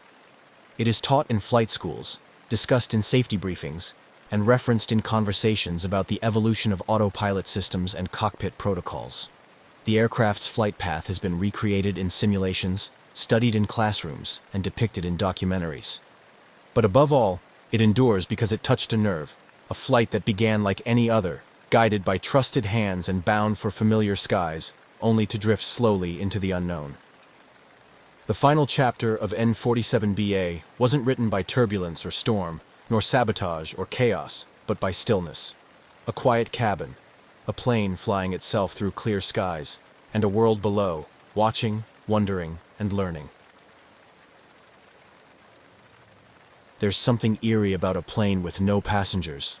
A machine meant to carry hundreds of people, now sitting idle, its engines silent, its cabin empty. The Boeing 727-223 at Quatro de Fevereiro Airport in Luanda, Angola, had been sitting there for over a year. Unpaid airport fees kept it grounded. No flight attendants bustled through its aisles. No captains checked their instruments. Just dust, settling quietly over the aircraft's faded American Airlines stripes. This particular 727 had seen better days. Built in the 1970s, it once soared across the United States, carrying businessmen, families, and dreamers. But time had stripped it of its prestige. By the early 2000s, it was purchased by an American businessman named Miami-based Keith Irwin, who leased it to an Angolan airline for fuel hauling operations. Its new role? A flying gas station, refueling remote locations where fuel trucks couldn't go. But things weren't going smoothly. The aircraft sat unpaid, unwanted, and unmoving. Mechanics worked on it sporadically, hoping to get it flying again. But bureaucracy and financial troubles kept it stuck on the tarmac. It became just another forgotten plane in an airport full of them. Until one quiet evening in May 2003, when it did something no one expected. Without warning, the 727 powered up. Its once dead engines rumbled to life, sending a low vibration through the concrete beneath it. Airport workers paused, confused. There had been no flight plan filed, no clearance. No crew had officially boarded. Yet, there it was, moving. As the plane began to taxi, its lights remained off. No communication with the tower, no acknowledgement of commands, just the deep growl of its engines as it turned toward the runway. By the time air traffic control realized what was happening, the Boeing 727 was already accelerating. Within seconds, its wheels left the ground, and the massive aircraft soared into the darkening sky. No distress calls, no transponder signals, just silence. One of the world's largest commercial jets had just vanished into thin air, and no one knew why. At least not yet. The sky was beginning to darken over Luanda, the air thick with the lingering warmth of an African evening. The hum of airport activity had started to quiet, but on the runway, something unusual was happening. The Boeing 727, long grounded and collecting dust, was moving. Its engines, once lifeless, now roared with a low, steady rumble. It wasn't scheduled for departure. No flight plan had been filed, no pilots had requested clearance. But here it was, slowly taxiing toward the runway, as if it had a mind of its own. Airport workers turned to watch. Some assumed it was a maintenance check, maybe a simple repositioning. But something felt off. The aircraft's exterior lights remained off, making it difficult to track in the growing darkness. No calls came through the radio. No one in the control tower had authorized the movement. Inside, if there was a pilot at all, they were flying blind. The 727 was a complex machine, typically requiring a 3-person flight crew to operate. A captain, a first officer, and a flight engineer. Yet, according to every log, no qualified flight crew had boarded that evening. The only 2 people suspected of being on the aircraft were Ben Charles Padilla, an American aircraft mechanic with some piloting experience, and John Mutantu, a Congolese aviation technician. Neither was licensed to fly a 727 solo, yet somehow the plane accelerated down the runway. Then, in a rush of displaced air and roaring engines, the massive jet lifted off the ground. Control tower operators scrambled to make contact. "Unidentified aircraft, please respond." Silence. "State your flight number and intentions." Nothing. The aircraft climbed westward, heading toward the Atlantic Ocean. It passed over the coastline, growing smaller and smaller, fading into the horizon. Then, it was gone. No distress calls. No emergency transponder signals. No radar track beyond a certain point. A 200,000-pound aircraft had just disappeared, and the world would never see it again. The night air over Luanda settled into a thick, humid stillness. The Boeing 727 had disappeared beyond the horizon, swallowed by the vast Atlantic. Yet inside the control tower, the confusion lingered like a fog. Officials scrambled to make sense of what had just happened. A commercial airliner had taken off with no clearance, no lights, and no communication. That alone was an aviation nightmare. But worse, no one could confirm who had been at the controls. The last known individuals connected to the aircraft were Ben Charles Padilla and John Mutantu, but neither had been scheduled to fly. Padilla was a skilled mechanic and a licensed pilot for small aircraft, but he wasn't qualified to operate a 727 alone. The aircraft required a flight crew trained in complex systems, someone with experience in a large multi-engine commercial jet. So how did it take off so smoothly? Some in the airport speculated that Padilla and Mutantu were not alone. Had a third person, perhaps a skilled pilot, been secretly involved? If so, who were they, and where had they gone? Immediately, officials in Angola reported the missing aircraft. But there was little they could do. The plane had left national airspace. Once it flew over the ocean, it became a ghost. In the following days, the U.S. government took an interest. It was 2003, and in the post-9/11 world, an unidentified commercial jet suddenly going off the grid set off alarms. The FBI, CIA, and even the National Security Agency, NSA, started monitoring possible sightings. Had the plane been hijacked? Was it being repurposed for something sinister? A Boeing 727 wasn't exactly easy to hide. It was nearly 50 meters long and weighed over 100 tons when fully fueled. Yet, as the days passed, there were no sightings, no distress signals, no reports of a crash. It was as if the plane had never existed. Authorities issued international alerts. Air traffic controllers around the world were told to be on the lookout for any unidentified Boeing 727s. Security was tightened at airports in Africa, South America, and the Middle East. But the missing aircraft never turned up. It had vanished without a trace. The disappearance of the Boeing 727 quickly escalated beyond a local aviation mystery. Within hours, intelligence agencies around the world were paying attention. A fully loaded commercial airliner, capable of carrying 10,000 gallons of fuel, had taken off without authorization, without communication, and without a clear destination. In the post-9/11 era, this was more than just a missing aircraft. It was a potential security threat. If the plane had been stolen, what was its purpose?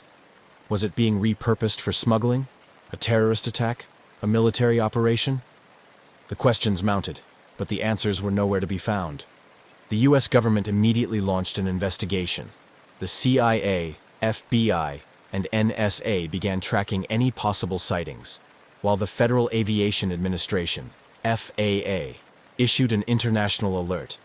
Any Boeing 727 matching the stolen aircraft's description had to be stopped and searched. But stopping an aircraft that didn't want to be found was no easy task. Unlike modern jets, the 727 didn't rely on satellite-based tracking systems. Instead, it used older transponder technology, which meant whoever was flying, it could turn it off at any time, and that's exactly what had happened. With no transponder signal, the plane had disappeared from radar almost immediately after takeoff. That meant tracking it would rely on human eyes, pilots, airport workers, or intelligent sources who might spot an unfamiliar aircraft landing somewhere unexpected. Rumors began spreading. Some believed the 727 had landed at a remote airstrip in Africa, repainted and repurposed for illegal activity. Others suspected it had flown to South America, where criminal organizations could use it for smuggling. A few even speculated that it had been taken to a Middle Eastern country to be outfitted for a terrorist attack. But despite weeks of searching, no confirmed sightings ever surfaced. There were no satellite images, no recorded landings, just silence. For intelligence agencies used to tracking the world's most advanced military jets, the idea that a massive commercial aircraft could simply vanish was unthinkable. Yet somehow it had. The search for the missing Boeing 727 took a new turn as investigators focused on the why behind its disappearance. A plane this size doesn't just vanish, it has to go somewhere. But where? And more importantly, for what purpose? Authorities quickly latched onto the most alarming theory. The plane had been stolen for a future attack. In a world still on edge from 9/11, an untracked commercial jet loaded with thousands of gallons of fuel was more than a curiosity. It was a potential weapon. The FBI and CIA scoured international intelligence reports for any sign of the missing aircraft. Could it have landed at an unregistered airstrip in Africa? Had it been smuggled into a conflict zone for use in illicit operations? Or worse, had it been modified for an attack? U.S. officials issued a global security alert, warning that the missing 727 could be repainted and disguised as a commercial jet before being used in a terrorist plot. Every airport from South America to the Middle East was ordered to report any unusual, unregistered Boeing 727s. But there was another possibility, one less dramatic but just as puzzling. What if the plane had been stolen for profit? In the early 2000s, Africa's aviation industry was riddled with corruption. Stolen aircraft weren't uncommon, especially in regions where planes were used for illegal operations. Diamond smuggling, arms dealing, and even drug running. A Boeing 727, if properly hidden and repainted, could become an untraceable aircraft. Smugglers could use it for years, operating out of remote airstrips beyond the reach of law enforcement. Intelligence agencies turned their focus toward known criminal networks in Angola, the Democratic Republic of Congo, and South America. Was the plane hidden in a jungle airstrip, making illicit runs between continents? Or had it been dismantled for parts, piece by piece? Leads came in, but none led to the missing plane. No verified sightings, no satellite images, no answers. The idea that a massive, fuel-hungry commercial aircraft could operate in secrecy for this long seemed impossible. Yet, months passed, and still, nothing. It was as if the Boeing had simply ceased to exist. The deeper investigators looked, the stranger the case became. The theories about terrorism or smuggling made sense, but something wasn't adding up. How do you keep a Boeing 727, a plane nearly 50 meters long, hidden for so long? Some believed the aircraft had crashed into the Atlantic shortly after takeoff, possibly due to fuel mismanagement or pilot error. After all, neither Padilla nor Mutantu were certified to fly a 727 alone. If they had tried, the flight could have gone horribly wrong. But if the plane had crashed, where was the wreckage? In aviation history, even deep-sea crashes leave behind something. Floating debris, an oil slick, radio transmissions, something. But in this case, there was nothing. No emergency beacons, no reports of wreckage washing up along the coast. Just silence. Then there was the idea that the plane had been dismantled for parts. A Boeing 727 was valuable, even if it wasn't in prime condition. Its engines alone were worth millions on the black market. If criminals wanted to strip it down and sell it piece by piece, they could. But where? Investigators searched for a hidden airstrip or facility where a 727 could be disassembled.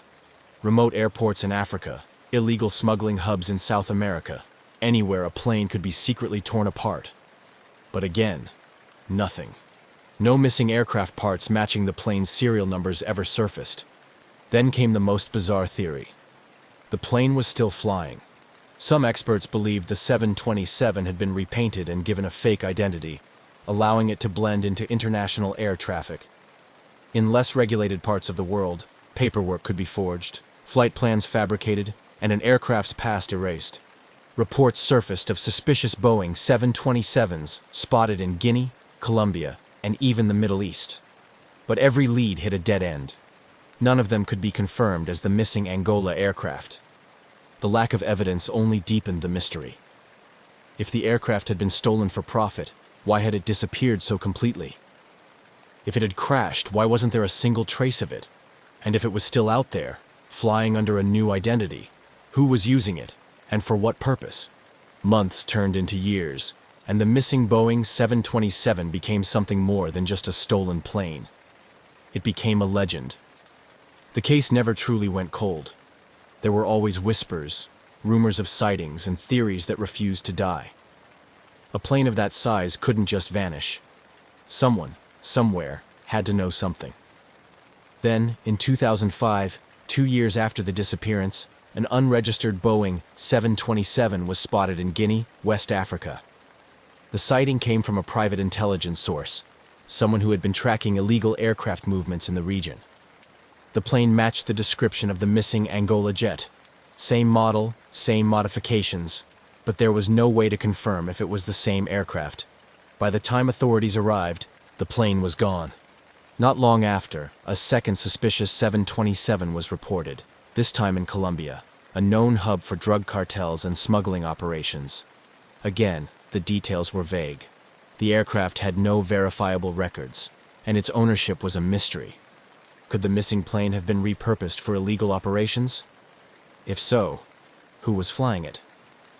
Some former intelligence officers suggested that criminal networks had rebranded the 727, changing its tail number, repainting it, and using it for untraceable flights. A plane that didn't officially exist could be used to move drugs, weapons, or even people without detection. But these theories were just that, theories.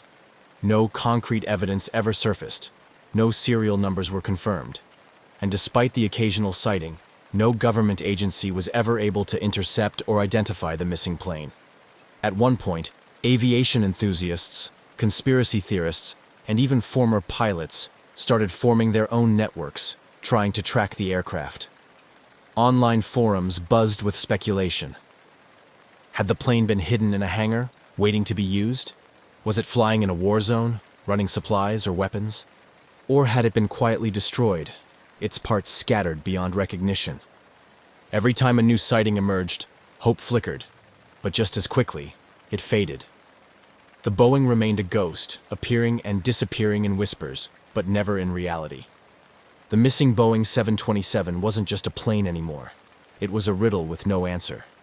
For years, aviation experts, intelligence agencies, and amateur sleuths chased rumors, hoping for a break in the case. But despite fleeting sightings and scattered theories, the real question remained. What happened to the two men suspected to be on board? The last known individuals connected to the stolen aircraft were Ben Charles Padilla, an American aircraft mechanic, and John Mutantu, a Congolese aviation technician. Neither was an experienced commercial pilot, and certainly neither was qualified to fly a 100-ton jet alone. So where did they go? Ben Padilla, the man at the center of the mystery. Of the two men, Ben Charles Padilla was the bigger mystery. A Florida-based aircraft mechanic, Padilla had been in Angola working on the Boeing 727 for months. He was hired to help restore the aircraft to flying condition, which meant he had intimate knowledge of its systems. He wasn't just a mechanic, though. He had some flight experience, though far below what was needed to operate the 727 safely. Padilla's family refused to believe he had stolen the plane on his own. His sister, Benita Padilla Kirkland, insisted that he was not a criminal and had no reason to steal the aircraft. In her eyes, something had gone terribly wrong. Ben had either been forced to take off or had been taken against his will. She believed he was dead.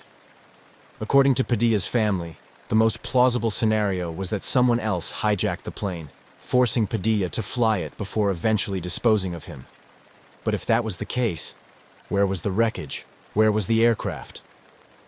The Mutantu enigma. Less was known about John Mutantu, the Congolese aviation technician also believed to be on board. Mutantu had no piloting experience and had only been working on the aircraft in a maintenance capacity. Unlike Padilla, Mutantu had no family or contacts advocating for him in the search. His name faded from most reports, and it seemed that whatever had happened to him was an afterthought in the larger mystery of the missing aircraft. If Mutantu had been involved, what was his role? Was he simply in the wrong place at the wrong time, or did he know more than anyone suspected? What if they never took off alone? There was always another possibility, that neither man had anything to do with the disappearance. Some theorists believed that a third party had been involved. Could a group of trained pilots have hijacked the aircraft, forcing Padilla and Mutantu to cooperate? Some details seem to support this idea. The aircraft took off smoothly, with no signs of struggle. It climbed westward into the Atlantic as if following a planned flight path. No distress signals or mayday calls were made. If Padilla had been piloting against his will, why hadn't he found a way to communicate with the tower? Was he already dead before takeoff? Others speculated that the aircraft had already been prepped for theft, and Padilla and Mutantu were mere pawns in a larger operation. If this was an organized crime effort, the true pilots could have been waiting nearby, taking control at the last moment. No bank activity, no calls, no traces. For months, investigators kept tabs on Padilla's finances, phone records, and personal connections. If he had stolen the plane, wouldn't he need money, new documentation, or a way to survive? Yet, nothing surfaced. No bank activity. No communication with his family. No confirmed sightings. If he was alive, he had vanished just as completely as the plane itself. This deepened the mystery even further. If he had stolen the aircraft willingly, where did he go? If he had been killed, where was the body? For all the governments, intelligence agencies, and independent researchers involved in the search, not a single solid clue led to his whereabouts. A pattern in aviation. Mysteries? Strangely, this wasn't the first time an aircraft had disappeared so completely. Amelia Earhart's disappearance in 1937 had left the world wondering for decades. Flight 19's loss in the Bermuda Triangle, 1945, still defied explanation. Even Malaysia Airlines flight MH370, 2014, which vanished in modern times with all the world's tracking technology, still had major unanswered questions. Could the Boeing 727 disappearance be part of this long history of unsolved aviation mysteries? Or was it something entirely different, a theft or hijacking that simply succeeded? A final dead end. By 2004, the case had all but stalled. No governments reported the 727 landing in their jurisdiction. No wreckage surfaced. No black market parts were linked back to the missing aircraft. And most unsettling of all, Padilla and Mutantu were never heard from again. Their families never received closure. No remains were found. No records indicated they had started new lives under different identities. It was as if they had been erased. Even today, aviation experts still debate what happened that night in Angola. Was this a carefully planned operation, an accident that spiraled out of control, or something even stranger? No one knows for sure. And until someone, somewhere, finds that missing Boeing 727, the mystery will remain unsolved. On a warm summer morning in August 2005, the island of Cyprus was bustling with the usual tourist activity, its sunny beaches promising relaxation, and the azure waters inviting a refreshing dip. At Larnaca Airport, the atmosphere was charged with the typical rush of international travel. Amidst the hustle, Helios Airways Flight 522 was preparing for its routine journey to Prague, with a scheduled stopover in Athens. The Boeing 737, a workhorse of the skies, stood ready on the tarmac, its engines quiet before the day's flight. The flight crew of Flight 522 arrived at the aircraft carrying their customary pre-flight checklists and personal effects. The captain, an experienced pilot with years of service under his belt, was known for his meticulous attention to procedure. Alongside him, the first officer, younger but equally competent, shared duties that ranged from checking the flight instruments to reviewing the weather conditions. Both men had flown this route numerous times, each trip uneventful, each landing routine. As passengers began boarding, the cabin crew, led by a seasoned flight attendant, welcomed them with practiced smiles and polite greetings. Families settling into their seats with young children in tow, business travelers opening laptops to catch up on emails, and vacationers eagerly discussing their plans, all formed the tapestry of the day's passengers. The boarding process proceeded smoothly, with the gentle hum of conversations filling the cabin, and overhead bins being carefully packed with carry-on luggage. While the passengers adjusted to their surroundings, the ground crew was busy with the final preparations. Fuel levels were checked and rechecked, luggage was loaded and secured, and the catering services stocked the galleys with meals for the journey. Outside, the hustle continued as ground operators signaled to each other, orchestrating the ballet of airport ground traffic. Back in the cockpit, the captain and first officer went through the pre-flight checklist with precision. They confirmed the flight path with air traffic control, set the aircraft's navigational systems, and conducted a final review of the plane's mechanical status. All systems were reported as functioning within normal parameters. With everything appearing in order, the captain made a routine announcement to the cabin, his voice calm and reassuring, informing passengers of the expected flight time and weather conditions en route. As the final checks were completed, the doors were sealed, and the cabin crew performed the last head count. The flight attendant briefed the passengers on safety procedures, demonstrating the use of seatbelts, emergency exits, and oxygen masks, a standard precautionary measure that passengers listened to with varying degrees of attention. With clearance from the tower, the engines roared to life, breaking the morning calm. The aircraft vibrated gently as it began to taxi, the familiar sensations reassuring to frequent flyers and thrilling to those less accustomed to air travel. The Boeing 737 maneuvered towards the runway, its pace steady, the turn onto the runway smooth and practiced. Lined up with the runway, the aircraft paused for a final moment before the captain applied the throttles. The engines responded with a powerful surge, propelling the aircraft forward. As speed gathered, the familiar pull of gravity felt by every passenger marked the moment of takeoff. The landscape below shrank rapidly as the plane ascended into the clear morning sky, the coastline of Cyprus waving a silent goodbye. Helios Airways. Flight 522 was now airborne, climbing to its cruising altitude. The seatbelt signs flicked off, inviting passengers to move about the cabin. The flight attendants began their service, offering refreshments and attending to passenger needs. For everyone on board, the flight promised nothing out of the ordinary. A few hours in the air, a brief stop in Athens, and then onward to Prague. Yet, as the aircraft settled into its path across the Mediterranean, an unforeseen issue began to develop. One that would transform what should have been a routine flight into one of aviation's most puzzling mysteries. Unknown to those on board, a critical problem was emerging, one that involved the very air they breathed. As the minutes passed, the situation within the pressurized cabin started to deteriorate, setting the stage for a tragic sequence of events that would confound experts and shake the aviation industry to its core. As Flight 522 cruised smoothly over the picturesque Mediterranean Sea, the cockpit and cabin began to diverge into two very different realities. Within the cockpit, the first signs of trouble emerged subtly. The pilots noticed discrepancies in the cabin pressure warning system, a crucial system that ensures the air inside the aircraft remains breathable as it ascends into thinner atmospheres. A light flickered on the control panel, suggesting a potential malfunction in the pressurization system, but it was not immediately alarming to the experienced pilots. Assuming it might be a sensor error, a not uncommon issue, they attempted a reset of the system. Meanwhile, their conversation remained professional and calm, focused on troubleshooting the potential issue without undue concern. The reset appeared successful, and the warning light extinguished.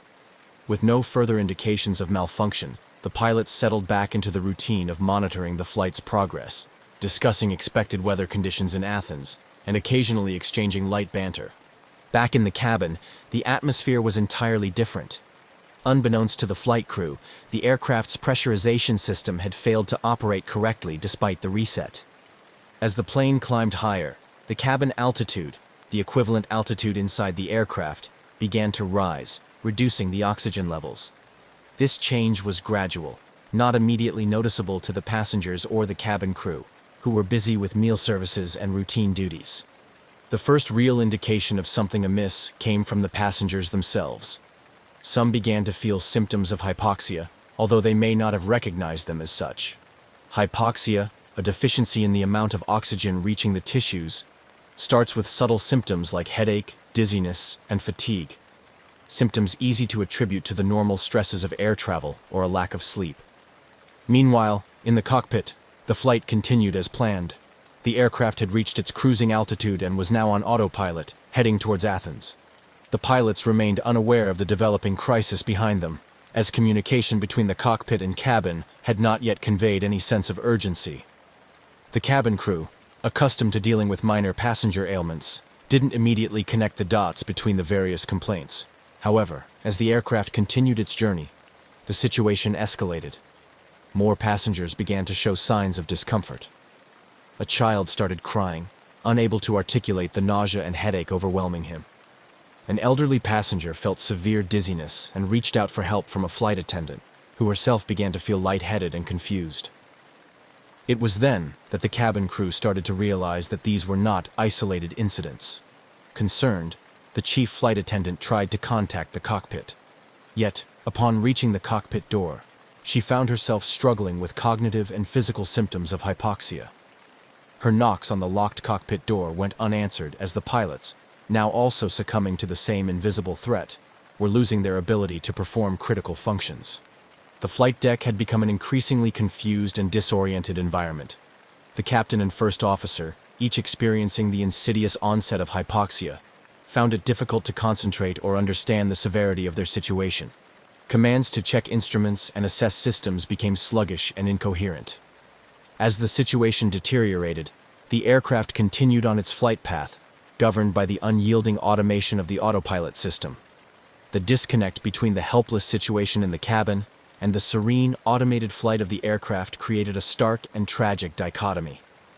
Without intervention, Flight 522 was on a steady course towards disaster, with every passing minute reducing the chances of a safe resolution. As Helios Airways Flight 522 continued its doomed trajectory across the sky, the aircraft's automated systems remained blissfully ignorant of the escalating crisis within. Guided by the autopilot, the plane maintained its course and altitude with robotic precision, flying over the expanse of the Aegean Sea towards the Greek mainland. Inside the cabin, the atmosphere grew increasingly dire. Passengers, now visibly struggling, were experiencing more severe symptoms of hypoxia. Confusion reigned, as many found it difficult to think clearly or move coherently. Parents attempted to comfort their children, who were crying or appearing unusually lethargic, while other passengers slumped in their seats, slowly losing consciousness. The flight attendants, trained for a variety of emergency situations, were also affected by the lack of oxygen. Their training did not prepare them for the creeping, invisible threat of hypoxia, which impaired their ability to recognize and respond effectively to the emergency. Attempts to administer oxygen from portable units proved futile, as the passengers' and crew's ability to operate the equipment waned. Back in the cockpit, the pilots were in a perilous state. The captain, struggling against the effects of hypoxia, displayed symptoms of confusion and disorientation, a condition marked by his inability to perform simple tasks or respond to the aircraft's warning systems. The cockpit voice recorder later revealed disjointed, nonsensical conversations between the pilots, conversations that veered off into irrelevance, a stark testament to their deteriorated cognitive functions. As the aircraft approached Athens, air traffic controllers became alarmed by the lack of communication from Flight 522. Repeated calls to the aircraft went unanswered, breaking standard protocol and escalating concern on the ground. Standard procedure for such silence typically triggers a state of emergency, and Greek air traffic control swiftly moved to implement these protocols. At this juncture, the Greek military was alerted to the potential threat of an unresponsive aircraft entering Athens' airspace, a scenario fraught with post-9/11 security implications. Fighter jets were scrambled from a nearby airbase, tasked with intercepting the Boeing 737 to assess the situation from a closer vantage point. The fighter pilots quickly located Flight 522, observing it from their cockpits. What they saw was chilling. Through the Boeing's cockpit windows, they noted the pilots' seats empty, or the pilots themselves seemingly incapacitated. This visual confirmation of the crew's condition heightened the urgency of the situation, transforming the mission from a simple intercept to a potential rescue operation. Despite the severity of the situation, the autopilot kept the aircraft in a holding pattern over Athens, as programmed for situations when landing clearance is not immediately available. The system's design to maintain flight parameters in lieu of human control was a testament to aviation safety design. Yet in this scenario, it only prolonged the inevitable.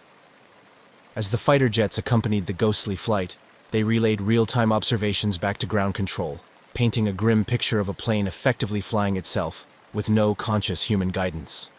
The realization dawned on everyone involved that the passengers and crew of Flight 522 were likely beyond help. On the ground, emergency services were placed on high alert, and the airport prepared for the possibility of having to handle a plane, making an uncontrolled landing. A scenario fraught with potential danger, not only to those on board, but also to people on the ground. Meanwhile, in the skies, the limited fuel supply was nearing its end. The engines, which had been running smoothly throughout the flight, began to sputter as the fuel tanks edged closer to empty. This change marked the beginning of the end for Flight 522. As fuel depletion became imminent, the aircraft's engines started to fail, one by one. This loss of power finally disengaged the autopilot, shifting the aircraft from its steady holding pattern to an uncontrolled descent. The ghost flight, now in its final moments, was about to meet its tragic end. This sudden descent marked a catastrophic turn in the flight's narrative. A plane full of incapacitated passengers and crew, doomed to crash. The descent was rapid, the aircraft spiraling downward, pulled inexorably by gravity as it headed toward the rugged terrain north of Athens. The situation, which had started as a series of manageable anomalies, had spiraled into an uncontrollable disaster, highlighting the fine line between technological reliance and the critical need for human oversight in the complex domain of aviation. As Helios Airways Flight 522 descended uncontrollably toward the mountains north of Athens, the situation on the ground shifted into high gear. Greek military had already scrambled F-16 fighter jets to intercept the unresponsive airliner, providing essential visual confirmation that the crew appeared incapacitated. This stark revelation intensified the efforts of all involved, transitioning from a potential hijack or technical failure scenario to an imminent disaster management operation. At the military base, the control room buzzed with activity. Senior officers coordinated closely with civil aviation authorities and emergency response teams, mapping out potential crash zones and strategizing the best immediate response. The military's primary concern was to monitor the aircraft's path and communicate any sudden changes to air traffic control, which was simultaneously trying to clear airspace and manage inbound and outbound flights with heightened security protocols. The F-16 pilots maintained a visual on the Boeing 737, observing its erratic flight path. Their reports were grim. The aircraft's altitude was decreasing rapidly, and its maneuvers were uncoordinated and indicative of a complete loss of control. They described the plane's movements as erratic, with sudden drops in altitude and sporadic turns. The pilots relayed their observations in real time, providing crucial updates every few seconds. On the ground, the mood among the emergency response teams was tense. The Hellenic National Meteorological Service provided real-time weather data to ensure that rescue and recovery operations could be planned with the most accurate environmental information available. Fortunately, the weather conditions were clear, which was one less variable to complicate the already dire situation. At Athens International Airport, the Emergency Operations Center was activated. This included representatives from the fire department, medical teams, police, and airport management. They coordinated closely with the National Disaster Response Team to mobilize all available resources. Hospitals in and around Athens were put on high alert, and emergency medical teams, including ambulances and helicopter units, were prepped and ready to move out as soon as the crash site was confirmed. The real-time communication between the fighter jets and the control center was critical. As the F-16 pilots observed, the 737 began a final fatal descent, and the control room relayed this information to all emergency services. There was now an acceptance that the mission had transitioned from interception to recovery. The crash was imminent, and the focus was on saving as many lives as possible in the aftermath. The Greek Air Force and civil aviation authorities worked in concert to track the aircraft's descent path, using radar and the pilot's visual reports to predict the point of impact. This data allowed emergency services to position themselves strategically, optimizing response times to the expected crash site. As the 737 approached the ground, the fighter pilots observed one engine flame out, followed shortly by the second. The aircraft, now devoid of power, was a gliding hulk of metal, descending faster toward the terrain below. The pilots relayed these observations, their voices tense but controlled, understanding their report carried grave implications. With every passing moment, the aircraft lost altitude, and the mountains north of Athens loomed closer. The fighter pilots could only watch in despair as the airliner they had been escorting, now silent and ghostly, dipped below the ridgeline and disappeared from sight. The impact was not seen, but the sudden silence on the radar confirmed the crash. The impact site was in a rugged area, difficult to access by road, which complicated the initial response. Helicopters were dispatched immediately, carrying search and rescue teams equipped with medical supplies, extraction tools, and first aid equipment. The response teams knew the chances of finding survivors were slim, given the nature of the crash and the condition of the passengers as last observed, but they remained resolute in their duty to provide any possible aid. Ground teams mobilized in all-terrain vehicles, navigating the challenging landscape to reach the site. Coordination was maintained via radio, with updates on their progress relayed back to the control center. The operation was a grim race against time, with each team member aware of the critical nature of their mission. Upon arrival at the crash site, the scene was devastating. The aircraft had disintegrated upon impact, with debris scattered across a wide area. The emergency teams began the grim task of searching through the wreckage, looking for any signs of life or recoverable bodies. The operation, carried out under the harsh shadows of the mountain, was methodical and respectful, each step taken with a profound sense of duty and sorrow. Back at the control center and across Greece, the nation held its breath, mourning the tragic loss and bracing for the toll of casualties. The crash of Flight 522 would leave a deep scar on the country's psyche, prompting immediate questions about aviation safety, emergency response protocols, and the measures necessary to prevent such a disaster in the future. As dawn broke over the rugged terrain north of Athens, the site where Helios Airways Flight 522 had met its tragic end lay eerily quiet. The once pristine aircraft was now a disfigured mass of twisted metal and scattered debris, painting a grim picture against the backdrop of the Greek mountainside. The initial shock of the disaster was slowly giving way to the somber reality of the rescue and recovery operations now fully underway. Emergency responders were among the first on the scene, their arrival marked by the rhythmic thud of helicopter blades cutting through the morning air and the distant rumble of all-terrain vehicles navigating the rough paths. These teams, composed of seasoned rescue personnel, medical staff, and fire and safety officers, were met with a scene of devastation. The aircraft had impacted with such force that it was immediately clear the chances of finding survivors were slim. The area was cordoned off as a secure zone to allow for an organized search and recovery effort. Teams methodically sifted through the wreckage, looking for any signs of life, although hope waned with each passing hour. Body recovery teams worked with respect and care, meticulously documenting the scene and recovering the remains of the passengers and crew who had perished. As the sun climbed higher, the full scale of the tragedy became apparent. The impact of the crash had spread debris over a large area, complicating the search efforts. Personal effects, a child's toy, a woman's scarf, a man's briefcase, were strewn amidst the twisted remnants of the fuselage, each item a poignant reminder of the lives abruptly ended. Meanwhile, at the makeshift command center set up near the crash site, investigators from the Greek Air Accident Investigation and Aviation Safety Board began their meticulous work. Their task was daunting: to piece together the events that led to the crash from the physical evidence at hand and the data retrieved from the aircraft's flight recorders, known colloquially as the black boxes. These devices, crucial to the investigation, were among the first items searched for amidst the wreckage.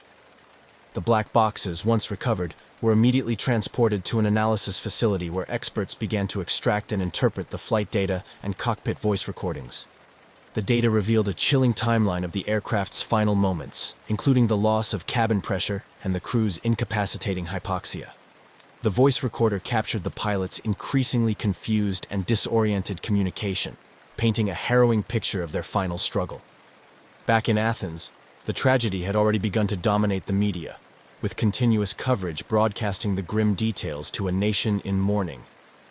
The public's grief was palpable, compounded by a growing demand for answers and accountability. How had a routine flight turned into one of the country's worst aviation disasters? What failures in protocol or oversight could have allowed such a tragedy to occur?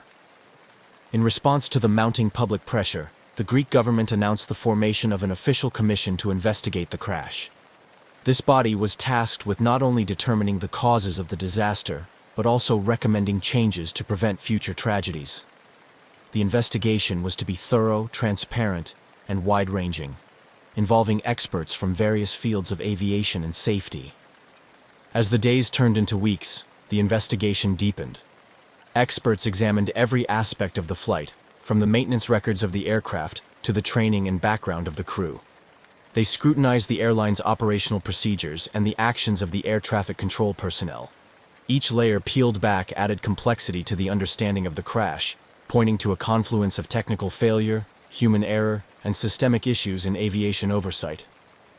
The crash of Flight 522 thus became a catalyst for change in the aviation industry, both within Greece and internationally. It highlighted the critical importance of rigorous safety protocols, the need for continuous oversight and improvement in aircraft design and maintenance, and the vital role of effective communication and emergency response planning.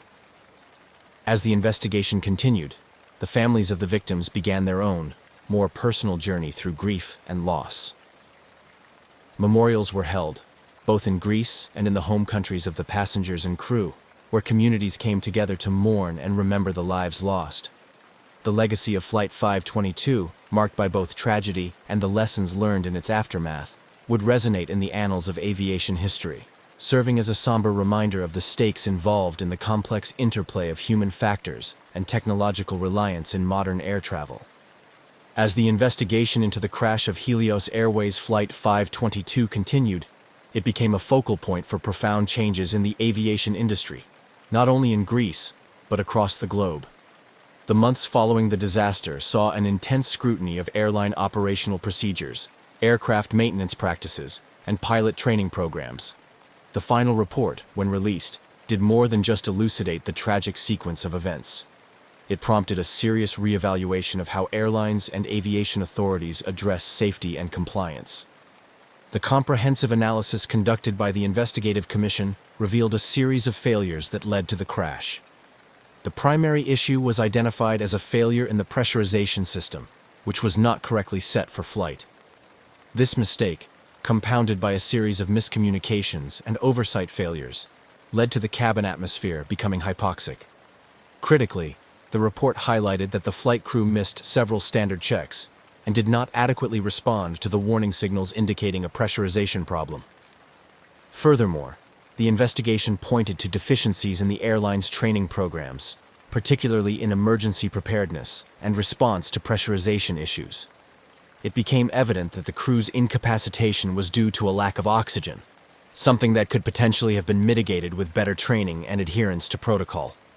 The findings led to immediate actions by aviation authorities in Greece and beyond. Regulatory bodies intensified their oversight of airline operational procedures, placing greater emphasis on compliance checks and safety audits. Training programs for cabin and flight crews were overhauled to include more rigorous simulations of emergency scenarios, including pressurization failures. Internationally, the crash spurred regulatory agencies to enhance the requirements for aircraft maintenance checks.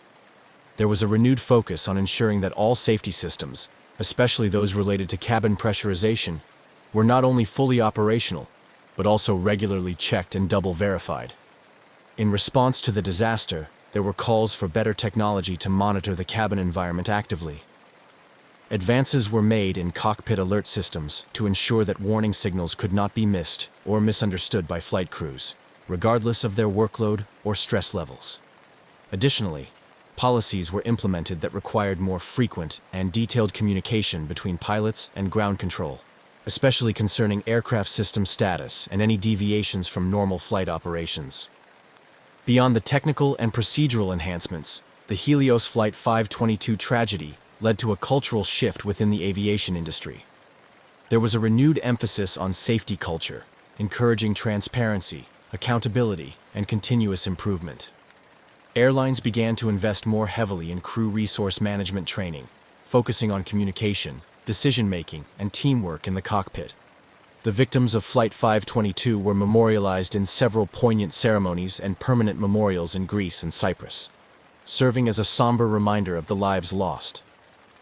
These memorials also function as symbols of the commitment to aviation safety, reminding everyone in the industry of their responsibilities.